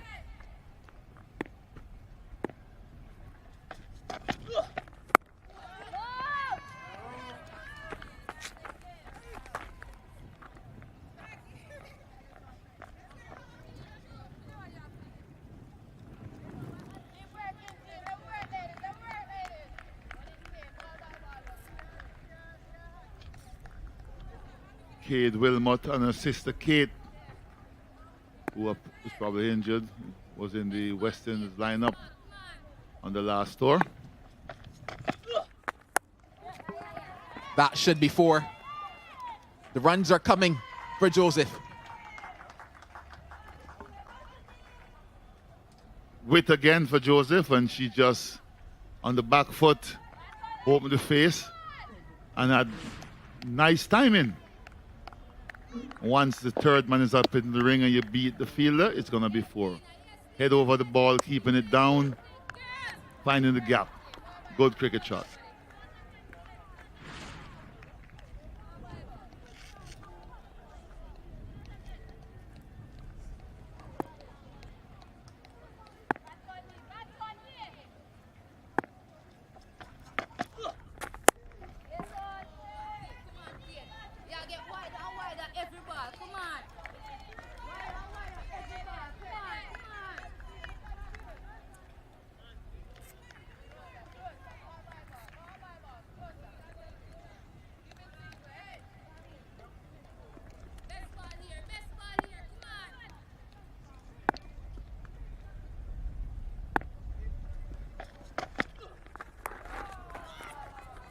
Just helped around the corner.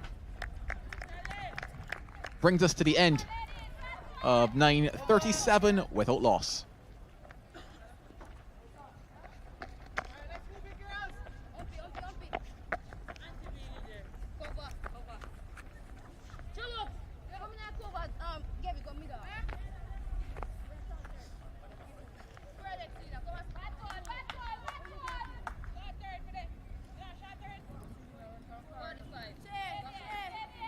Striker. Change them all out, right time over. Come in! Go on, go on, go on. Here, come in, Lina.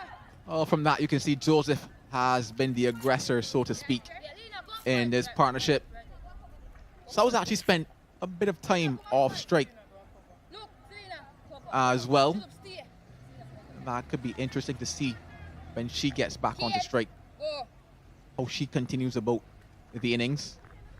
Vanessa, third man and slip. Third man and Change in bowling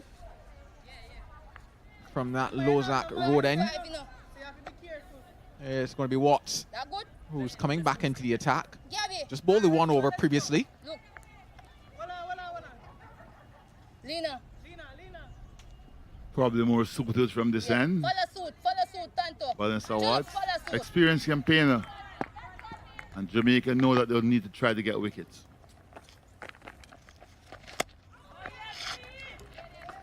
It will definitely help if they can also pick up this wicket of Janaba Joseph.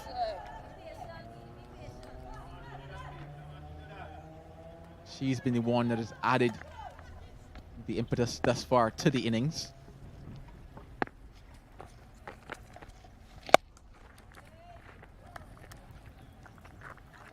Work, Bunny, come on, ladies! Say something, say something!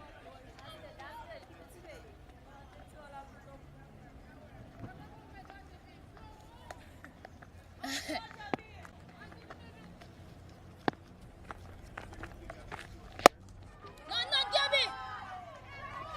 Good work being done at mid-off by Waysome. Gets around to her left. Good.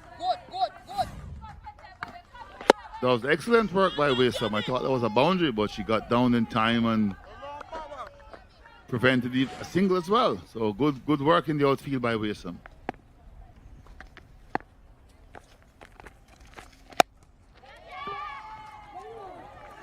Tries to find that gap in the offside again. Can't. Another bit of good work. This time White, the one to do it.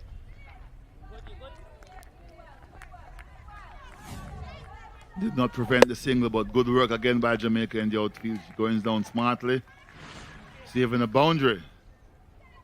Again, it's White, and the umpire is probably just having a check on something, not sure what it is.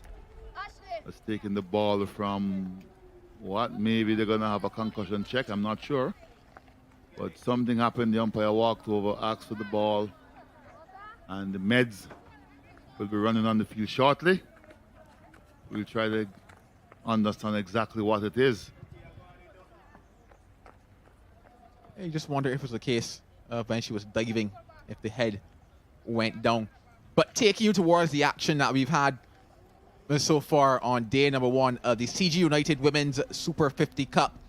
Well, the Windward Islands, they had themselves a breeze pretty much at St. Paul's versus Leeward Islands.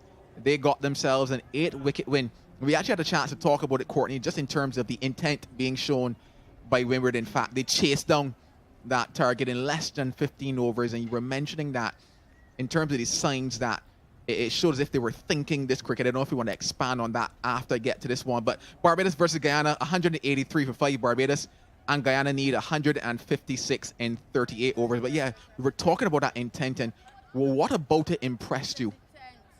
I was impressed that the Windward didn't waste any time. They chased a small total and knocked it off in about 14 overs. So obviously thinking about the bonus points and a convincing win and probably net run rate as well. If it comes down to that, they would have put themselves in a very, very good position at the get-go to put themselves up at the leaderboard. And, you know, once you're there, teams comes under pressure. So impressed with the way they went about it, and it was an emphatic win. And you know, Afi Fletcher got a 5-wicket in that game. And Glasgow with a 55. So the West Indian players coming to the forefront, and you want to see more of that at this level in our regional tournament. Yeah, statement certainly made by Windward Islands as a team to look out for in the CG United Women's Super 50. Back to the action right here at Warner Park. So, on strike, as I mentioned, away from the strike for some time.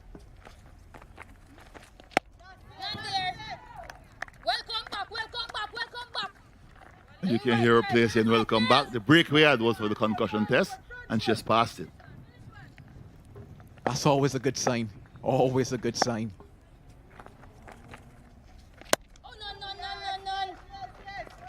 Well, the dots continue to pile up for South. 10 overs gone. End of the power play. 38 without loss.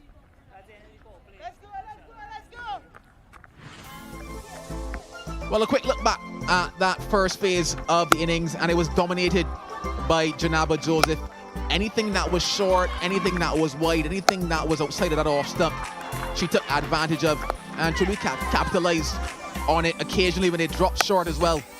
She was able to find that boundary. So she's been pretty much the perfect pair, you would say, at the other end. So the platform set and a good start, you would say, for Trinidad and Tobago women in pursuit of this 224 that they would need if they're going to get themselves a victory here in their opening encounter. Of course, still a long way off before we talk about a winner, but in terms of the progression, I would say that they're showing good signs so far, Trinidad and Tobago.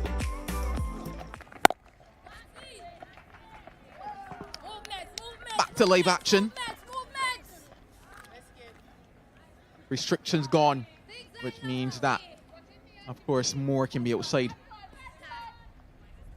of that circle now. And Jamaica opting to go with 4 outside.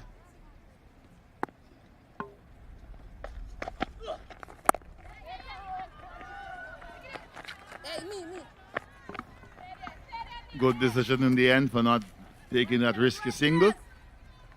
Don't want to give Jamaica any easy wickets at this stage of the game. They're slightly ahead in the power play. They've got all 10 batters in the arch. Pace in the innings is important stuff for these two. And the other batters to come.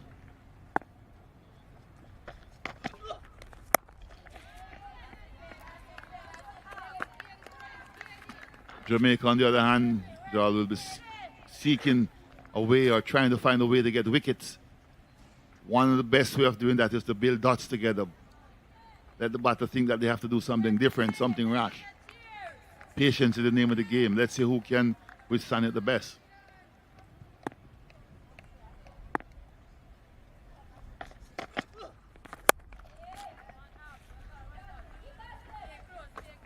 Just might feel as if she missed out there, Joseph. That's an area that she's been strong all day long, just in terms of that line outside of the off stump.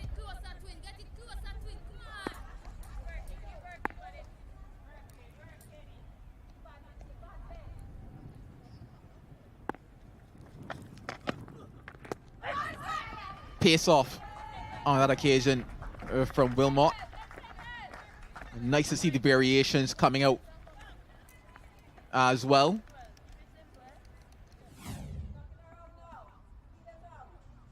Yeah, just rolling our fingers over it a little bit. Strain down the leg side just a bit. But these things happen when you're trying something different. You're trying to take the pace off. You might just miss your line or your length a little bit. Wasn't a bad delivery. Intention was good.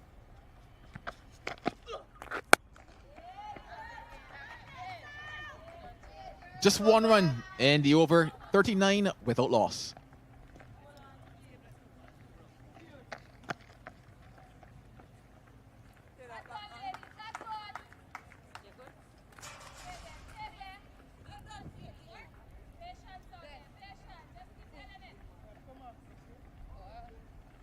Nikki for company field.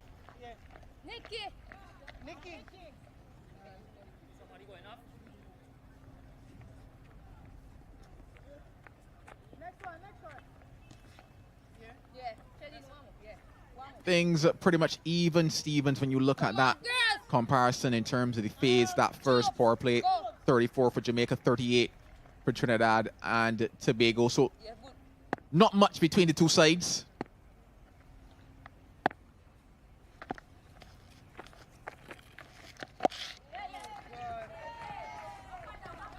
Should be a comfortable two. A lot of space behind square on that leg side. And it's this phase. Now we go back to just wondering how will Trinidad and Tobago maneuver this phase. Obviously more fielders are outside of that circle now. Can they find those gaps? Can they still find themselves picking up the odd boundaries as well? Something that Jamaica were able to do after the fall of their first wicket when Shadeen Nation came to the crease. Well, it has forced a change in the field. They've removed Stefani from slip to give themselves a little bit more cover in the outfield as well, because they can't keep giving easy single to the Trinidad team or they'll cruise home.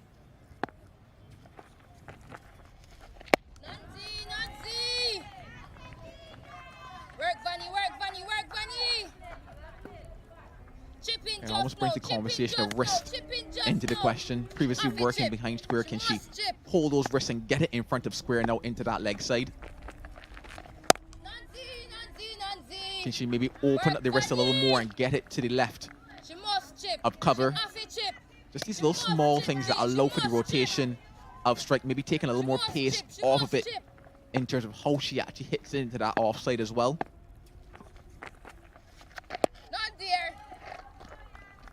And that's the important thing. And if you're not being able to rotate the strike and play with soft hands to get the single, then at some point in time you're going to be thinking, I've got to play the big shot now, I've got to play the release shot, and that's when you put yourself under pressure. You take a risk.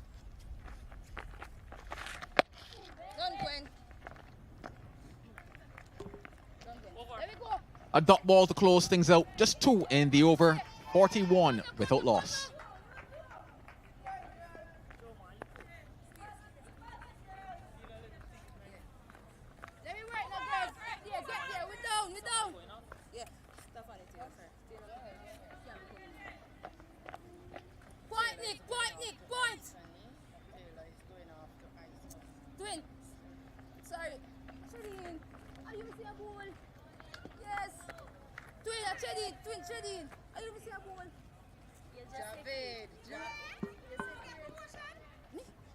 Well, if things were close the over before, they're dead even Stevens now in terms of that comparison after 12 overs.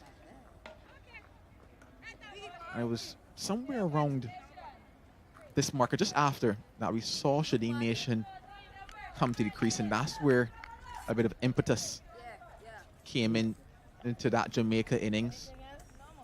So far, things looking easy, would say, for Trinidad and Tobago. No real scares in terms of close shouts. Butter, go the next side for me, please. Butter, you have a new bowler coming right arm over. We were talking about her batting and what she did, I would say maybe about an hour and a half ago. She's now got something to do now with the ball. Shadeen Nation with ball in hand.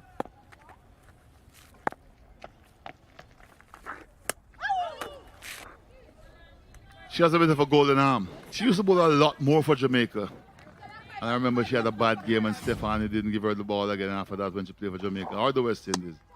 But of late, she's been coming into the attack as with like a golden arm to try to break the partnership. Just angled going down that leg side, so not much in that show. Confirmation of leg buys now comes from the umpire. Just always going down that leg side. Possibly could have maybe done more in terms of that sweep shot going down the leg side as well.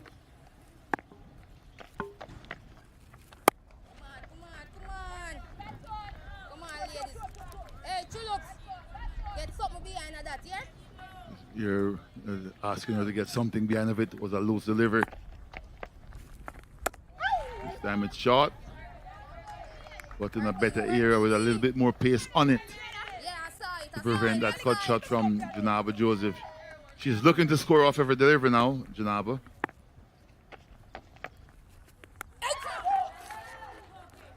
But he's the outer edge of the bat and should get too easily. Oh, a bit of a fumble. Could have ended in embarrassment and rolled into the boundary as well. Wilmot on that occasion did the hard work in terms of chasing it down. It's just at the end of things when she said, oopsie, missed that one. Oopsie, missed that one again. Come on, ladies. Come on, ladies. 1 year, 1 year, 1 year. Yeah, looks clean there. A bit of a boundary check. Just wondered if maybe that hand was still in contact with that rope when she was picking things up. I think the umpire very soon will be satisfied. But maybe having another look, the third umpire. Have you ever had that happen to you, Courtney, where you're on the boundary? You thought, you know, things would have been easy for you, and then all of a sudden you see it just roll in front of your face into that rope. Safe said by the umpire, but those scenes can be embarrassing. I can't remember it happening, but other things have happened. We won't get into the other things just yet. 13 gone, 44 without loss.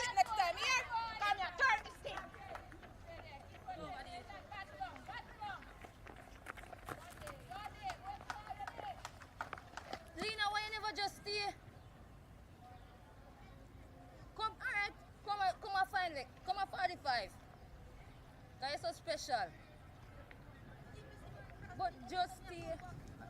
This one. Is that young man? Yes.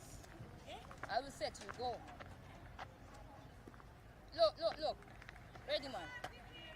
In pursuit of a further 180 runs, Trinidad and Tobago.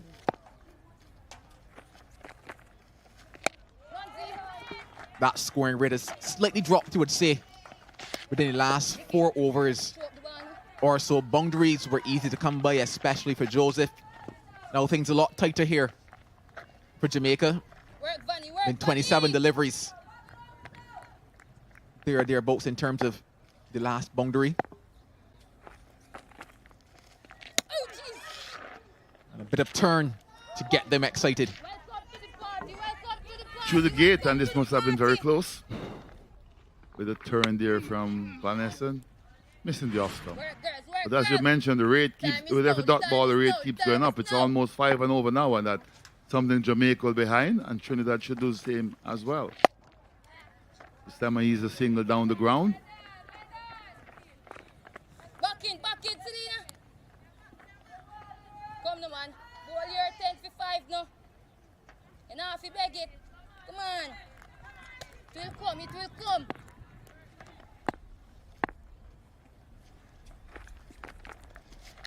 None there.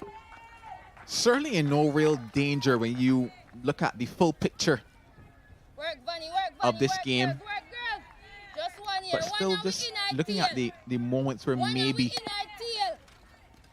ones could be found, twos could be found as well.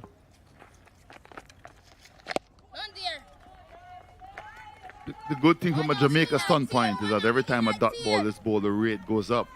From a Trinidad standpoint, they still have got all wickets intact. So they should be able to up the tempo when the time is required. But you don't want it to get too far ahead.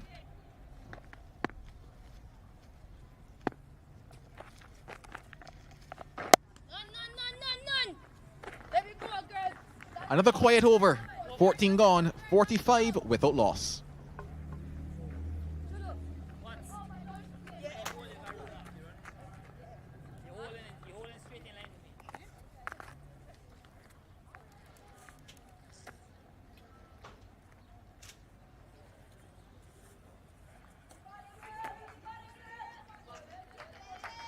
Keep going, J.A. Keep going, J.A. Come on, girls. Come on, girls. Me?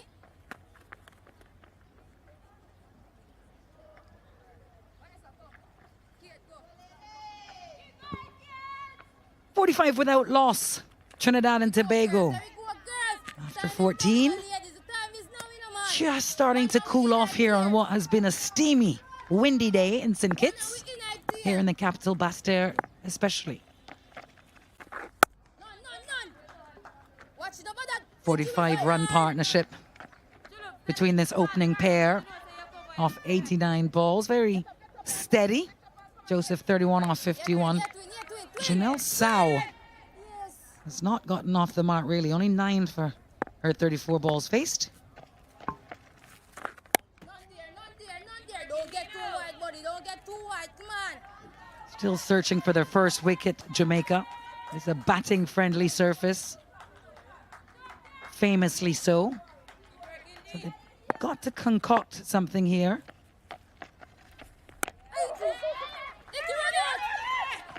A hasty single. Janaba Joseph did a good job getting down the wicket. Shakira Selman, West Indies International World Cup winner. Beside me, what do you make of how things stand in the beginning of this Trinidad and Tobago innings? Yeah, Trinidad and Tobago are obviously in a good position. Good platform lead. Easily makes it Janaba Joseph.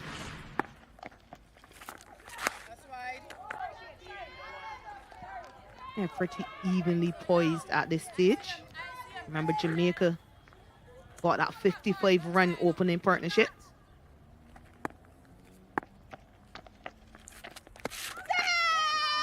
And I suppose the question will be, just how can Jamaica break this partnership? Or can they remain patient and disciplined, build pressure, and then force the mistake? You did mention it's a batting-friendly surface.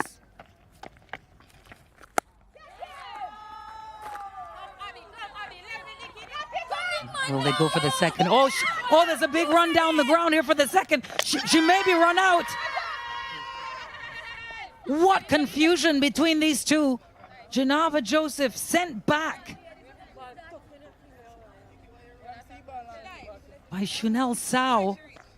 This could be disaster for Trinidad and Tobago since Joseph is the more productive of the two by some way.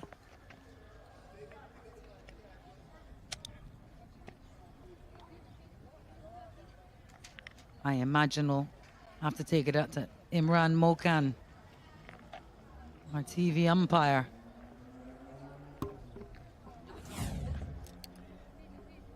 Well, it was quite extraordinary because she was well down. She'd almost run the entire run. And there was just no intent or desire from Chanel Sow to move. She looks like she's gone here for all money. Yeah, it does seem to be just short. The diving attempt to get back home by Janaba Joseph. Yeah, and there you see it. Maria Abbott signaling out. And Jamaica are elated, over the moon. They found a way to get the breakthrough on forced error by Janaba Joseph and Chanel Sow, but she has to go back for a well-played 32. Trinidad and Tobago 48 for 1.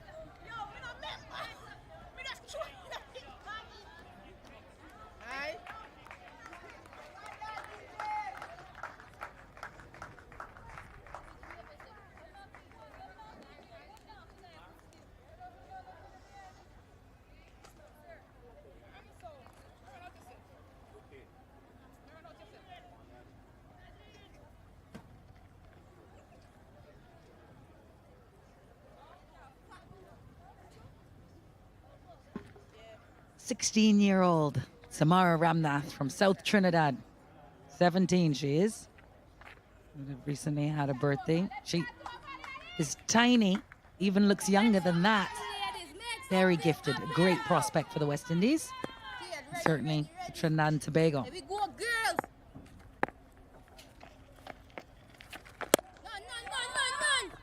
A dot off the end. Well, a breakthrough for Jamaica in that last over, but as my colleague Shakira Salmon said, an own goal, an unforced error by Trinidad and Tobago.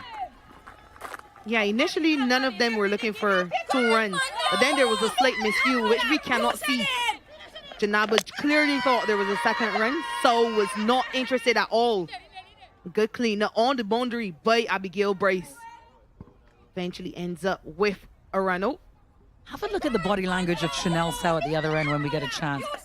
She's just not moving, not interested at all. And Janaba Joseph had been going along very nicely. So pressure now on Sow to produce. Yeah, certainly 10 from 37 deliveries. Joseph got to 32. But just look, they take off by jogging. And then there was a slight misfeel where eventually they were both ball watching.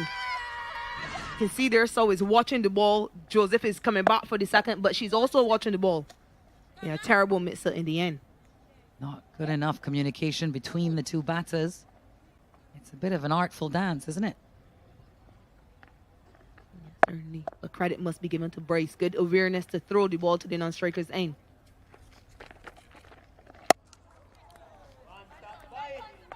Off spinner Vanessa Watts into her 5th over.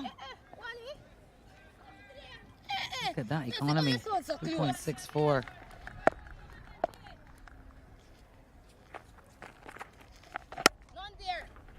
Well, that will be a big blow for Trinidad and Tobago. They were going along very nicely. And Janaba Joseph, who was the victim of the run out, was really the productive partner in the duo. One brings 2. Watts into the wickets. And it's bang bang for Jamaica. Yeah, Samara Ramnath goes without scoring. And a nice simple catch held by Nina Scott at cover. Yeah, pressure on the Trinidad and Tobago side because of that unforced error. Set by her dismissed, and now Ramnath, she goes without scoring. 48 for 2, and it will be a drinks break.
Mount Lyamiga here in St. Kitts and Nevis for the CJ United Super 50 Cup. We're day 1 here today, and we're at Warner Park.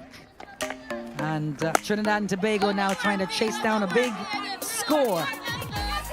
And just extraordinary, inexplicable almost run out of Janaba Joseph has created the first breakthrough for Jamaica.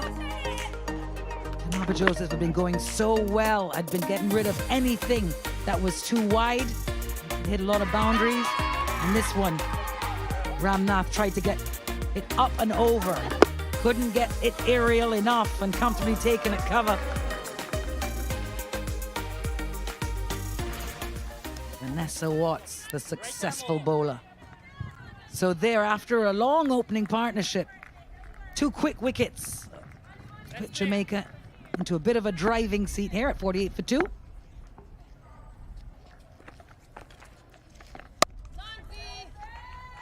Brittany Cooper, the new batter, former West Indian international, with whom you played, Shakira. Work, girls, work, girls, work, girls. We had the star of the semi-final in that 2016 World Cup that we went on to win.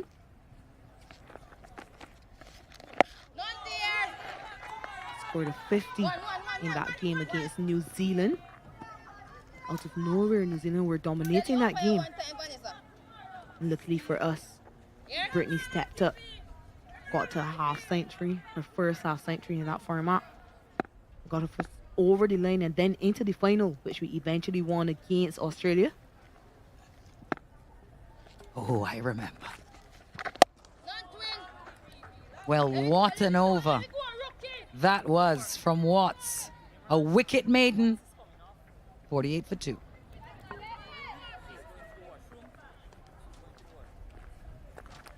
rookie, run. Come to me, rookie, come to me. Corinne Howell. Still I use it, Dino. Yeah, man. Rookie go right the one there. Yeah. Catch your ball, ninja turn. No slip.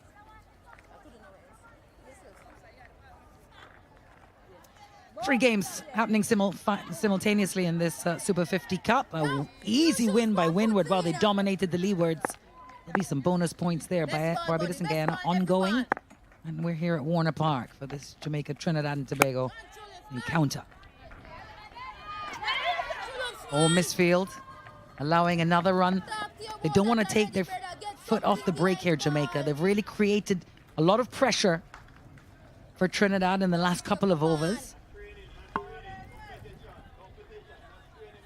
For Shannon McKenzie, the culprit on that occasion. Couple of subs on the field. Nicole Campbell on the field for Stephanie Taylor. She's coming right arm over the wicket. Corinne Howell is on the field as well. Come on, work, ladies. Come on. IGL blue, come on. Come on, Dina. Use the pitch. Howell on for Vanessa Watts, who just sent down that wicket maiden. Probably just had to run off for some treatment. And that one cut away behind square. Should run all the way. Yep, a boundary. Oh, did she save that? Talk about being ahead of the action. That was an extraordinary effort. Nicole Campbell in as a sub. Oh. But what a good effort. What a great effort. I mean, she was an inch away from saving her team a couple runs. Yeah, valiant effort by young Nicole Campbell.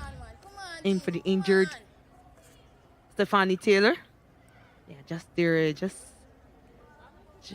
seems to touch the rope before she's able to pull it back. Wait, a difficult decision for the television umpire. Yeah, it was well struck, you know. It was humming away towards the boundary.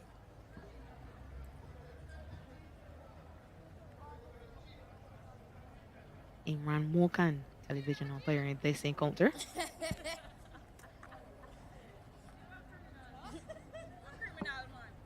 Yeah, a tournament like this, such a developmental tool for the women across this region, but also, dare I say, for all the staff surrounding the game, the umpires included. 4 runs in the end, despite the good effort. Brittany Cooper with the boundary correction. Yes, our TV umpire Imran Mokan, the Guyanese junior panel umpire. He made his first-class debut in Guyana in the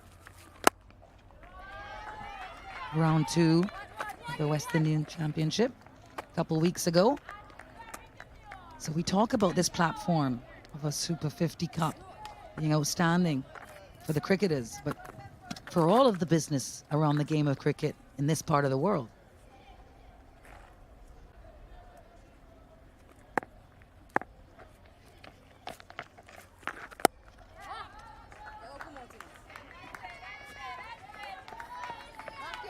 Seven runs from the over. Trinidad and Tobago 55 for 2. Over. Okay. Thanks.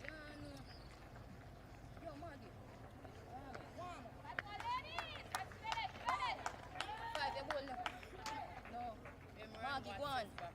You, Maggie, go on. Sorry, yeah. Come on. Where you want me to tell you? Mid-wicket B. Where you want me to tell you? Off the field. No. Come on, Rochelle, come on. Ah, beautiful stuff. All Caribbean islands love it when the cruise ships are in town. Everyone comes onto the island and business is buzzing. And action happening now at Warner Park. Jamaica set a total of 223, and Trinidad and Tobago now in their attempt to chase that down. 55 for 2 after 17. Janaba Joseph with the top score so far. Very unfortunately run out. And the wicket followed soon after of Samara Ramnath. But Brittany Cooper there now with Chanel Sow.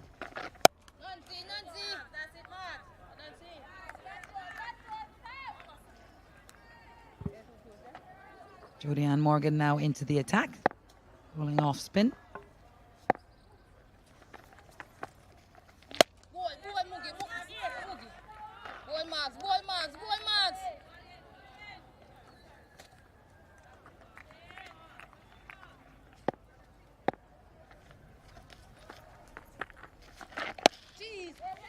There's a lot of weight on each game played here in this tournament. It's a short, sharp tournament. Each team plays the other once, so you don't have long to impress. With that result at St. Paul's today, Windward Islands dominating the leewards. That has sounded the warning signal for the rest of the sides. Yeah, of course, and it's a Windward Islands without Kiana Joseph, who's currently playing for Leeward Islands in this season.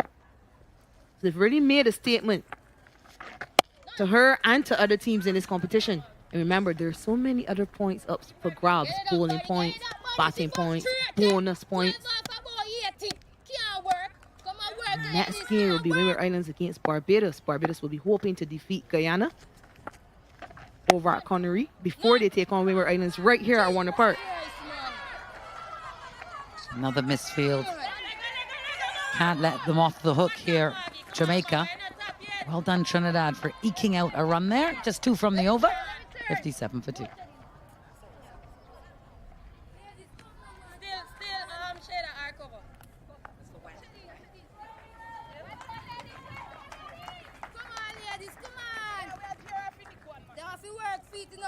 Just like we work for free, you know.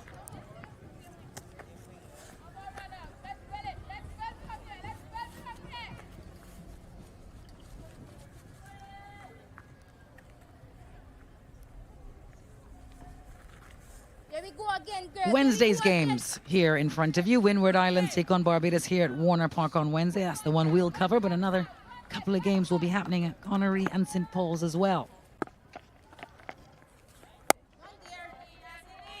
Now, of course, you get 2 points for a win, but they're bonus points. Oh, it might be 4 points, I think, for a win. They're bonus points on offer. You know, if you bowl out a side, for example, Trinidad and Tobago, I would imagine, would have picked up a bonus point or 2 for that. But Windward Islands dominating the leewards, you would expect that they will feel the happiest so far. Yeah, and Jamaica too are in a position to get a bonus point. They've already effected 1 run out. If you get 2 run outs, you can get a bonus point as well. certainly they will be aware of that.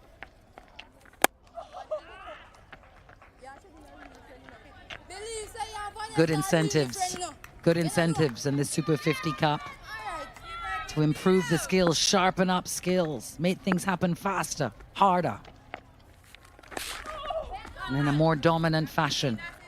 This is a lot of pressure being applied here by Jadine Nation, going through her balls very quickly. 5 dots.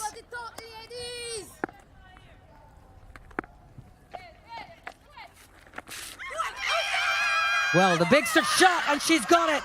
Pressure applied. And Brittany Cooper went for the big swing on the last ball of the over. Yeah, experience versus experience. And Shadeen Nation, she comes up trumps. She is able to dismiss Brittany Cooper. Pressure built. 5 dots before this delivery. And she goes for a big shot, trying to slog sweep that one over into the onside. Misses it. A judge LBW by umpire Maria Abbott. Brittany Cooper has to walk back for 5. Trinidad and Tobago 57 for 3.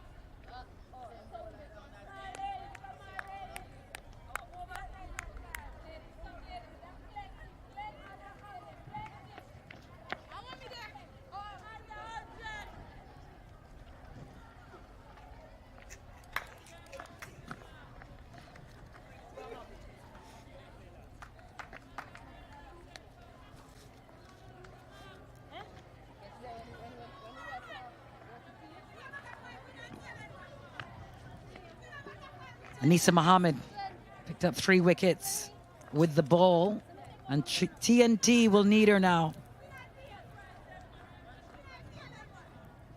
The Willow. 3 wickets down.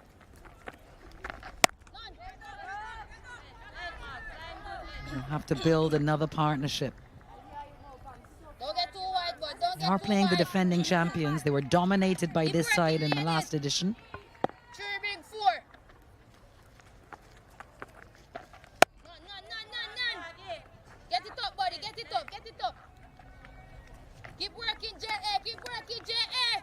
Last 30 balls.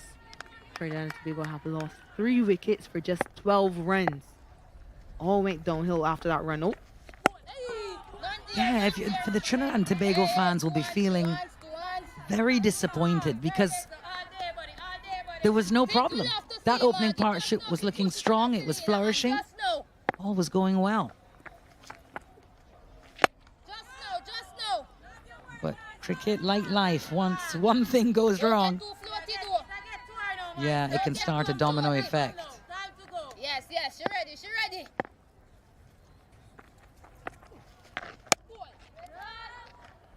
Good variation, Mark. They've looked really sharp in the field as well, Jamaica, and they ran well between the wickets. At the end of their innings, they are the athletes of the region. Fastest people on the planet.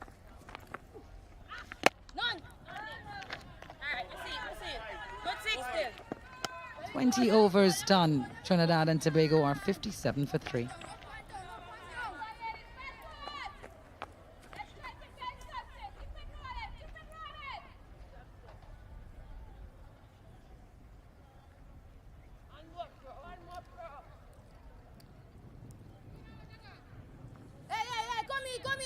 Come in.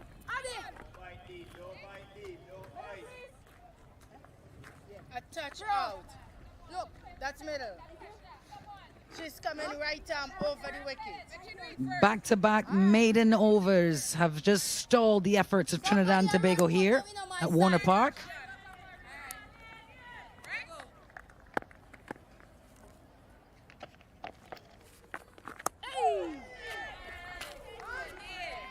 This is an outstanding period of play here. Keep working, ladies. And the Jamaicans.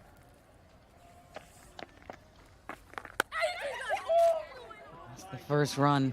And 14 balls is cut finally, and it should go all the way for 4. Nope. Paul Campbell doing so well out there in the deep. And saved a couple. So just the 2.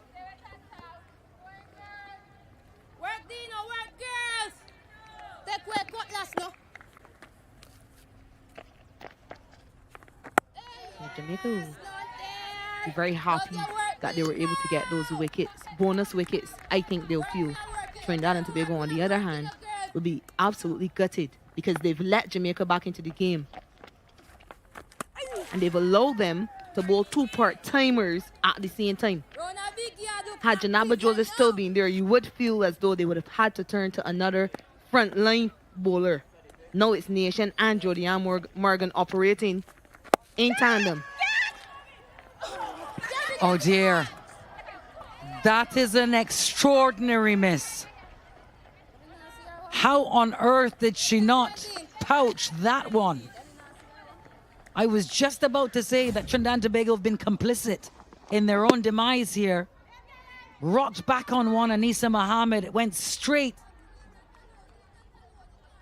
to Waysome, who inexplicably missed it.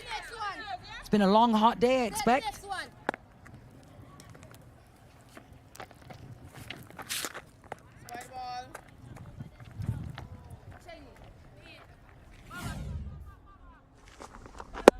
Yeah, you're right.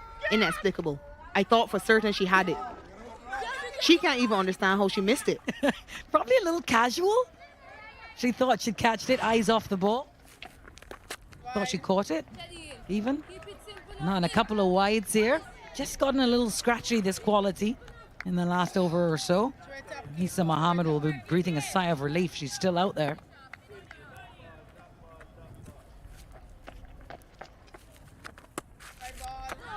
Oh, that given is wide as well. A couple of groans from bowlers in this commentary box.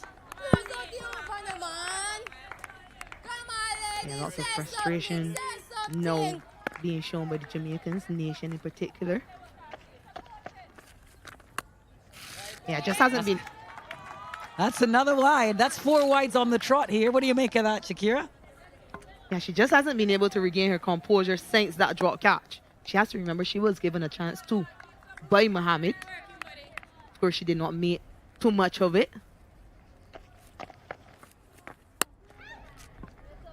Ah, and that's the last one. 8 from the over. Trinidad and Tobago 65 for 3.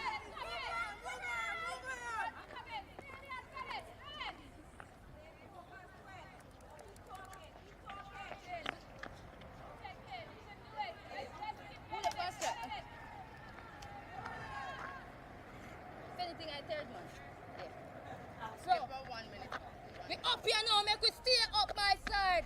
Steady. You have 5 more to go, you know. You have 5 more to go. So let go that. All right, good. Gabby. Beautiful scenes around here in St. Kitts. Some shopping, perhaps? Yeah. Come on. Are you much of a shopper, Courtney? At some time, yes, but these days you don't get much time off. Long hours of work. In this or not, but it's not a bad place to shop. Port Zante and other places on the island. Now, is that where all the tourists that dock at the cruise ship port here end up? Yes, definitely. It's the place that the duty-free shopping is allowed, and the shops are in a little cluster. So it's not a bad place to go and have a look around and see what goodies they might have. So if you get a chance before you leave here, yes, you should pop down and have a look. And, you know, that's just a fantastic sight when you see that big, good-looking ship out there. Now, I've got to ask you, and pardon my ignorance on this, but since you already live around these beautiful islands, do Caribbeans, do you go on cruises? Or is that just for the depressed people living up in the cold? No, we do go on cruises. I have been on 1 or 2 beforehand, but it's not the run-of-the-mill stuff for us because we're already in the Caribbean. But there's a couple of cruises going around the place these days, with the Harmony Cruise where the performance come out, and the Bob Marley Kids as well has one. So a lot of Caribbean people goes on that cruise for the entertainment. Bob Marley's Kids? Really? 22 gone, 65 for 3.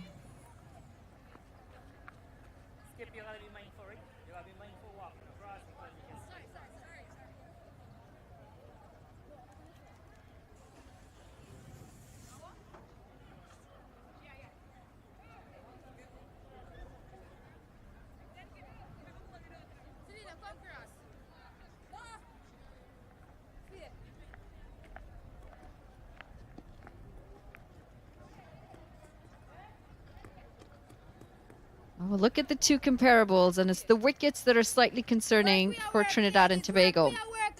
65 for 3, and they've lost them in clumps.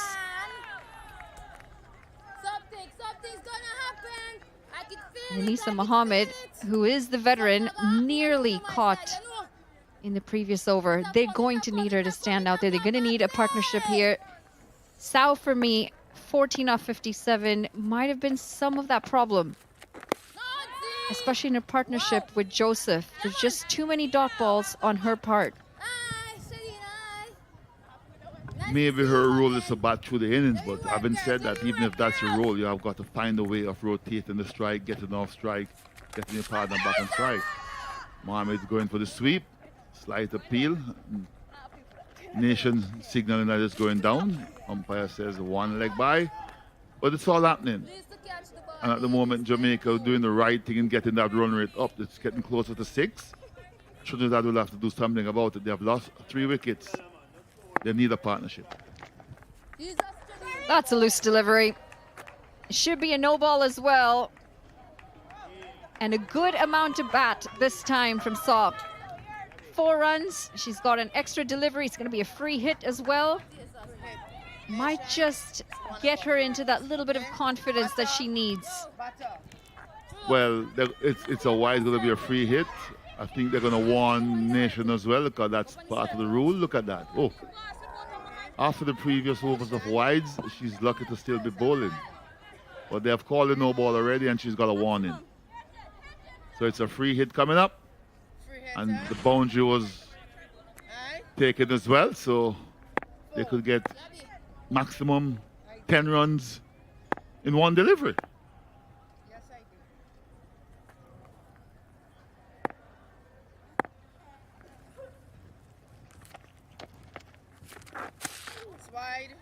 And that's going to be a wide. A free hit continues on to the next one, turning out to be a very expensive over. Previous over as well, a lot of wides. This is where the consistency and the tidiness is so important from your bowling unit. Yeah, you've got the runs on the board. Yes, the other side struggling with the bat. Gets down on one knee, trying so hard to get it into the leg side. Just manages to find the fielder. It's a missed opportunity. Would have expected a better approach to the free hit from Shaw, but she was still trying to needle a single.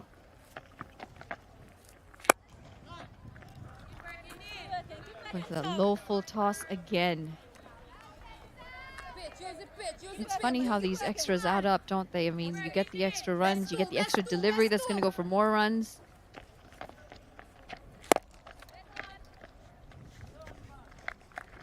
That's a poor delivery, and these are the deliveries that you're expecting that should be put away, and this is quite disappointing to see from Saw. Yes, a youngster, but you've got to be able to do better than that. Yeah, you got to put full tosses away. Not even a single from the full toss. You got a free hit, and then it's now still pushing up. It's 72 for 3.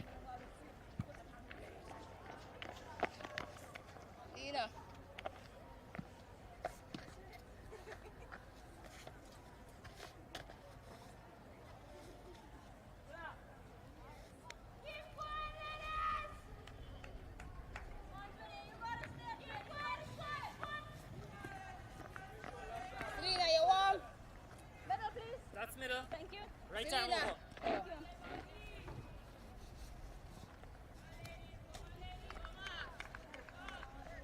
It's going to be Morgan back into the attack. Just the 2 runs off for 3 overs so far. Another swing and a miss. I'm going to have to go back to that conversation about intent. And where's the intent? Unfortunately, we've just not seen it from 62 deliveries to get her 18 runs. That saps up the deliveries where you could be scoring off of. It puts more pressure on the person that you're batting with. Definitely, and Anissa knows that she has to start scoring, because if they both continue in this trend, then the rate is going to get higher. And once the rate starts, it goes up to 6, 6.5, 7. A lot of pressure is going to be on the batting side.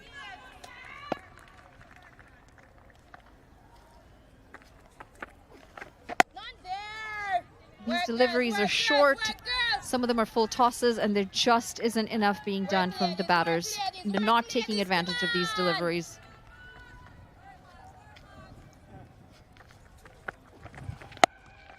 Well, there's some power. Down on one knee, slogged.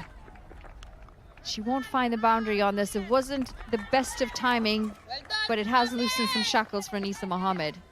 Pressure shot, pressure shot. Get out of You can hear the fielders calling it a pressure shot. Well, she did release some pressure there. And she's doing the right thing in trying to up the tempo. And they're saying, I bet she kind of do it again from the stump mic. And she decided against it. And quite rightly so, because you don't want to lose wickets. She can't afford to lose wickets at this stage.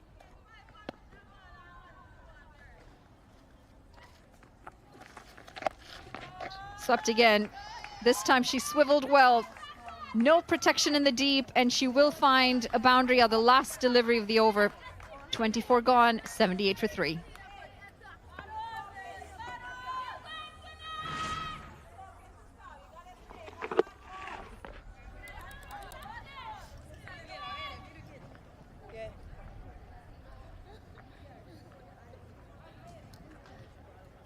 See what, right?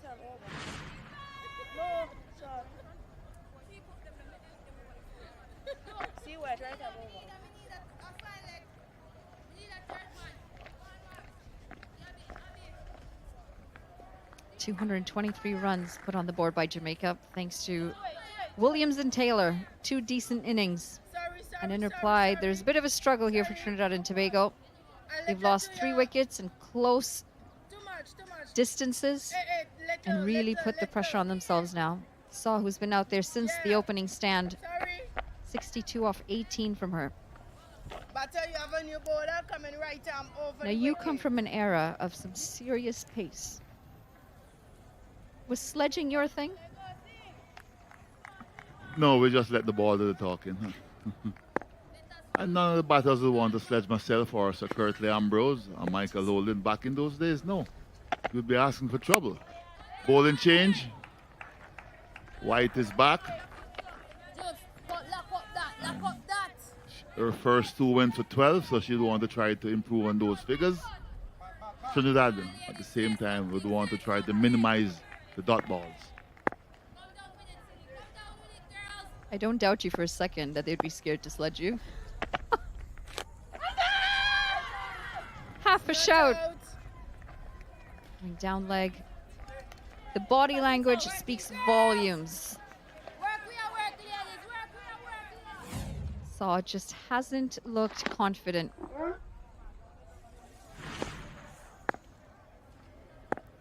I think the Jamaicans are not in a hurry to get that wicket as well. It was a half a shout, but they're not that keen to probably get her out at this stage. Good looking stroke through the covers. There is protection in the deep. That's all she really needs to do. She just needs to rotate the strike. If Anisa's going to take more of the batting, be the aggressor, just get her on strike.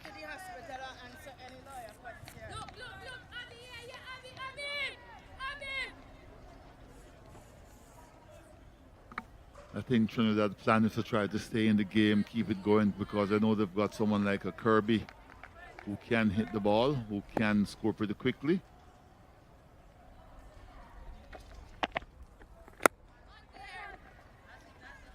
Is it a cause of concern if you're Trinidad that you're still heavily relying on some of these senior players, the juniors not being able to take off from where the seniors would have left off? Yeah, it would be a cause for concern on someone like a young Saw who is out there batting now. You would want her to be showing a little bit more urgency.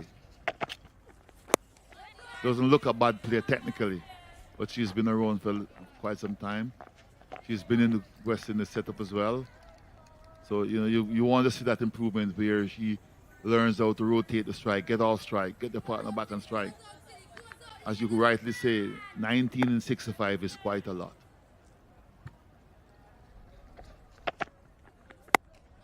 I suppose sometimes it also comes down to the messages that you've been sent down to bat with.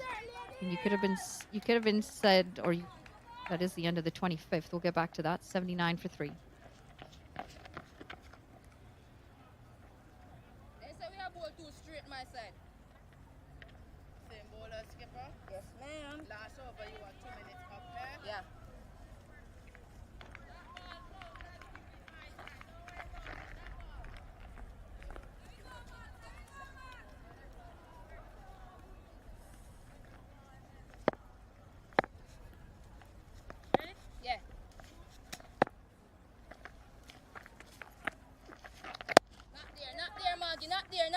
And we talk about the messages that they're sent out where they could be potentially just staying there, batted out. However, like you mentioned earlier, you need the runs.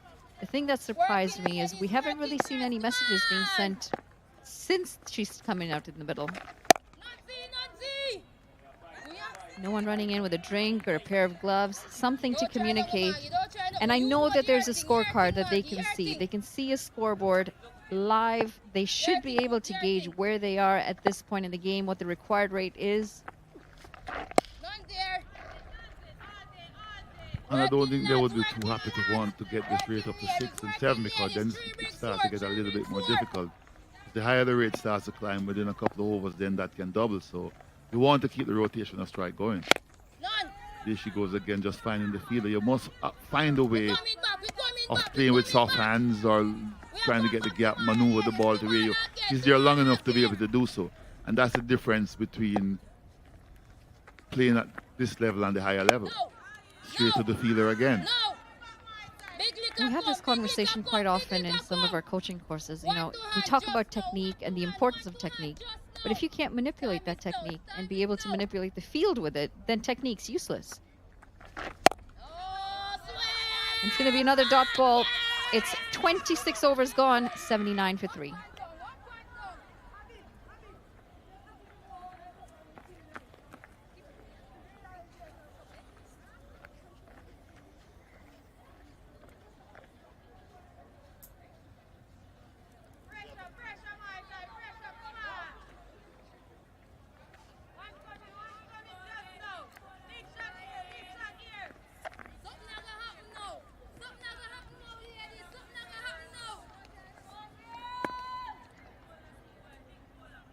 $79 for 3 at the same point. Jamaica were 89, a whole 10 runs ahead, and this could be trouble. They're both down the same end. And the run out does finally come. Saw is going to be very disappointed to have been in there for 71 deliveries and to get out in this fashion. Total confusion between both batters at the same end. And her long stand has to come to an end.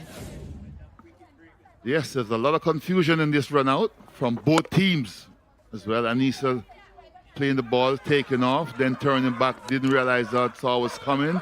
Then the wicketkeeper threw it, the bowler missed it, didn't try to get to it. And in the end, I think Mackenzie was the one who had a direct hit at the stumps. And the stumps were broken. They have asked her to stay on the field of play. Something might have happened. The bowler might have broken the stumps. We're not sure. But they have asked Saw to stay on the field of play while they're going upstairs to check again. So we'll have to wait on that.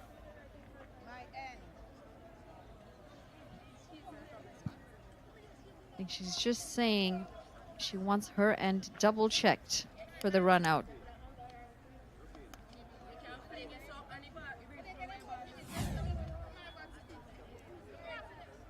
They do want to make sure this is a clean hit, and it is as clean as a whistle from our angle here.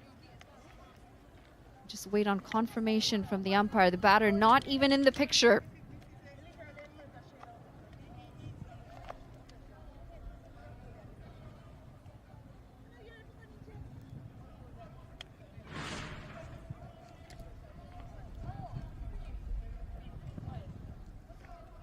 Let's go, ladies, let's go. Maria Abbott, the on-field umpire, just wants to make sure which batter might be run out.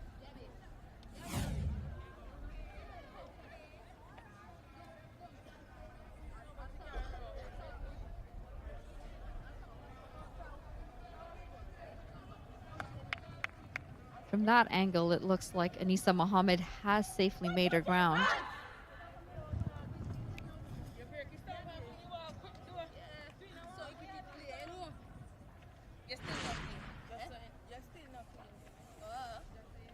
Just wanted to confirm whether it was Anissa Mohammed who would be walking back. But she has made her ground in safely at the striker's end. Well, would you call this relief if you were a Trinidad supporter? Maybe just ending the torment a little bit for Saw? Well, I think how they were going, no one will be too disappointed that Saw got out because the rate was climbing. And it was brought in a new batter in Leanne Kirby, who we know can hit the ball. She can up the tempo and keep things flowing because it's required rate is a 6. And if Kirby gets going, she could try to bring that down. Trinidad now would need a good partnership to keep that momentum going. That's a loose delivery. The extras continue to flow from the Jamaicans. We had mentioned anything over 6 was going to be a tough task. Not only is that required run rate now over 6, but they're also wicket down. Yes, 4 wickets down. And to be fair, the Jamaica bowling hasn't been the best in terms of discipline. Quite a lot of wides and extras.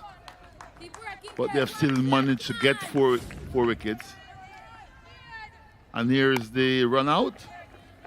Anissa taking off at first, then turning back, not realizing that her partner was there. Wicketkeeper overthrow, and then the direct hit from Mackenzie. Jamaica celebrate. Worked into the leg side. Bit of disappointing running there from Anissa Mohammed, especially because she was the senior. The communication wasn't there. She did take off. And completely unaware that she had taken off for the single, then turned around, and she hadn't communicated that with a non-striker. Bowler's coming right arm over the wicket, 3 to come.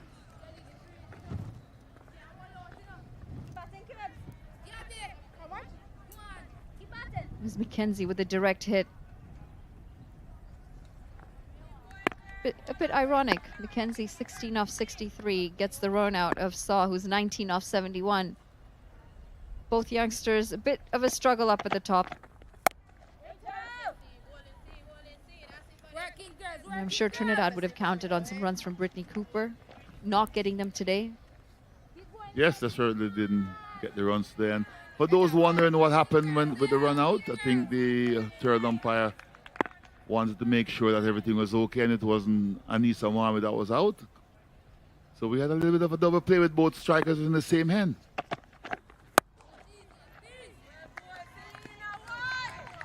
Trying to drive that straight past the bowler.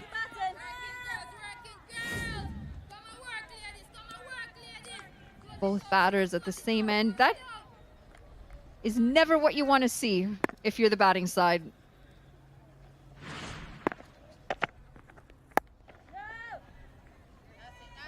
It's a dot, 27 gone, 81 for 4.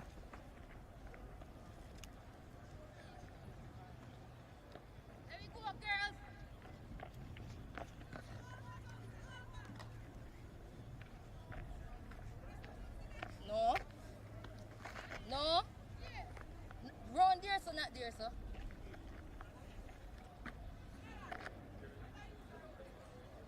One ball, she sweep now. One ball, she sweep. Eh? One. No. That worm for Trinidad and Tobago just starting to slide down Jamaica's worm. And the wicket, unfortunately, isn't going to help that cause. Morgan back into the attack. Stay on. Work, girls, work, girls. Best ball, every ball, Booster. Best ball, every ball. Take one a shot there.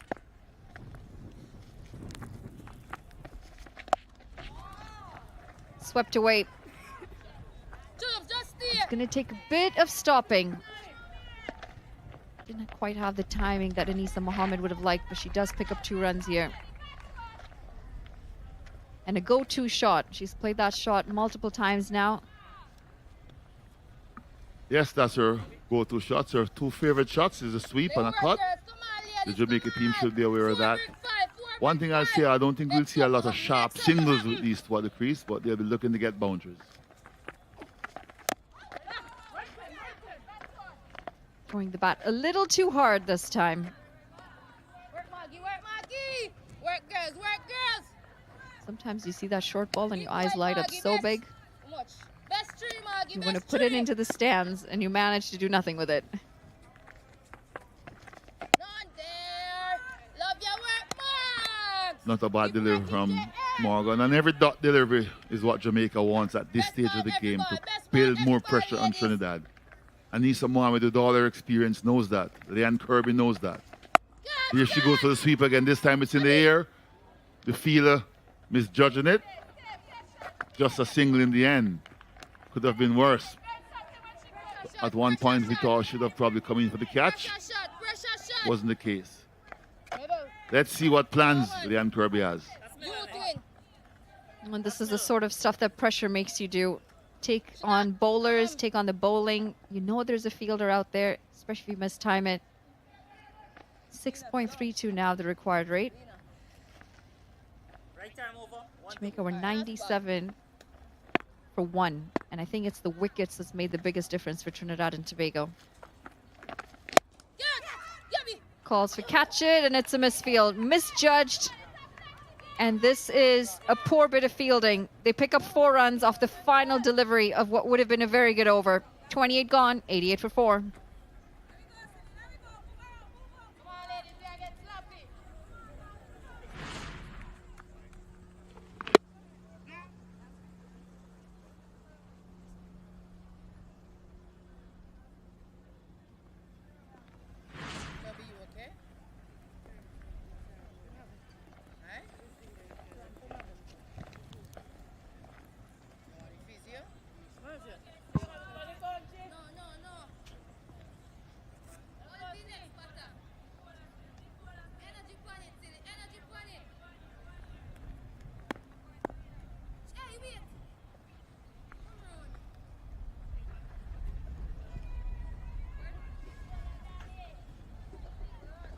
Oh, Jamaica standing large and in charge so far in this contest.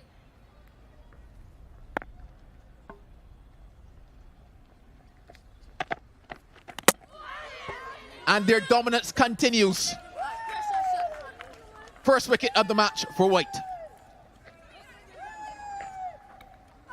You have to question that shot selection from the experience Anissa Mohammed, and we've been lauding her and all that experience she brings to this team. But yeah, way too full for a shot like that. She does love to sweep. But yeah, not the ball to attempt that shot. And good by Selena White in her second spell, full, straight, and crashing into the stumps of Anissa Mohammed. Goes back for 14, 88 for 5.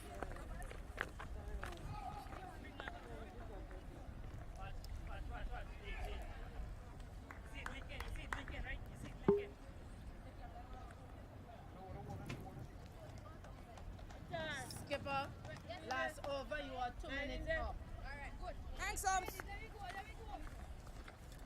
it up, keep it up. Lefty. Let's go, guys. Let's go. Definitely in our tail, ladies. Definitely in our tail. No. The captain now finds herself in what appears to be troubled waters for Trinidad and Tobago. Karishma Ramharak at the crease. A further 136 runs still required for Trinidad and Tobago. And half the side down. A lot will fall on her shoulders. Too much, a touch. And she steadied the ship. Too much, just a touch, you And know. can she give them some hope in this encounter? She's coming right arm over the wicket, 5 to come. It's a case of picking the wrong delivery on this occasion from Anissa Mohammed. A full delivery and still looking for that favored sweep shot from her.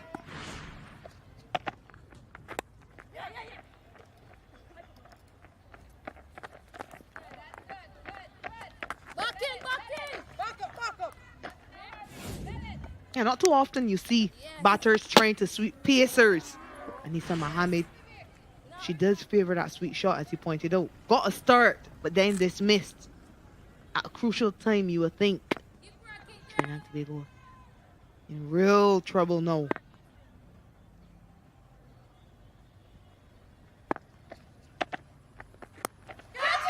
Spooned into the air and agonizingly short of mid-wicket.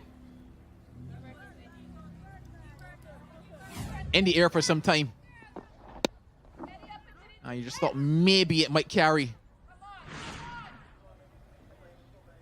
But Jamaica at the moment all over this Trinidad and Tobago side.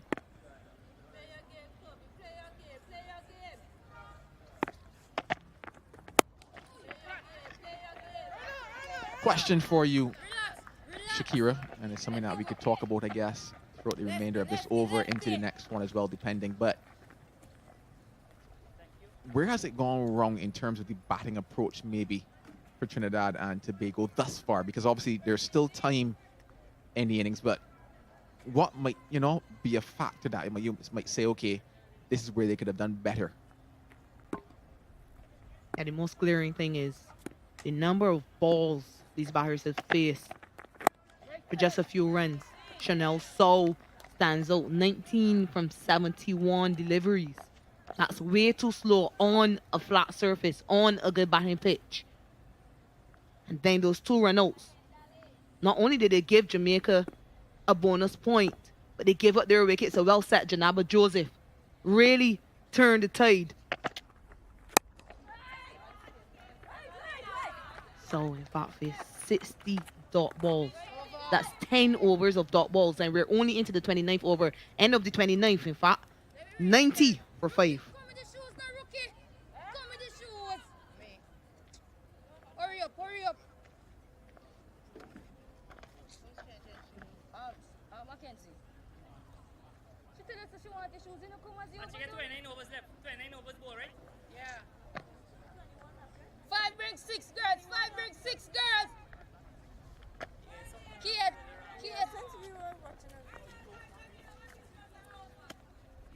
Look, troops. 1, 6 units. Well, of course, more action going on Come in. in just one other match, and that is between Barbados and Guyana. If you're Shakira Selman, just shut your ears now, because Guyana just need a further 70 runs from 19 overs. Looks good, is good. That dreaded finger goes up, and more jubilation for Jamaica. Yeah, you just asked me where Trinidad and Tobago went wrong. This is another place where they went wrong. They've allowed part-time spinners to get wickets. Jodianne Morgan, not known at all for her bowling. Yeah, she just plays completely around that ball down the wrong line, and it's crashing in to that middle and leg stump. Yeah, easy enough decision for the umpire. Kirby has to walk back for 5. 90 for 6.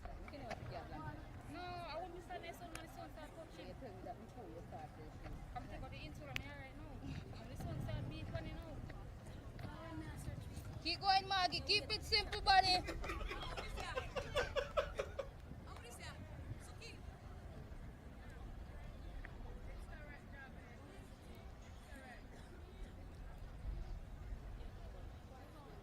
So, it can be 5 to 40 and then it can be 18 Come, so look now. Yeah. It gotta be 20.5.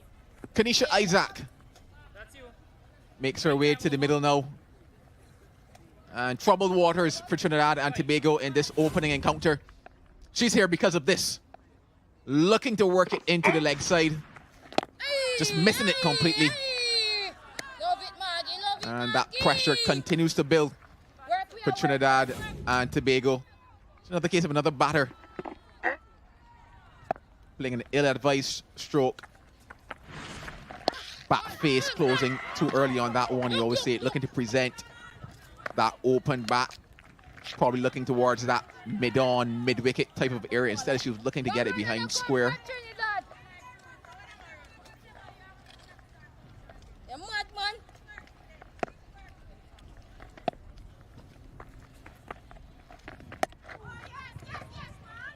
Yeah, you spoke about closing the bat face too early. But just look at where her left foot goes.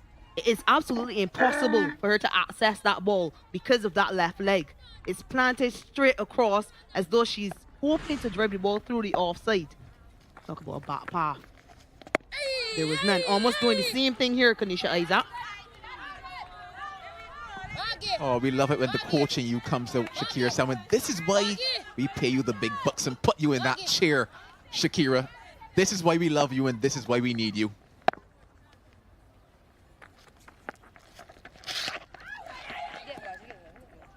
sit slightly wrong on that occasion.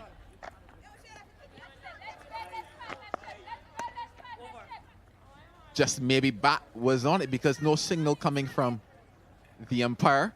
30 bowled, 91 for 6.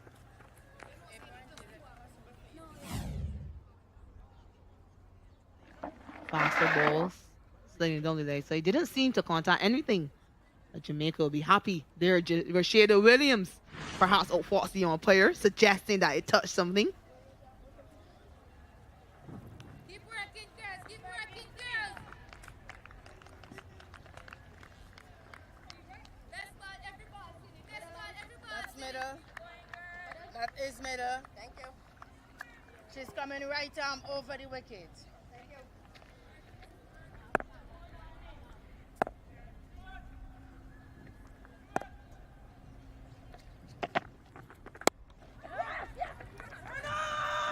One mid. Well, across this tournament, you're going to hear us talking about the bonus points. You're going to hear us talking about how you can get them. And Jamaica picked up because of the 2 run-outs, but they've also picked up a bonus point for this block of overs between 11 to 40, where they've actually been able to pick up 5 wickets in that particular block of overs. And there's still overs to be left to be bowled in that block. Finds that gap. And we'll find what is a very rare boundary for Trinidad and Tobago. Yeah, not a bonus point, but bonus runs for Karishma Ramarat. She is someone who believes she's an all-rounder. Yeah, often brags about her batting abilities. Yeah, not a girl move. All along the ground and into the boundary.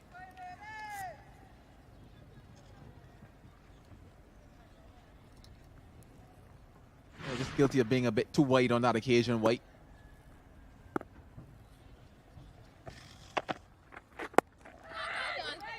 Finds that line back. Now just around that middle and leg type of area. Gonna ask questions of Ramarak if she's able to be consistently in that area.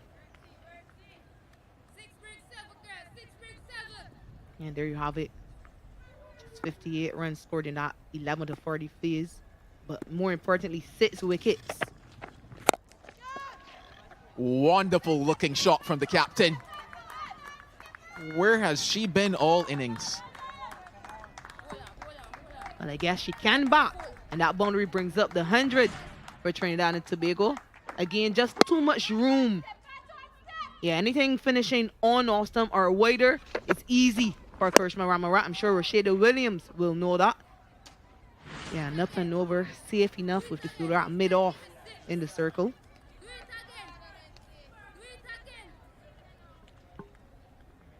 .86 balls for that second 50 for Trinidad and Tobago women.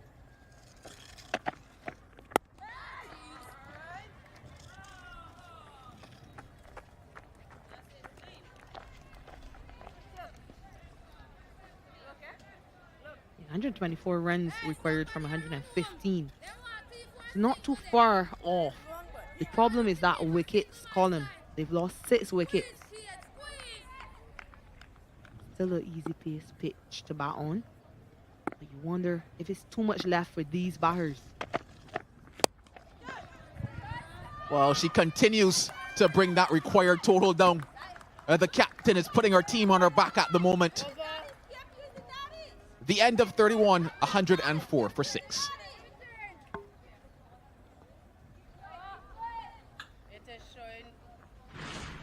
Three boundaries struck in the over, all 3 through the offside, and each one struck more ferociously. Up and over once again, this time over cover. Yeah, you can just see she stays leg side of the ball to access that offside. Not good execution by Selena White. Left that alone, he gone. Left that alone. Feel some ball, run. Yeah. Ready?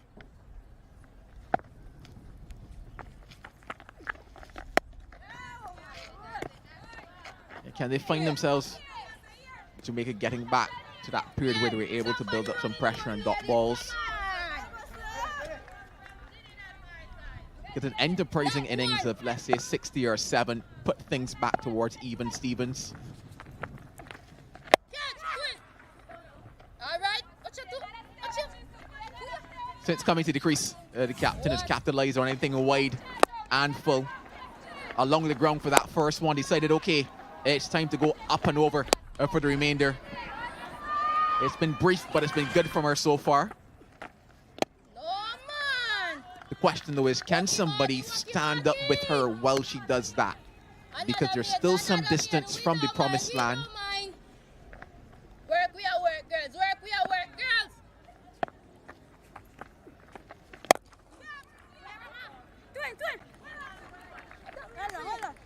A lot of bottom hand in that shot. Originally, I was looking for it over that cover region. That bottom hand, though, dragging it wide of long on. Yeah, you've asked one question. Can someone stay with Captain Ramarat? The next question is just how long can Ramarat stay herself? Does she continue to take on the bowlers? Does she wait for it to be in her zone, in her arc? Yes. 119 is a lot of runs.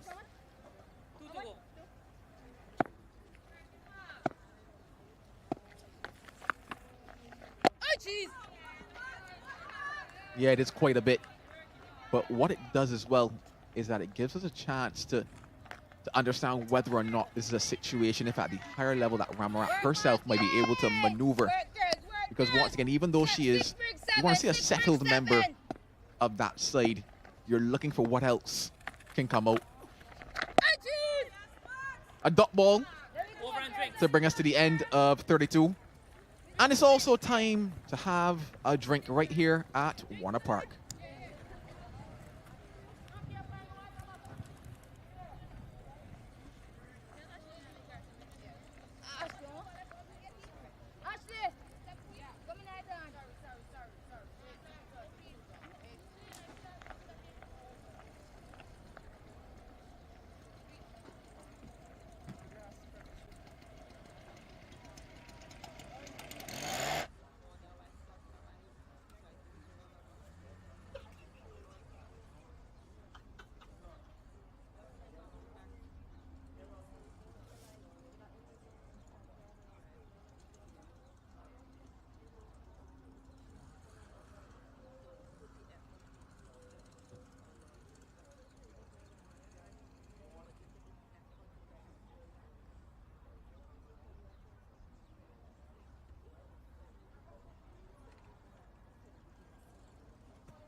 And Trinidad and Tobago in an interesting position. 105, but that wickets column, 6 of them have gone down for them.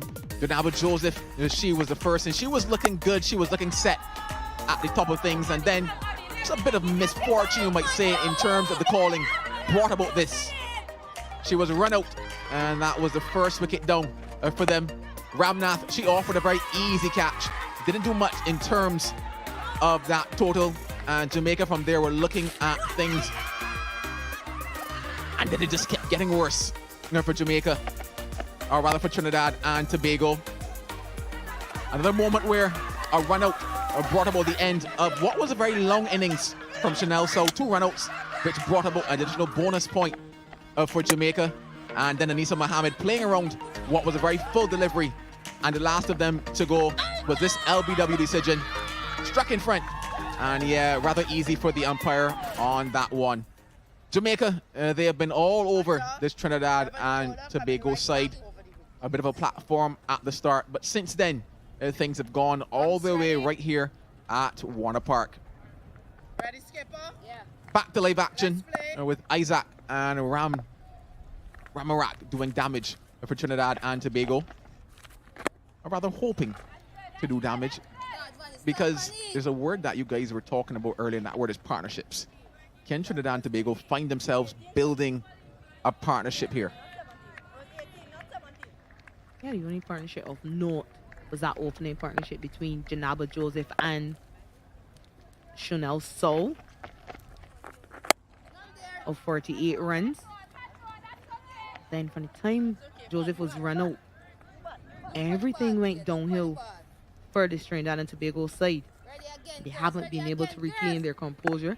Lots of unforced errors.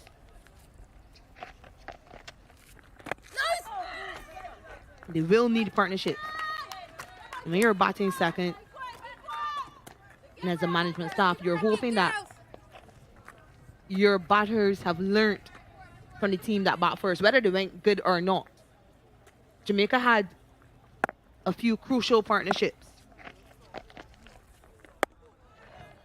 2 above 50 to start that partnership with Stephanie Taylor and Jodianne Morgan.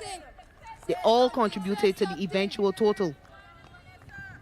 Unfortunately, the Trinidad and Tobago batters just ran out of patience. Didn't make very smart decisions. And now they found themselves wanting. Yeah, you would say self-inflicted pressure from Trinidad and Tobago.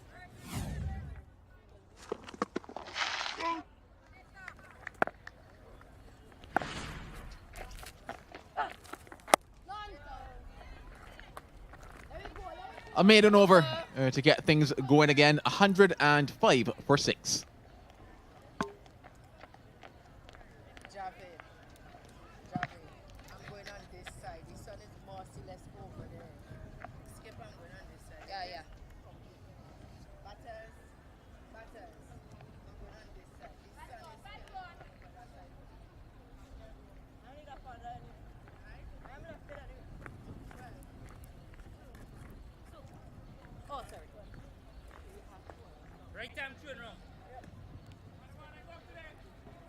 Well, this is where you can go if you want to do some shopping right here in St. Kitts.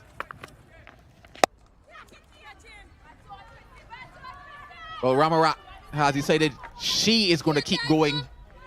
And at the moment, she is the only shining light for Trinidad and Tobago. And they have to be careful not to just give away runs. And they haven't been able to execute and bowl consistently at the pads of Kirshman Ramarat. So it's worth sending the field back. And as I say that, Rashida Williams has asked if you're at mid-off to stay on the boundary.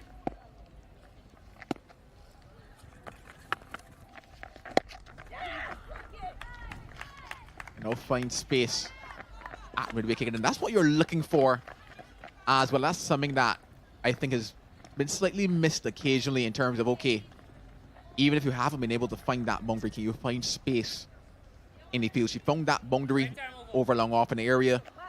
When you think about it, that has been productive for her. Gets onto that back foot, works it nicely into the leg side.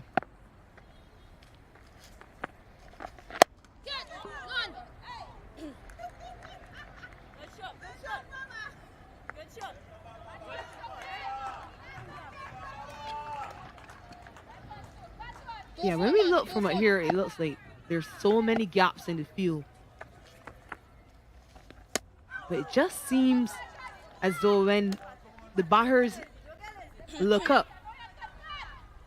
it's an army of fielders in front of them.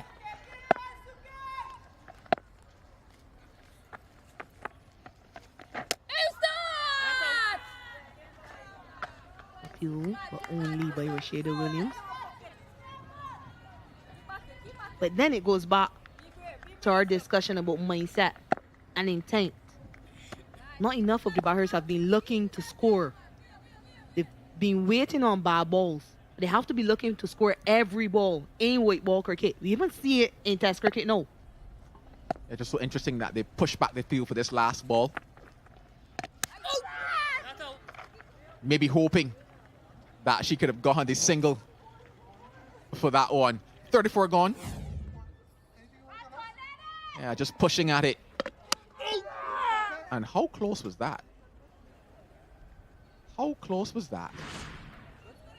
110 for 6.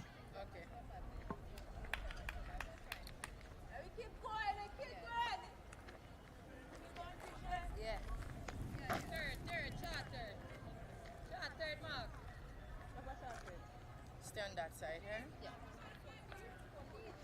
Butter. Butter. She's coming around the wicket to you. Out. Selena, look, come so. Look, stop. That's middle. Just pushing out that one. No real intent being shown. And it actually grazed the outside of that front pad.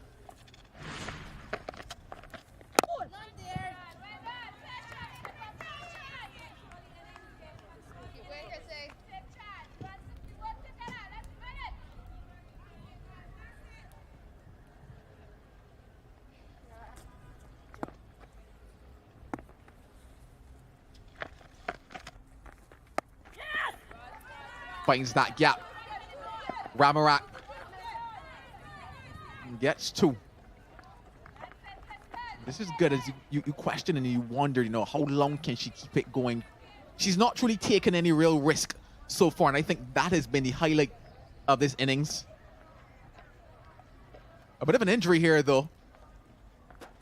Just chasing that one down. Just pull something there. Gets herself into a bit of a tangle. And the medic will be needed. I think it was the calf muscle. I felt for mine to just confirm that is the part of the body, Shakira, that it was. Nicole Campbell there having a bit of a limp after chasing that one down. It's the calf, isn't it, Shakira? The baby cow. Yeah, I think you got it right. Barely, but you got it right.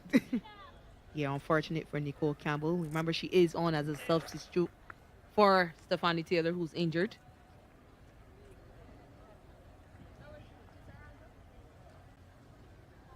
And work for the physiotherapist, Ashley Stevens. Ashley Stevens, another member of that management staff that traveled with the West Indies on the 19 team to Malaysia. Well, if you're Shakira Selman, you might not want to look away just yet. 49 runs Guyana need from 78 balls, but they're starting to lose wickets, Guyana, in that game. No, 135 for 6, so that could probably go down to the wire. That could go down to the line just across at Connery, so not far away from where we are right here at Warner Park as we get back to live action.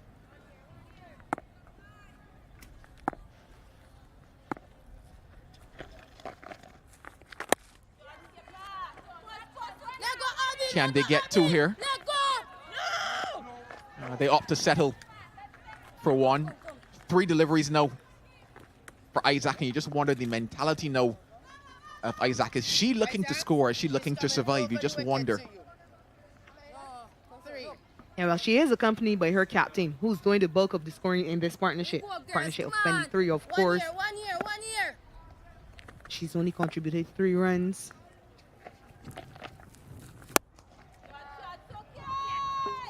Gets it through.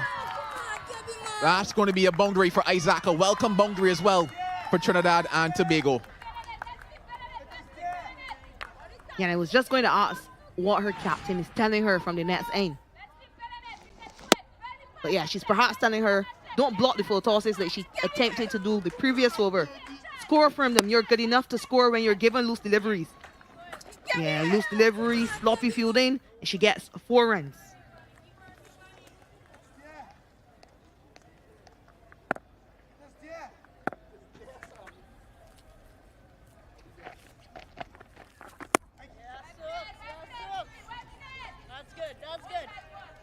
And the interesting thing about it is that if Trinidad and Tobago are to go on to win this one, a bit of a conversation now between the two. Last ball of the over, and interestingly enough, long on goes back to that boundary now.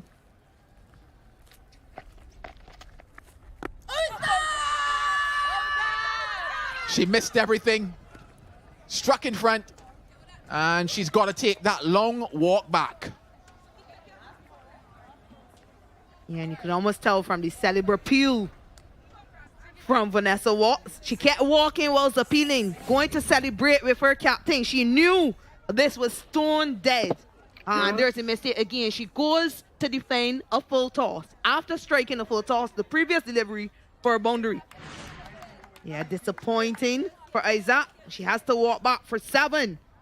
Further trouble for Trinidad and Tobago. 117 for 7.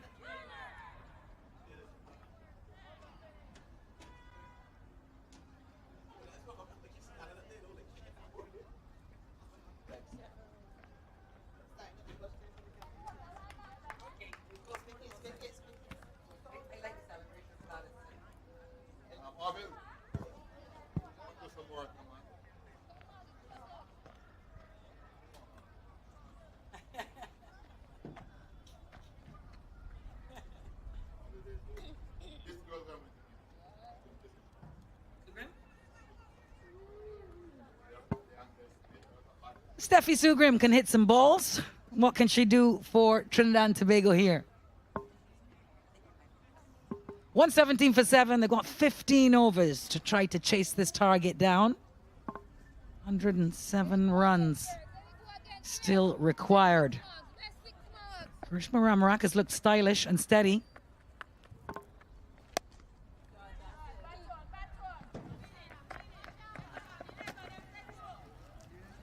She's going to hear a root from time to time, Captain Ramarak. She knows with the rate climbing at 7, it's over 7 now. She's got to keep batting and keep scoring. This is the wicket full, and to miss that one, you have to be just walk back. I love the appeal. The appeal is awesome. Striding away, just pointing back at the umpire. Just waiting for that finger to be raised, which it was. Vanessa Watts picks up her second.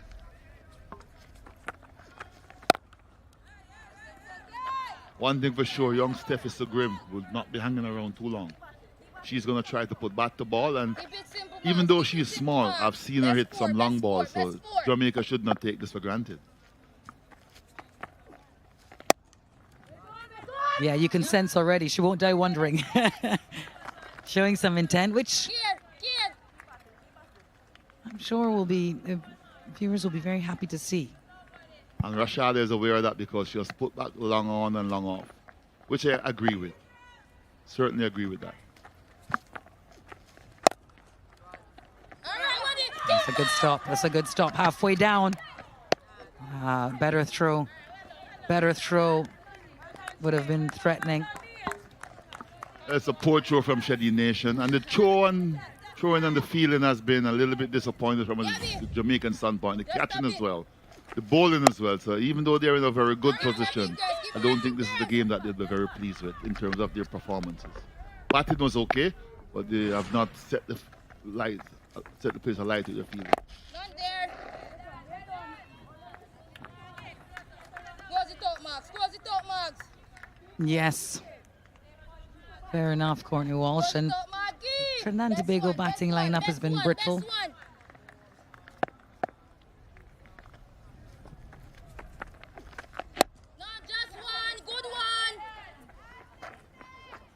Just the 2 runs from it. 119 for 7.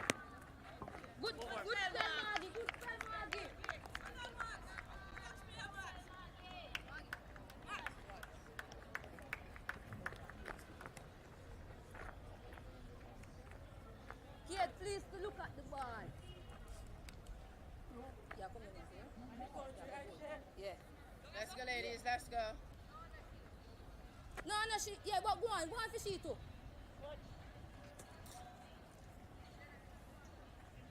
14 overs left for Trinidad and Tobago to try and eke out another 105 runs. 2-2-3 was the number Jamaica put on the board. They won the toss and decided to have a bat first. Captain had a lot of wins, won the toss, struck a half century, and also celebrated her 28th birthday yesterday. Rashada Williams. Her attack now. Trying to do their bit. That's beautifully struck. Down the ground. Inside the long off, mid-off fielder. Run away for 4. Good intent, like you said, Cuddy, shown from Sugrim. I told you that's how she's going to play. That's what she does. She believes in herself. And she's not a bad striker of the ball. Rashada Williams, of all persons, should know that they have been in camps together. We have seen the little one hit some good sixes as well. So I expect to see the fielders being pushed back. And she's going to go down fighting Sugrim. Are you surprised she's come so low down the order? To be honest, I was quite a little bit surprised. I was surprised that Isaac batted in front of her.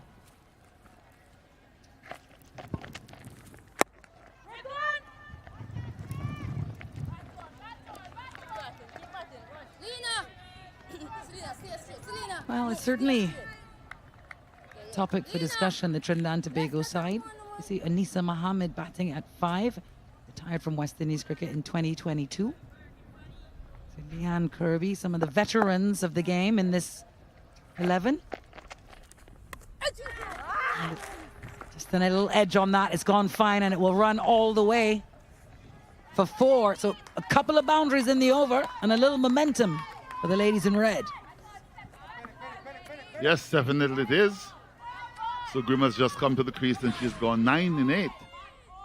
This one pulled down by Vanessa Watts and she just opened the face, intentionally played, and used the pace of the delivery to get 4 runs. Jamaica will have to have some concerns. Let's go, batter, let's go. A lot of cricket still to be played. 97 in 81.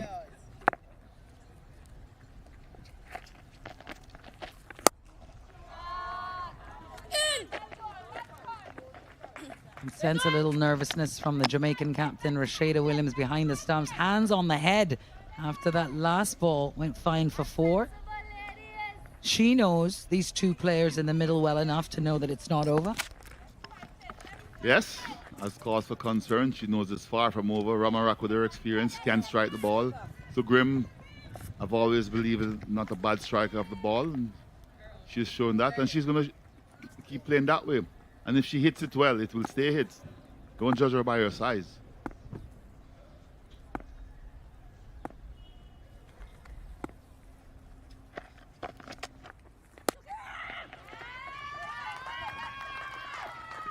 Good rotation of strike as well. 10 off the over and a ball to bowl. Keep going, girls. Keep going, girls. And with Sugrim hitting boundaries, Ramarak will probably play a different role now. She will rotate the strike and hope that Sugrim keeps going, because if she does, the game will get closer.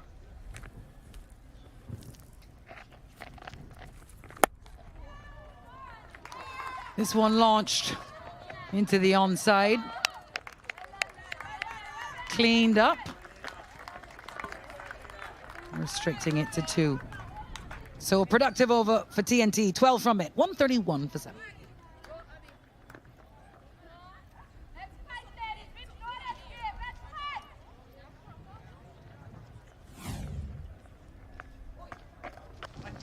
Yummy. Stay warm. Yeah. Sorry, I'll go see it.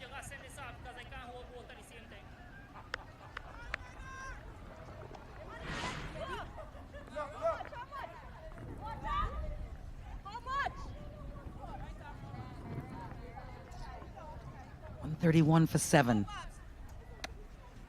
It's a magical part of the afternoon in this part of the world where the shadows start growing a bit longer and the harsh heat of the day allays. Just gets slightly cooler, easier to bear.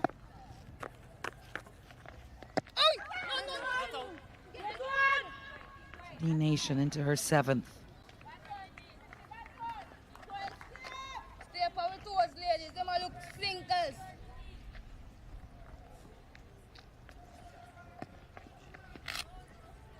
Picked up the wicket of Brittany Cooper. An outstanding wicket maiden. On there. Hey, hey. How can the veteran nation finish things off here for the Jamaican side? Keep working, girls. The defending champions, I'm sure that they would admit, have not been at their best today. Still in a decent position here.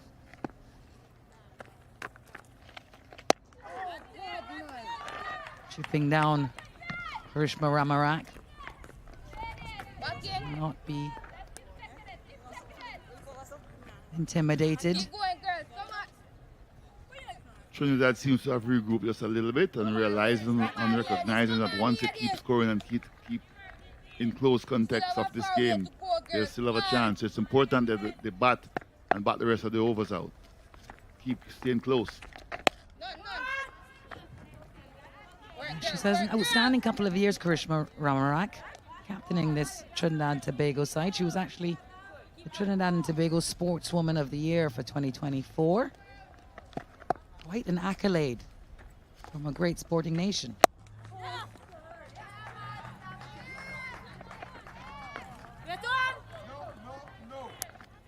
Running with intent, these two batters. Good to see. They haven't thrown the towel in. And I think if the game stays close all the way, it will become down to who keeps their composure the best. Still a long way to go. Yeah, and both of these batters are potential boundary hitters. This one spinning up, top edge, should land safely. Should get at least a couple.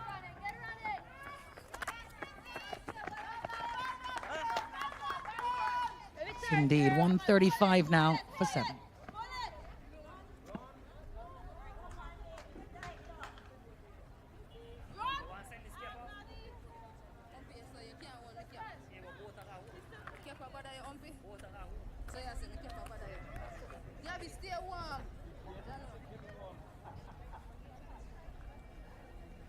Kid, switch with Gabby. Go on, Gabby, come cover. Gabby, come cover. Go cover. Go on. Go on, Anna, go on. A very tight game ongoing at Connery between Barbados and Guyana in this Women's Super 50 Cup. This might be exciting to watch as well as we continue here at Warner Park. Windward Islands with the easy win at St. Paul's earlier this afternoon. Now, the nature of this competition, of course, bonus points available for teams. So not just the points for the win. So we saw Trinidad and Tobago pick up a couple of points or a bonus point already, having bowled out the Jamaican side.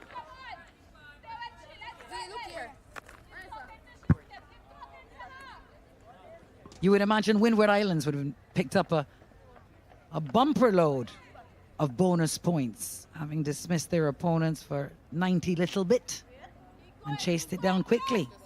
Afi Fletcher with the fifer, Curry. You had 5 for 15. The Grenadian great. And then General Glasgow smashing 55 in quick time. They made it look very easy on the 14 overs. Oh, they're back at the beach. They've been chilling since lunchtime. Easy day on the job. Wow, it's a big swing. Didn't get all of it. It's high up. There are fielders there, but there was some confusion. There was miscommunication, I think, between those two fielders. That was very poor. That's Cade Wilmot catch. She didn't go for it. If you look how far Mackenzie ran from, she didn't want it. It went too high for her, probably. But it was definitely her catch. Look how far Mackenzie came from. Yes. And it was almost coming from behind the eye line of Mackenzie, where towards Wilmot.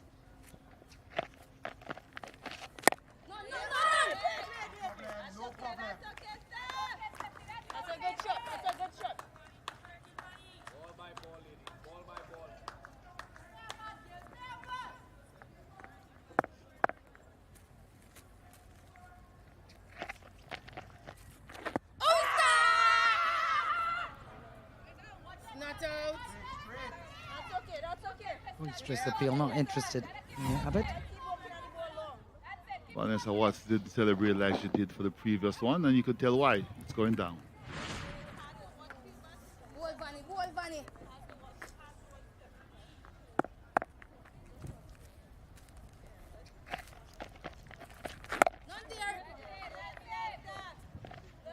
Decent Watts. 2 for 32. Into her 9th, a couple of maidens. Nice economy, 3.62.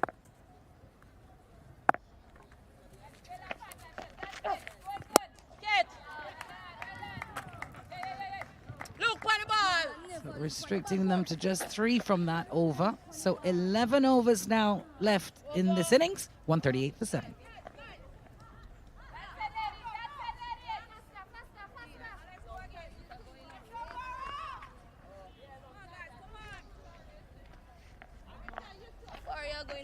Get there.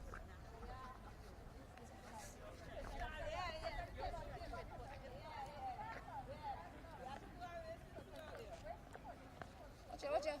Ricky, over now.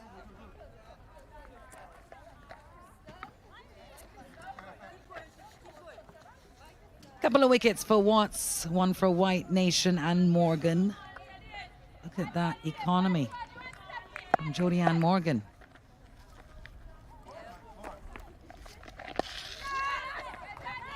The nation continues and runs again here for Trinidad and Tobago. They've gone 2, thinking about the 3rd one. No need to be suicidal. And they just look a little bit sloppy in the field. Even the wicketkeeper, Captain Rashada, you need to clean those up to let it look good. But there is head coach of Trinidad and Tobago, Marissa, former captain of the West Indies, sent a couple of messages out. And that's runs again. Taking advantage of the full toss. Will be a race between... Oh! Well, we're going to have a look at that for sure.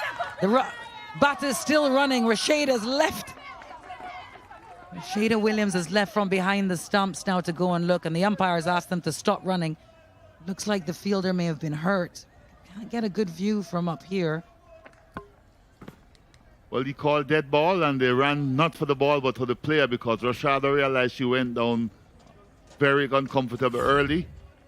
If you look back at this, could be Kate. I'm not sure who it was.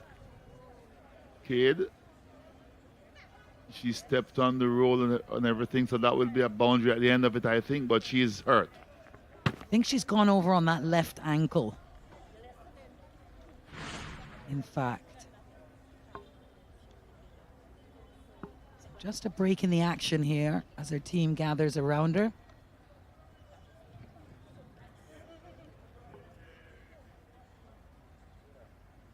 And the medical staff will have a look. Always a tense moment in a cricket match when an injury is first assessed. We hope it's benign, nothing too bad. If you keep an eye on her left ankle here as she approaches the boundary. There! Ah, oh dear. That's gone all the way over. And that will be sore this evening, let me tell you. Not a good look, not a good sight. But tomorrow is when Campbell will be in serious pain, or maybe later tonight. But looking at that and the way she rolled over it, she's going to be in some pain. It's good to see her just hobbling and walking still now. But as someone who's had ankle issues before, being hit in the ankle from a Jeff Lawson Yorker, stepping on a bottle on a cricket field at Australia when they throw it over, twice I roll over my ankle. So I can tell you, the day after, when the swelling comes up, the pain, that's when you really feel it. Oh, fascinating stories, Courtney. Which one hurt more, being actually struck on the ankle or the roll over the bottle? The roll over the bottle, because you know you got hit and you can sort of treat it and stuff, but when you roll over, you expect it to be okay. Umpire just signaled 4 there for that while we're chatting. But when you roll over, you don't expect that much pain. And when it comes the following day, you can hardly walk on it. So 4 more to Trinidad. And they're now 80 runs away with 64 balls to go. Not sure I'd be doing my journalistic job without asking you. When you say you rolled over on a bottle, was the bottle on the field?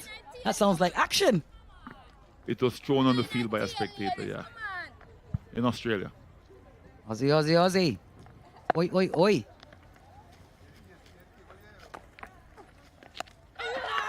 Oh, another little edge and fine. Will it be 4 more? Back-to-back boundaries, a little momentum here. Could Trinidad and Tobago be the little train that could?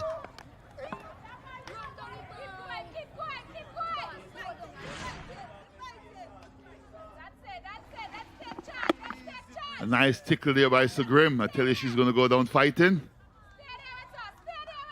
Nation bowled and she just tickled it. And then Ramarak was celebrating while Rashada was getting frustrated. Nation has to find her way out of this over now. 10 from 3 balls.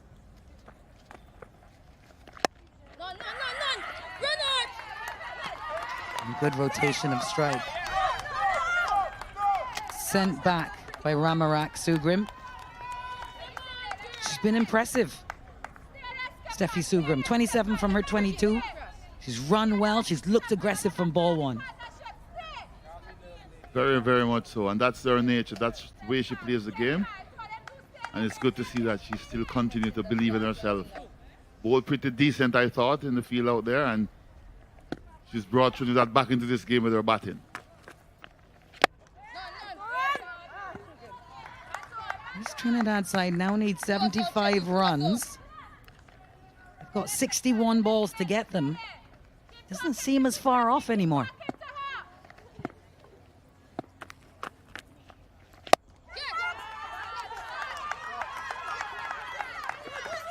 Wow. They've been running well, and Jamaica have been a little sloppy. So productive for the sweet Twin Island Republic of Trinidad and Tobago. 13 from it, 10 left. TNT 151 for 7.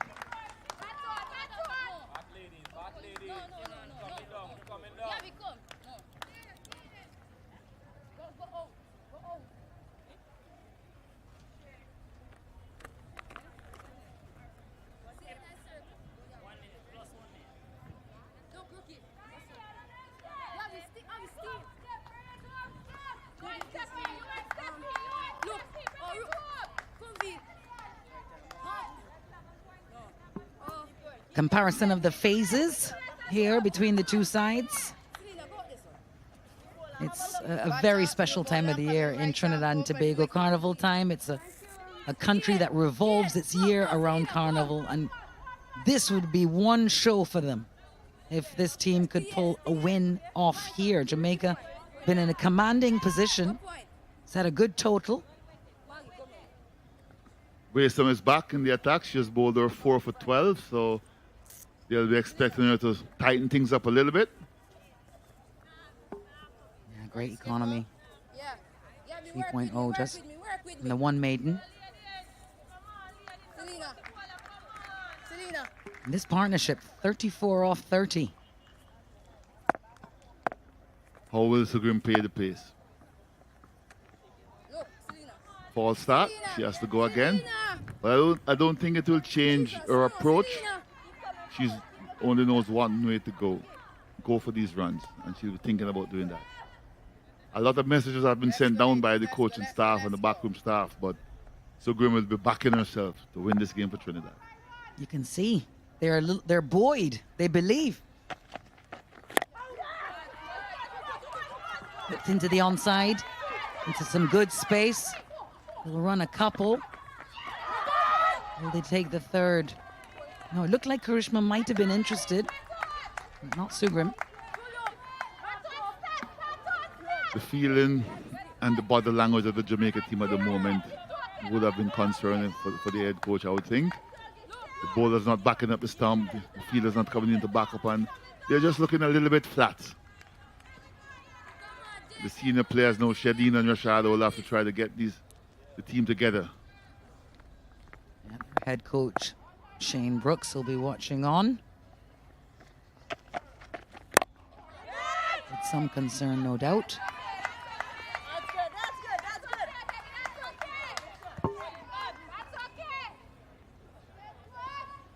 Some good thinking from Rashida Williams to bring Wiesem back. Just stop the bleeding. Here he is, Mr. Brooks. Jamaicans always look like cool customers, no matter how nervous they are. Oh, another false start here. Pressure of this game, probably telling away some. One thing for the coach, inside, he knows he can't come out on the field to do anything. So he's got to just try to be calm and send whatever messages he can to help his troops. Well, what is happening here? Well, she's had 3 false starts so far. This is the case where she has missed her run-up. She bowled 2 overs from this hen beforehand, and then she changed around and bowled the other 2 from the other hen. So it's not like it's the first time she's bowling from this end. Should have an idea what she wants to do. Get that rhythm going.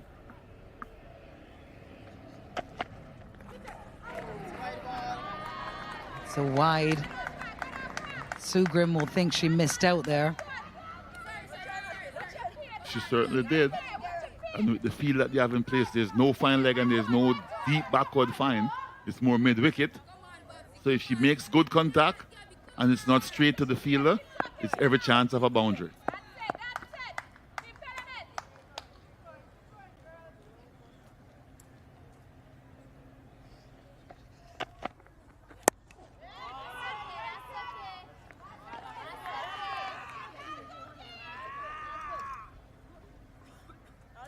Yeah, a good dot ball. That will some way to settling Waysome here.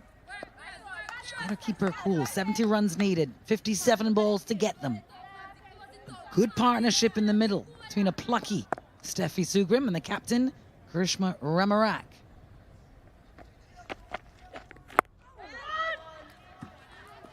Well bowled by Waysome between wicket to wicket. You want to give yourself a chance that if the batter miss you hit.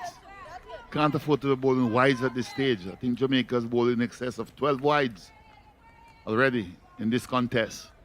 Not to mention the extras that probably will be tallied to it. But 12 wides is too many. Yeah, they keep their discipline. TNT have the work to do. That required rate, 7.5 now and climbing. All because of those good dots by Waysome. She needs to finish this over well. There's one delivery to go, and the last thing you want is a boundary. You want it to end out with another dot or just a single.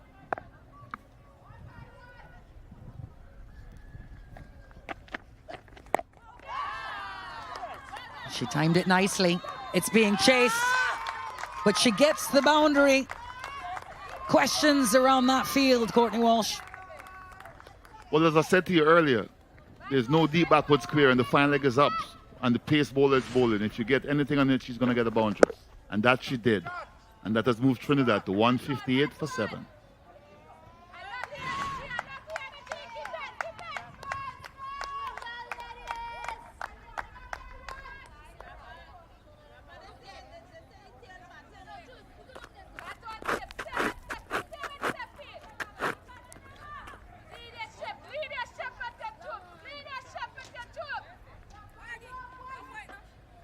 Striker, change the bowler, left arm over. Well, Captain Karishma Ramarak and Steffi Sugrim are taking this deep, it seems. A 40-run partnership, 41-run partnership off 37 balls. Let's push the pressure back on Jamaica here. Remember, Steffi Taylor is off the field. She captained the team last year. She's got all the experience. They're missing that now. There's no Chanel Henry. There's no Natasha McLean. The 2 most experienced players for Jamaica out there, Shedding Nation and Captain Rashada Williams. They have got to try to keep the glue together, keep this team believing and try to get that spirit lifted again.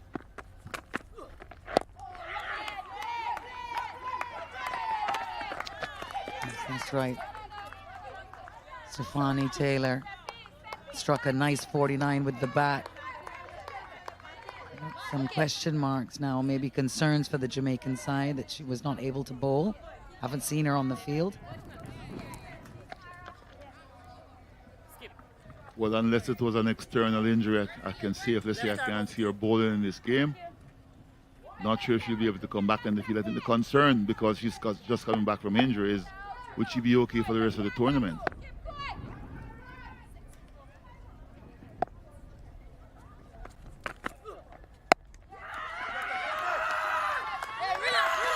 Good running between the wickets. Not even near. So scoring off every ball now going to be crucial for Trinidad and Tobago to keep the pressure on the Jamaicans, who will feel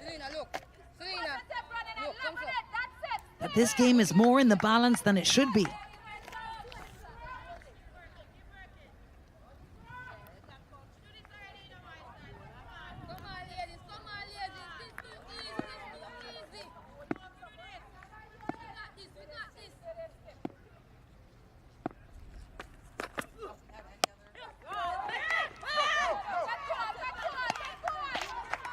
.43 runs off 40 balls is an impressive partnership for these two. Very good and quick. And what you want to see at a ground like this that's good for batting on this platform here at the CG United Super 50 Cup. This is the stage.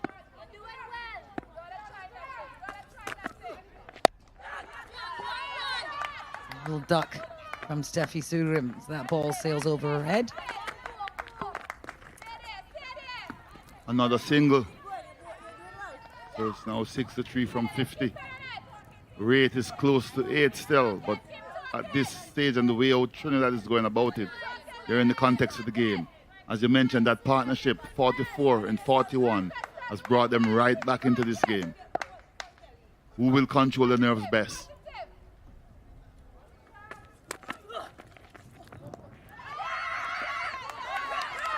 And that is what you call sneaking a run. Yes, the attitude here of these two Trinidadian batters certainly makes it feel like they're in the ascendancy. Well, it was good for Ramarat to realize that the single was on. Rashada didn't collect cleanly, she went down, and Ramarat backed herself to get up and get home in time for the single. Good cricket, good thinking, good movement.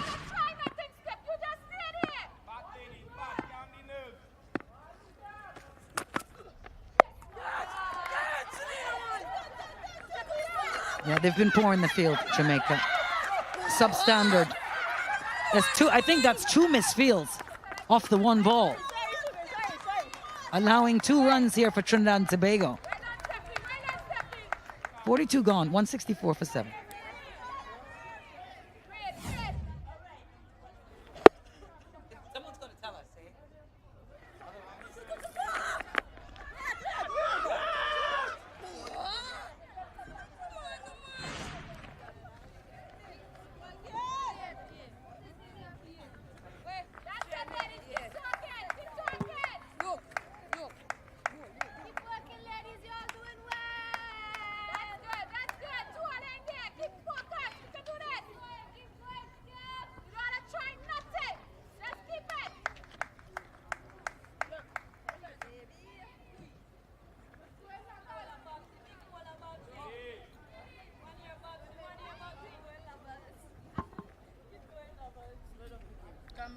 Come batters. Abby!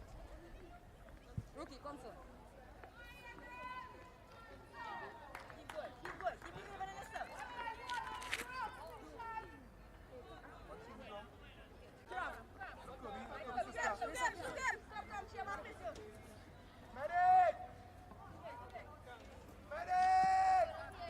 Everyone is going down in this encounter.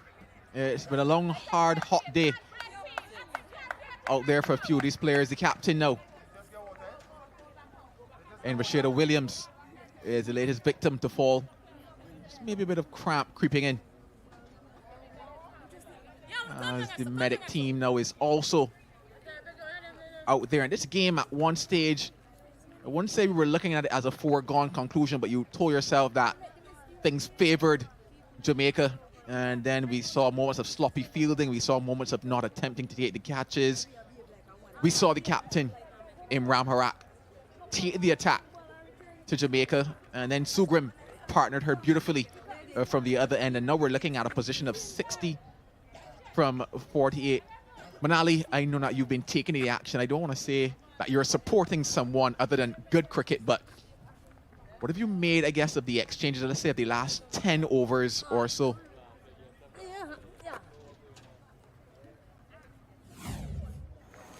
Well, I think this might answer your question when we look at all the missed chances that we've seen from Jamaica. We've seen dropped catches, we've seen missed fields that run away to the boundary. And when you are this tardy in the field, when you have the game in your hands and you can take it away from the opposition, I think it becomes a matter of how badly do they want this. And for me, when you see all these missed opportunities, it says Jamaica just hasn't gone for the final throttle to pull this game in the direction. The last 10 overs, very mediocre from them. And you've got to give credit to the captain, Ramharak, who has come in 32 off 27. She's really trying to hold this innings together for her side. She's trying to bring them out on top. 60 off 48. It's still doable. It also begs the question why she's kept herself so low in this batting lineup when she is a decent bat. Yeah, quite decent indeed. From the word go, she's come in. And she's really not chanced her hand at any stage when you think about the innings that she has played. There's been some lovely timed shots, especially over mid-off and over cover as well. She's played her part so far. There's still work to be done. But what she's done is that she's brought balance to the contest. She's also had a partner out there in Sugrim, who 34 off of 30. This innings is exactly what this contest needed. Time to get back to some live action here at Warner Park. Oh, is that good? Yes, indeed it is. They needed a breakthrough, and Wisdom has provided it. Well, this is very disappointing from a Trinidad and Tobago perspective, and we see this so often when there's a break in play. Slight break in play, slight loss of concentration, and this one would have been taking middle and maybe leg. It was drifting down a bit. Nonetheless, the finger's gone up. Steffi Sugrim, who's batted well, supported well, 34 off 31. She's got to walk back. It is 164 for 8.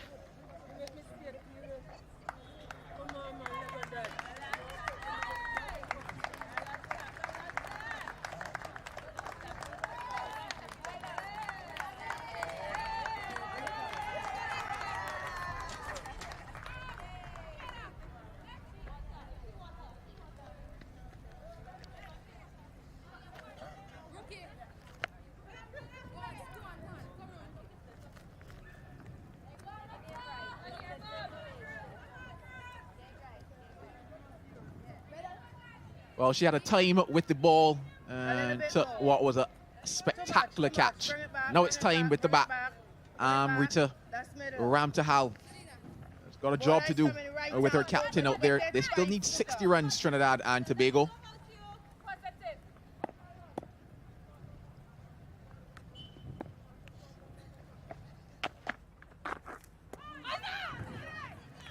Interesting that Alex Jordan asked her the question earlier of when she would come, and she's here because of this very reason. A break in play and just missing this delivery, looking to access that leg side, looking probably towards that mid-wicket region. And well, as mentioned, crashing in probably to middle and leg. And that was the end of Sugrim.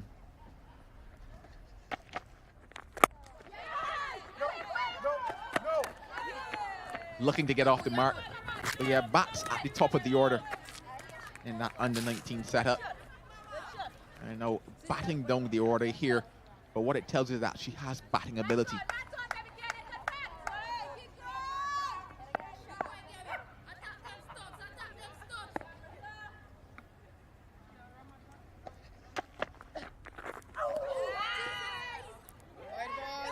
Well, it's going to be another extra, and the extras have come in quite steadily from Jamaica. Little gifts to Trinidad and Tobago. But we take a look at Ramharak and Sugrim, that partnership that they had. 32 for Ramharak, she's still out there. 34 off just 31 deliveries. The strike rate, excellent from the youngster. She bowled well as well. She's brought that confidence into the batting. And it makes you wonder why that middle order and the batting line just doesn't quite add up to me when you've got youngsters like these that have been held back and should have been brought up maybe.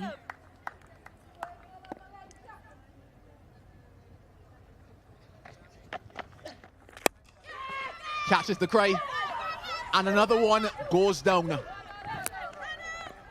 Jamaica have not helped themselves in the field at all. Yeah, that is one disappointed coach, I tell you. Catches win matches, and there's a reason why that phrase exists. And they continue to drop them here, Jamaica. This should have been an easy take. Never got behind the ball, never got in the right position. Just that wiggle. And they've continued to allow runs to leak through.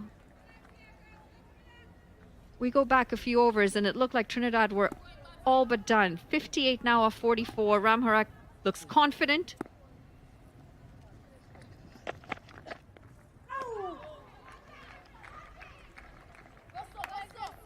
It's going to be a very, very interesting captain's meeting at the end of this one when you think about that Jamaica side. The amount of chances that they've put down, the amount of misfields as well. If they are to go on to lose this, you have one example, or rather several examples of why the result is such.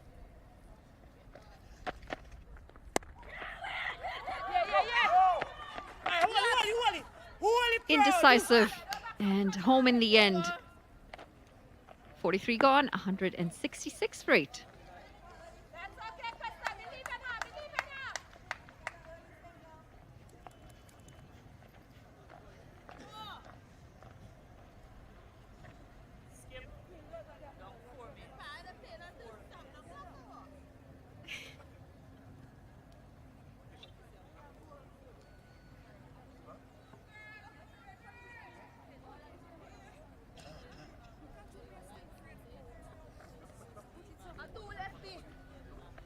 Well, for those supporting Barbados, we bring you good news. What appeared to be a very close encounter. Barbados women have come out on the better side of it and won by 11 runs. So they've kicked off their campaign with a win. Ghana women will look back and say that they were almost there. Just maybe one partnership more would have gotten them over the line. So the final match of day one being contested right here at Warner Park. Sun still blazing in all its glory. The wind is still with us. And the only question to be answered is who will come out on the winning side of this one? Gotta hand it to you, Joel. You did very well to hide all the excitement with that Barbados win. You did very, very well. There's a cap I wear on my head, and it's neutral. Certainly not what I saw in the room next door when we were waiting. And that's why the ComCam is here and not there. A very easy tool for the pair. She was put down, allowed her to get off the mark, get her first runs at this level. That's another tick for the young 15-year-old.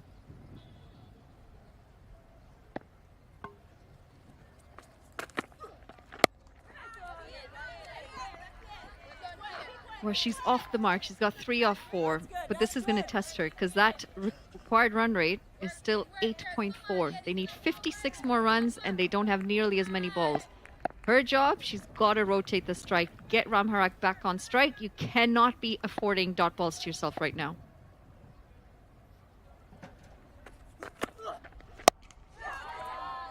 Well, she's heard you and gets her captain back on strike. Can she continue how she's been so far? Ramharak, she's been good going towards that offside. She just wonder the line that they're going to bowl to her. Opting to go around the wicket. Well, in fact, sorry, over because it's left arm. So left arm over the wicket now, and probably will look to keep things rather tight here.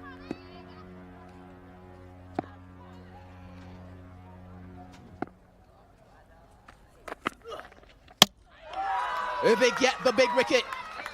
That is who Wilmot and Jamaica needed. The captain has got to walk back. Oh dear. What have you done, skipper? Karishma Ramharak going so well, 32 off 30. She looked like she would have been the only hope that Trinidad and Tobago would have had. And now with 55 runs still needed, she uses her feet down the track when it was really unnecessary. Through the gate, and Cade celebrates. She'll be very disappointed, although she has played a decent knock. 32 off 30, 169 for 9.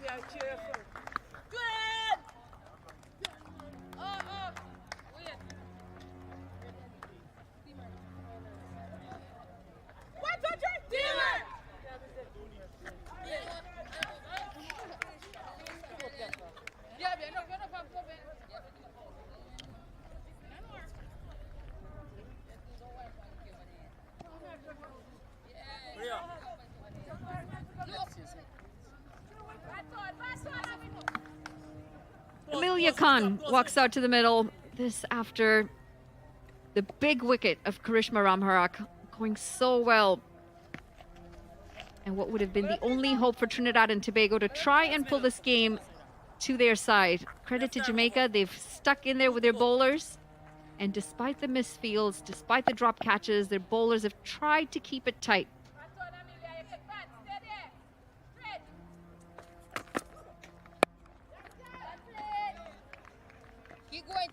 I've got Shakira Salman beside me. Jill had to go celebrate the Barbados win. I have absolutely no bias, but I'm enjoying the celebration from Kate Wilmot, her first wicket at this level. And she did exactly what we'd been asking every bowler to do, bowl at the stumps.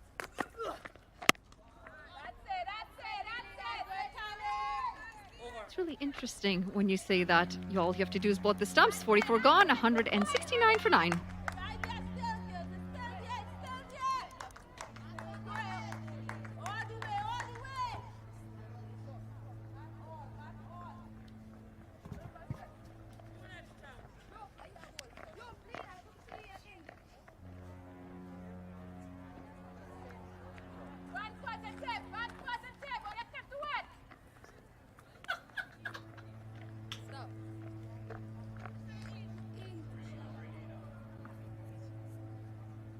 Well, it's been a contest that's swung on both sides multiple times. Trinidad and Tobago sitting at 169. It's their last wicket now. They still need 55 runs. In a game what we should have felt, or we did feel at one point, that Jamaica should have finished things a lot sooner than this. Wason back into the attack, picks up the 1 wicket so far. She's had an interesting time out in the middle today. The bowling's been decent, but part of a dropped catch, a misfield that went to the boundary for 4. At one point, the skipper asked her whether she was okay, and it's good to check in sometimes. You just don't know what's happening mentally.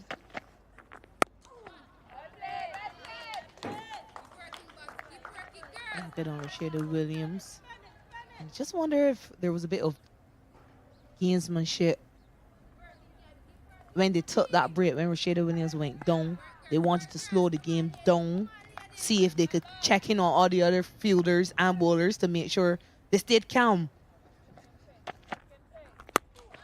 Immediately after, we saw the dismissal of Steffi Sugrim, working their favor, of course.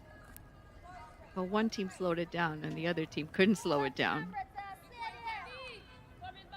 And it does break concentration. That's why I also wonder in T20 cricket when we have strategic timeouts. And you've got a batter who's striking it well, and then you've got to, hold on, you've got to take a 2.5 minute break? Why? I'm in the groove now. That's why so often it's the bowling team that calls for that strategic timeout, just to offset you, mess with your rhythm. Marissa Aguilera will know a bit about that. She used to stop the game and call you in for a meeting.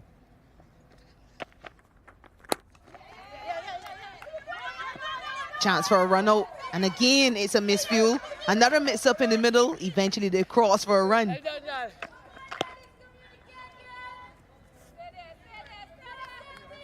Now this has got to be a really interesting conversation post-match when the coach has a chat with the team, and sometimes there might not be a need to hash it out because I think the players are aware that they haven't fielded to their best ability. Sometimes it might just be a case of letting it be, let them internalize it, let them reflect on the day, and then maybe a day after, you know, what do you guys think? Where do you think we could have improved? And I'm sure the players will be able to give you this information. However, you can't always harp on it as well right then and there.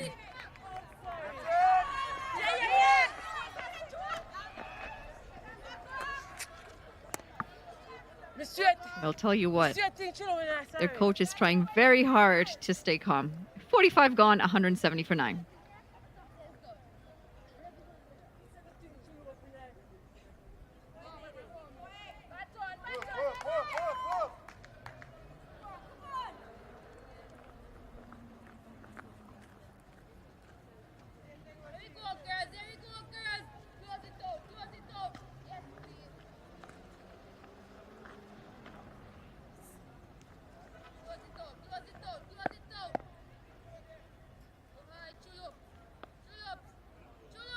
That's a majestic cruise ship.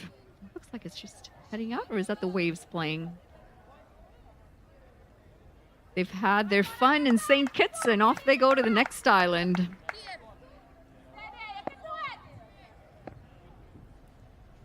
$196 dot balls from Trinidad.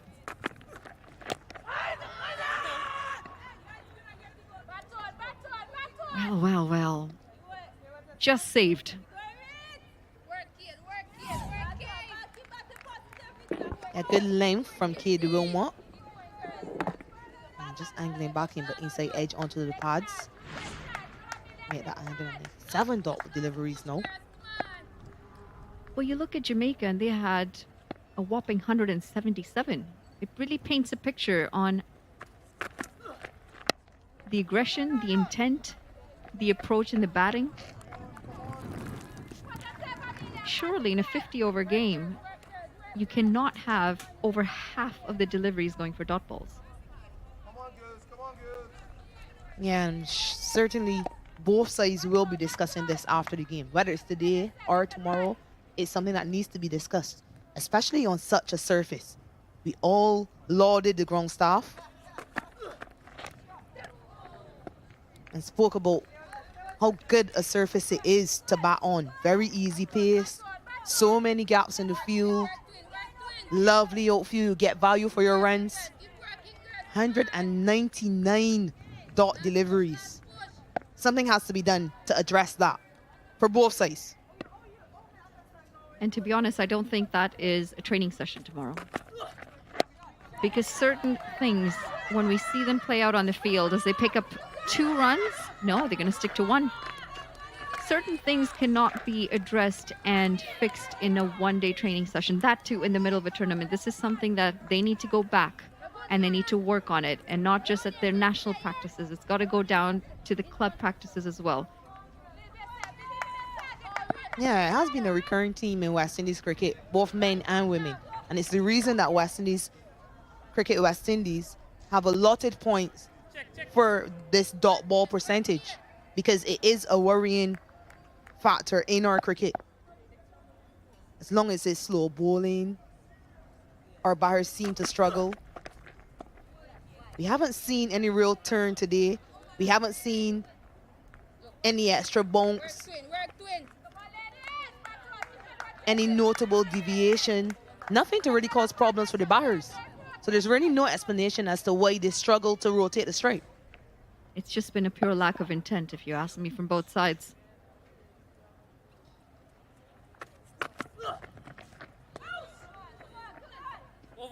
It's a dot to end the 46th, 171 for 9.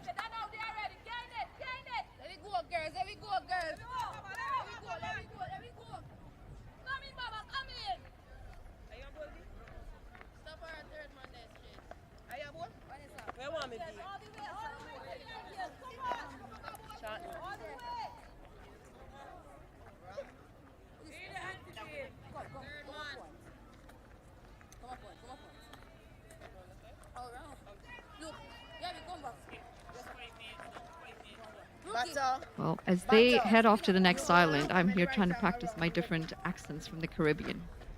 You can tell me how I'm doing with this one, Shakira. There we go. There we go. Yaman.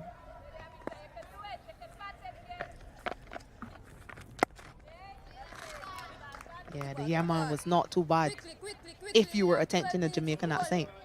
12 minutes to board 4. Come on, I don't know what I was attempting. I was just trying to sound like I was fitting in. None there. Bit of flight on offer from Watts. And very reserved in reply. Chat in. You here. See, that this is going to be the defining moment for me. You could either bat it out, which it looks like they're going to try and do here, or you could give it a serious push to try and win this game. And to me, if I was a coach of Trinidad, I would say, I don't want you to bat this out. I want you to go and None. I want you to go out and I want you to give it your all. Because you know what? If you go down trying, at least you were trying.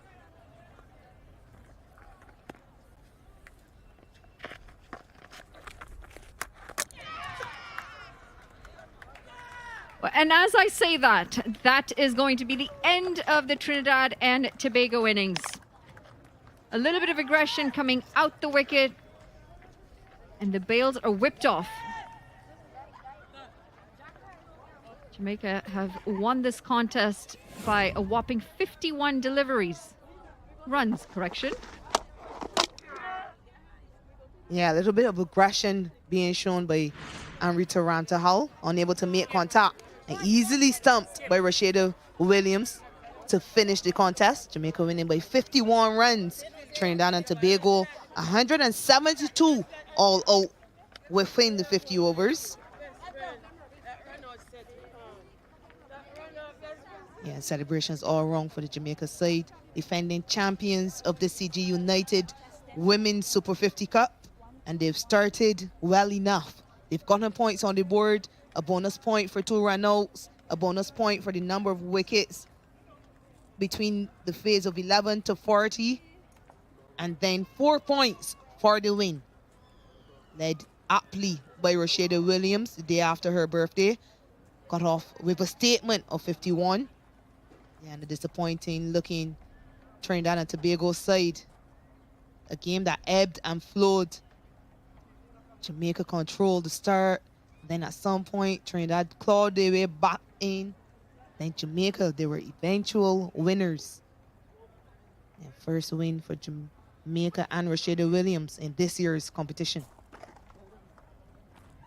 Well, Joseph certainly tried up at the order. 32 off 53, saw 19 off 71. That one was a bit hard because 71 deliveries, just too many dot balls, and it ate away at a Joseph who tried to be the aggressor at the top. Not many runs out in the middle. Anissa chipping in with 14, but Ramharak, the captain, 32 off 30. She brought the experience. And Sugrim, 34 off 31. That partnership was the only real hope that Trinidad and Tobago had towards the end of this innings. And unfortunately for them, Sugrim was out leg before wicket at a very crucial time, and you've got to hand it to Waysam to pick up the wicket when it really mattered. In the end, they only managed 172 as they were bowled out in 46.4 overs.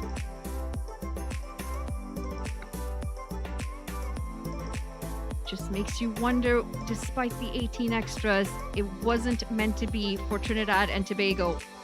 We take a look at the bowling for Jamaica. Yeah, wickets on all bowlers utilized today. 1 for Waysam, 1 for White, but 3 for Vanessa Watts. The standout though is Jodianne Morgan with her part-time off-spin, 1 for just 24 runs on a batting surface, 1 for Shadeen Nation as well, and 1 for 16 for young Kade Wilmot. It's good going by the Jamaicans to defend 223.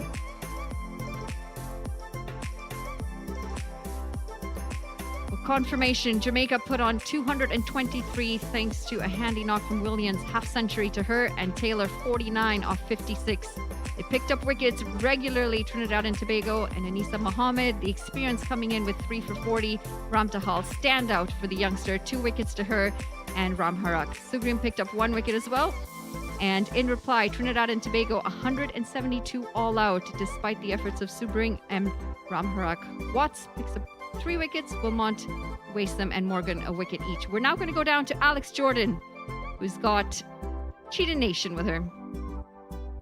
Yeah, I managed to grab Shadeen Nation for a quick chat post-game. Congratulations on the win, Shadeen. Good, decent all-round performance from you, 37. Run a ball, 37 with the bat, and a 1 for 43 with the ball. How do you rate your performance overall? I think it was just average. I myself very hard. I don't think is what the team needed at that point in time, but hopefully I could pull out a better performance next game. Yeah, speaking of underwhelming, what do you think about the performance in the entirety? It looked a little untidy there at the back end. We started off really well. I thought the bowlers did up front did fairly well. Unfortunately, in the middle, we let some loose one out the park. But all in all, we came out victorious, and that's what we came out here to do today. So it was a good all in all performance from the team. Well, I know your captain, Rashida, had a birthday yesterday, so this will be a lovely present for her. How did she go captaining the side? It was her first game captaining, and the girls showed her immense support on the field. I thought she did well. She changed her bowlers according to the situation of the game, and I thought she did well as a captain today. Hats off to her. There was a stage there, Steffi Sugrim and Captain Karishma Ramarak looked to be pulling things back. Was it a slight panic there that we were witnessing? I'm not saying it was a slight panic. I just, when partnerships come aboard, it's just for us to come out here and perform to what we can do to pull them back. But I thought Steffi and Karishma batted really well at that point in time. But I had all faith in my team that we would have gotten the wicket. And you managed to do that and the game. Congratulations, Shadeen Nation. Thank you very much.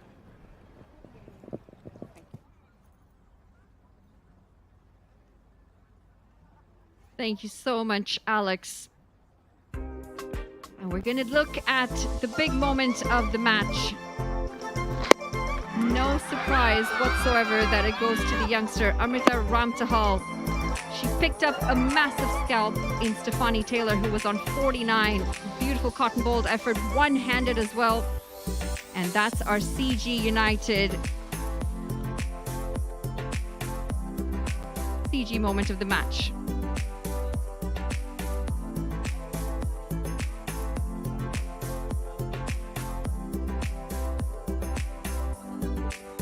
All the results today at the end of round 1 of this CG United Women's Super 50 Cup. Windward Island, they were the first to wrap up their game, won against Leeward Islands by 8 wickets, led by a 5-wicket haul from Afi Fletcher. Barbados playing Guyana over at Connery, that was a tight encounter. Barbados eventually won by 11 runs. And right here at Warner Park in St. Kitts, defending champions Jamaica, well, they got one up on Trinidad and Tobago. They won this game eventually by 51 runs. When we come back, we'll have the post-match presentation. See you momentarily.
Welcome to the post-match presentation of the CG United Women's Super 50, coming to you live from Warner Park, St. Kitts, following an exciting match between Jamaica and Trinidad and Tobago.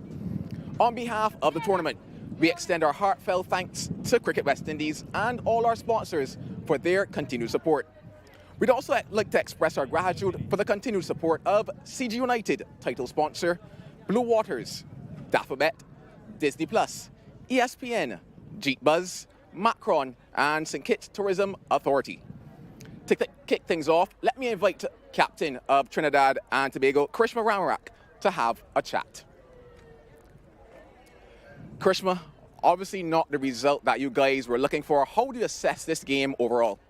Yeah, I think, you know, the partnership between Sugrab and I was really good. The way Janaba Joseph went about, you know, I think we just need to spend some more time in the wicket and find the spaces. You know, I think we lacked the rotation of strike early up. Yeah, you talked about rotation of strike earlier. Let's talk about the batting overall of your side. What would you say, I guess, went right in some areas and went wrong in others? Yeah, as I mentioned, we soaked up a lot of balls. I think we weren't able to rotate the strike as often as we wanted, but kudos to the girl, we were able to get, you know, at least close and a good partnership in the middle there. Yeah, take me now back to the bowling efforts of things. 223 on the board. How would assess, you know, that total having to chase that? Yeah, of course. Based on the pitch, you know, this pitch is known for runs. So I think the way my bowlers went about, I feel like we had done a good job at the start, and we were able to keep things tight for a long period. And you know, we just have to go back to the drawing board and come better next game. Final question for you in terms of your young players. They actually stood out and told today. A word on them.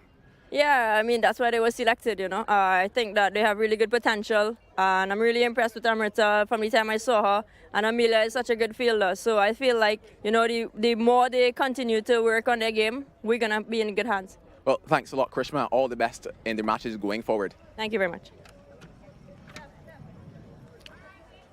It's now time for the CG United player of the match. I'd like to invite Mr. Dennis Phillip, President of St. Kitts Cricket Association, to present the award to Stephanie Taylor in recognition of her outstanding performance of 49 from 56.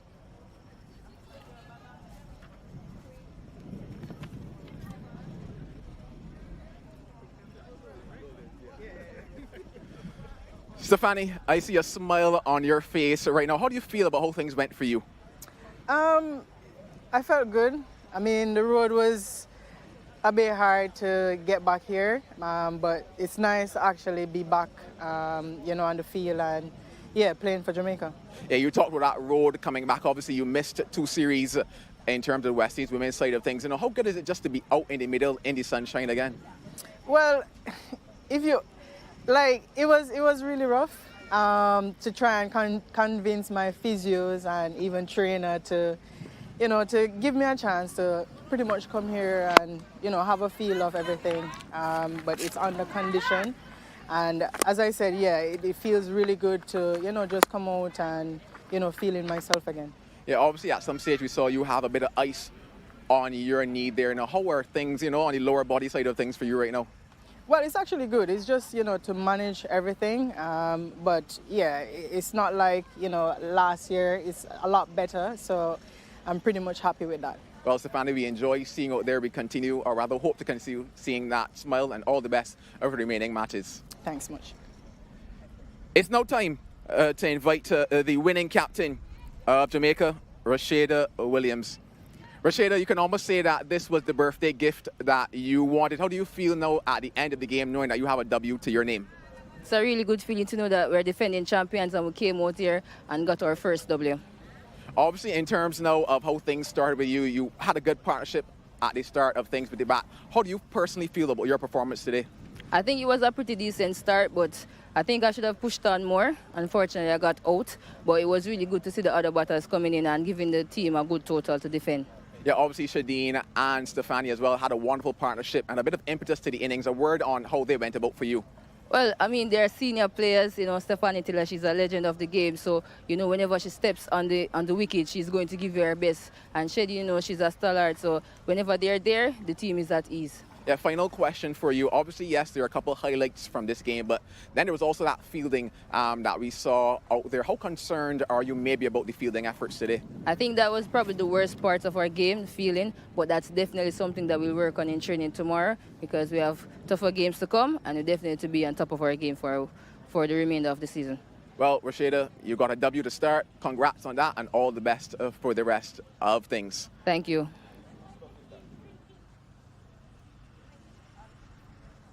Thank you so much, Joel. And that's our post-match presentation. We're going to take a short break here, and when we come back, we'll have our post-match chat and analysis.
Hello, everyone, and welcome back to Warner Park in St. Kitts for the CG United Super 50 Cup, where Jamaica have had a 51-run win over Trinidad and Tobago in day one action.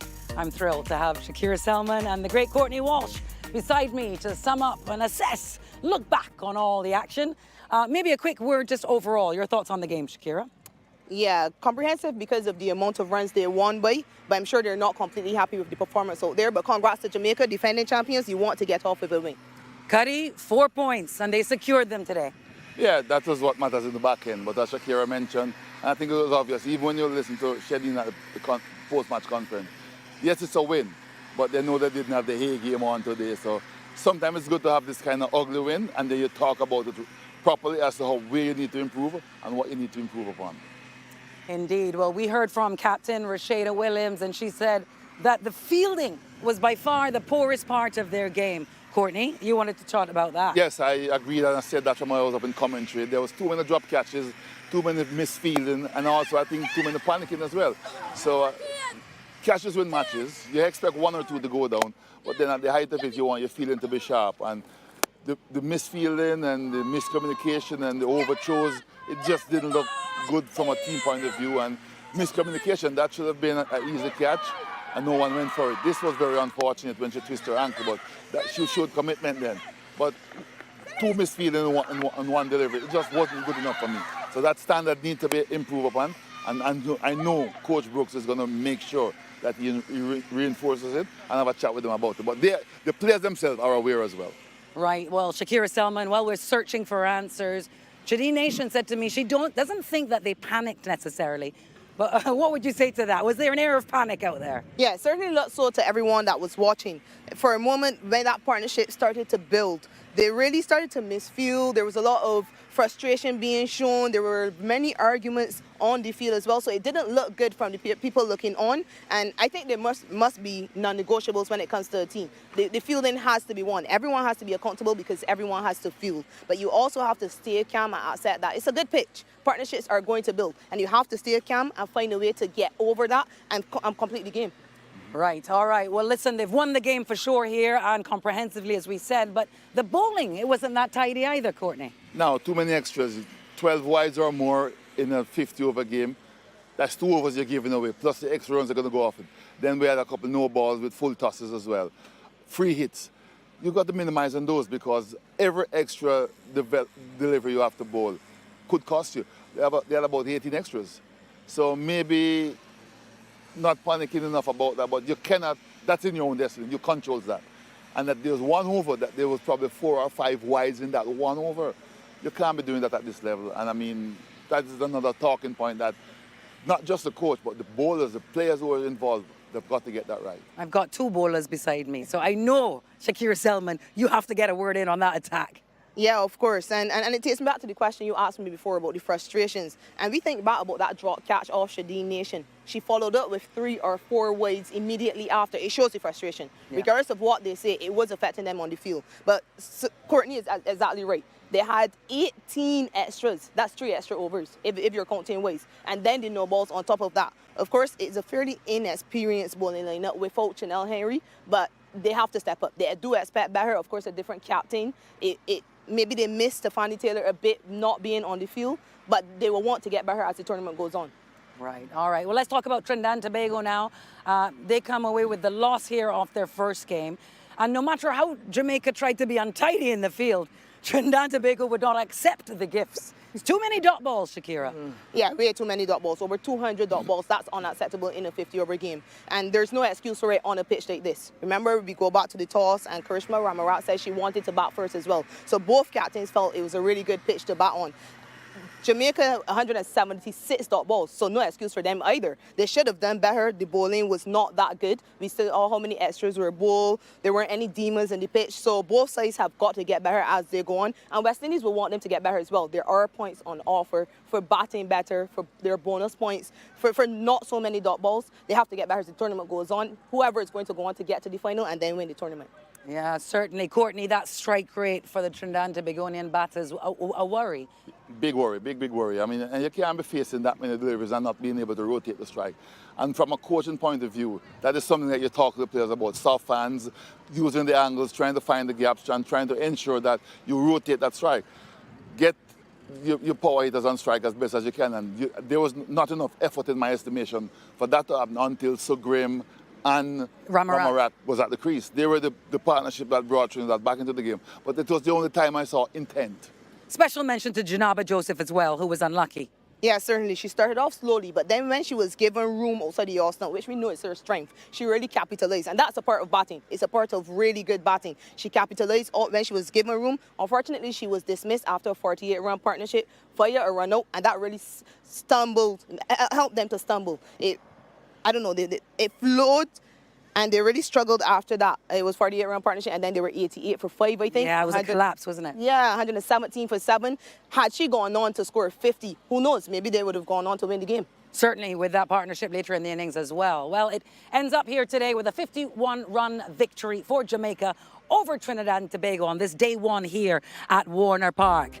The other results around the country at St. Paul's, it was a massive win for Windward Islands. Outstanding, 8 wickets, 217 balls remaining. And Barbados and Guyana, Barbados got by Guyana on this first day. Well, we have more cricket to come, ladies and gentlemen. On Wednesday, we'll be back here for more action indeed. And remember, there are 3 games that happen concurrently around the country. On Wednesday, join us here at Warner Park for the Windward Islands women versus Barbados.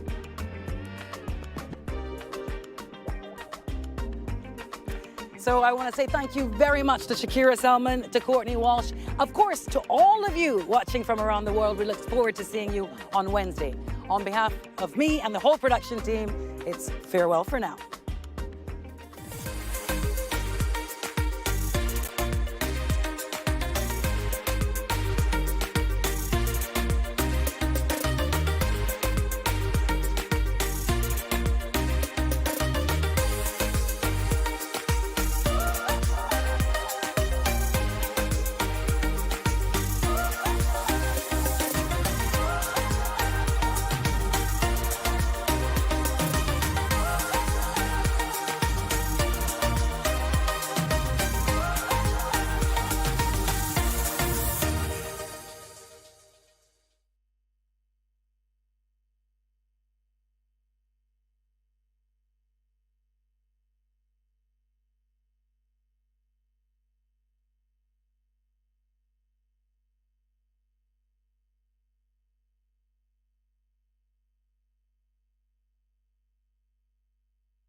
And we're going to look at the big moment of the match. No surprise whatsoever that it goes to the youngster, Amrita Ramtahal. She picked up a massive scalp in Stefani Taylor, who was on 49. Beautiful cotton bowled effort, one-handed as well. And that's our CG United CG moment of the match.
field.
in, get it in!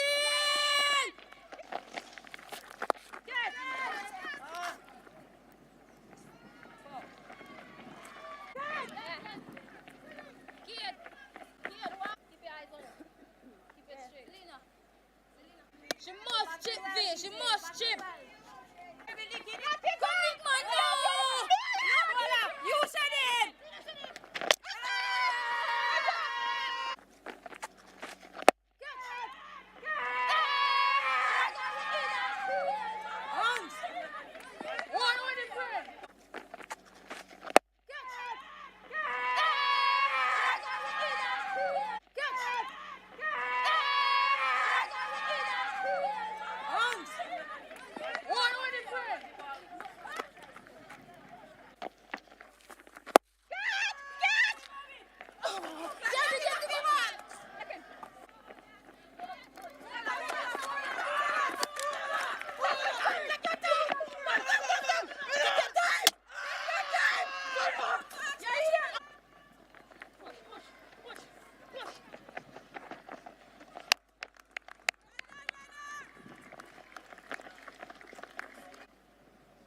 Sit circle.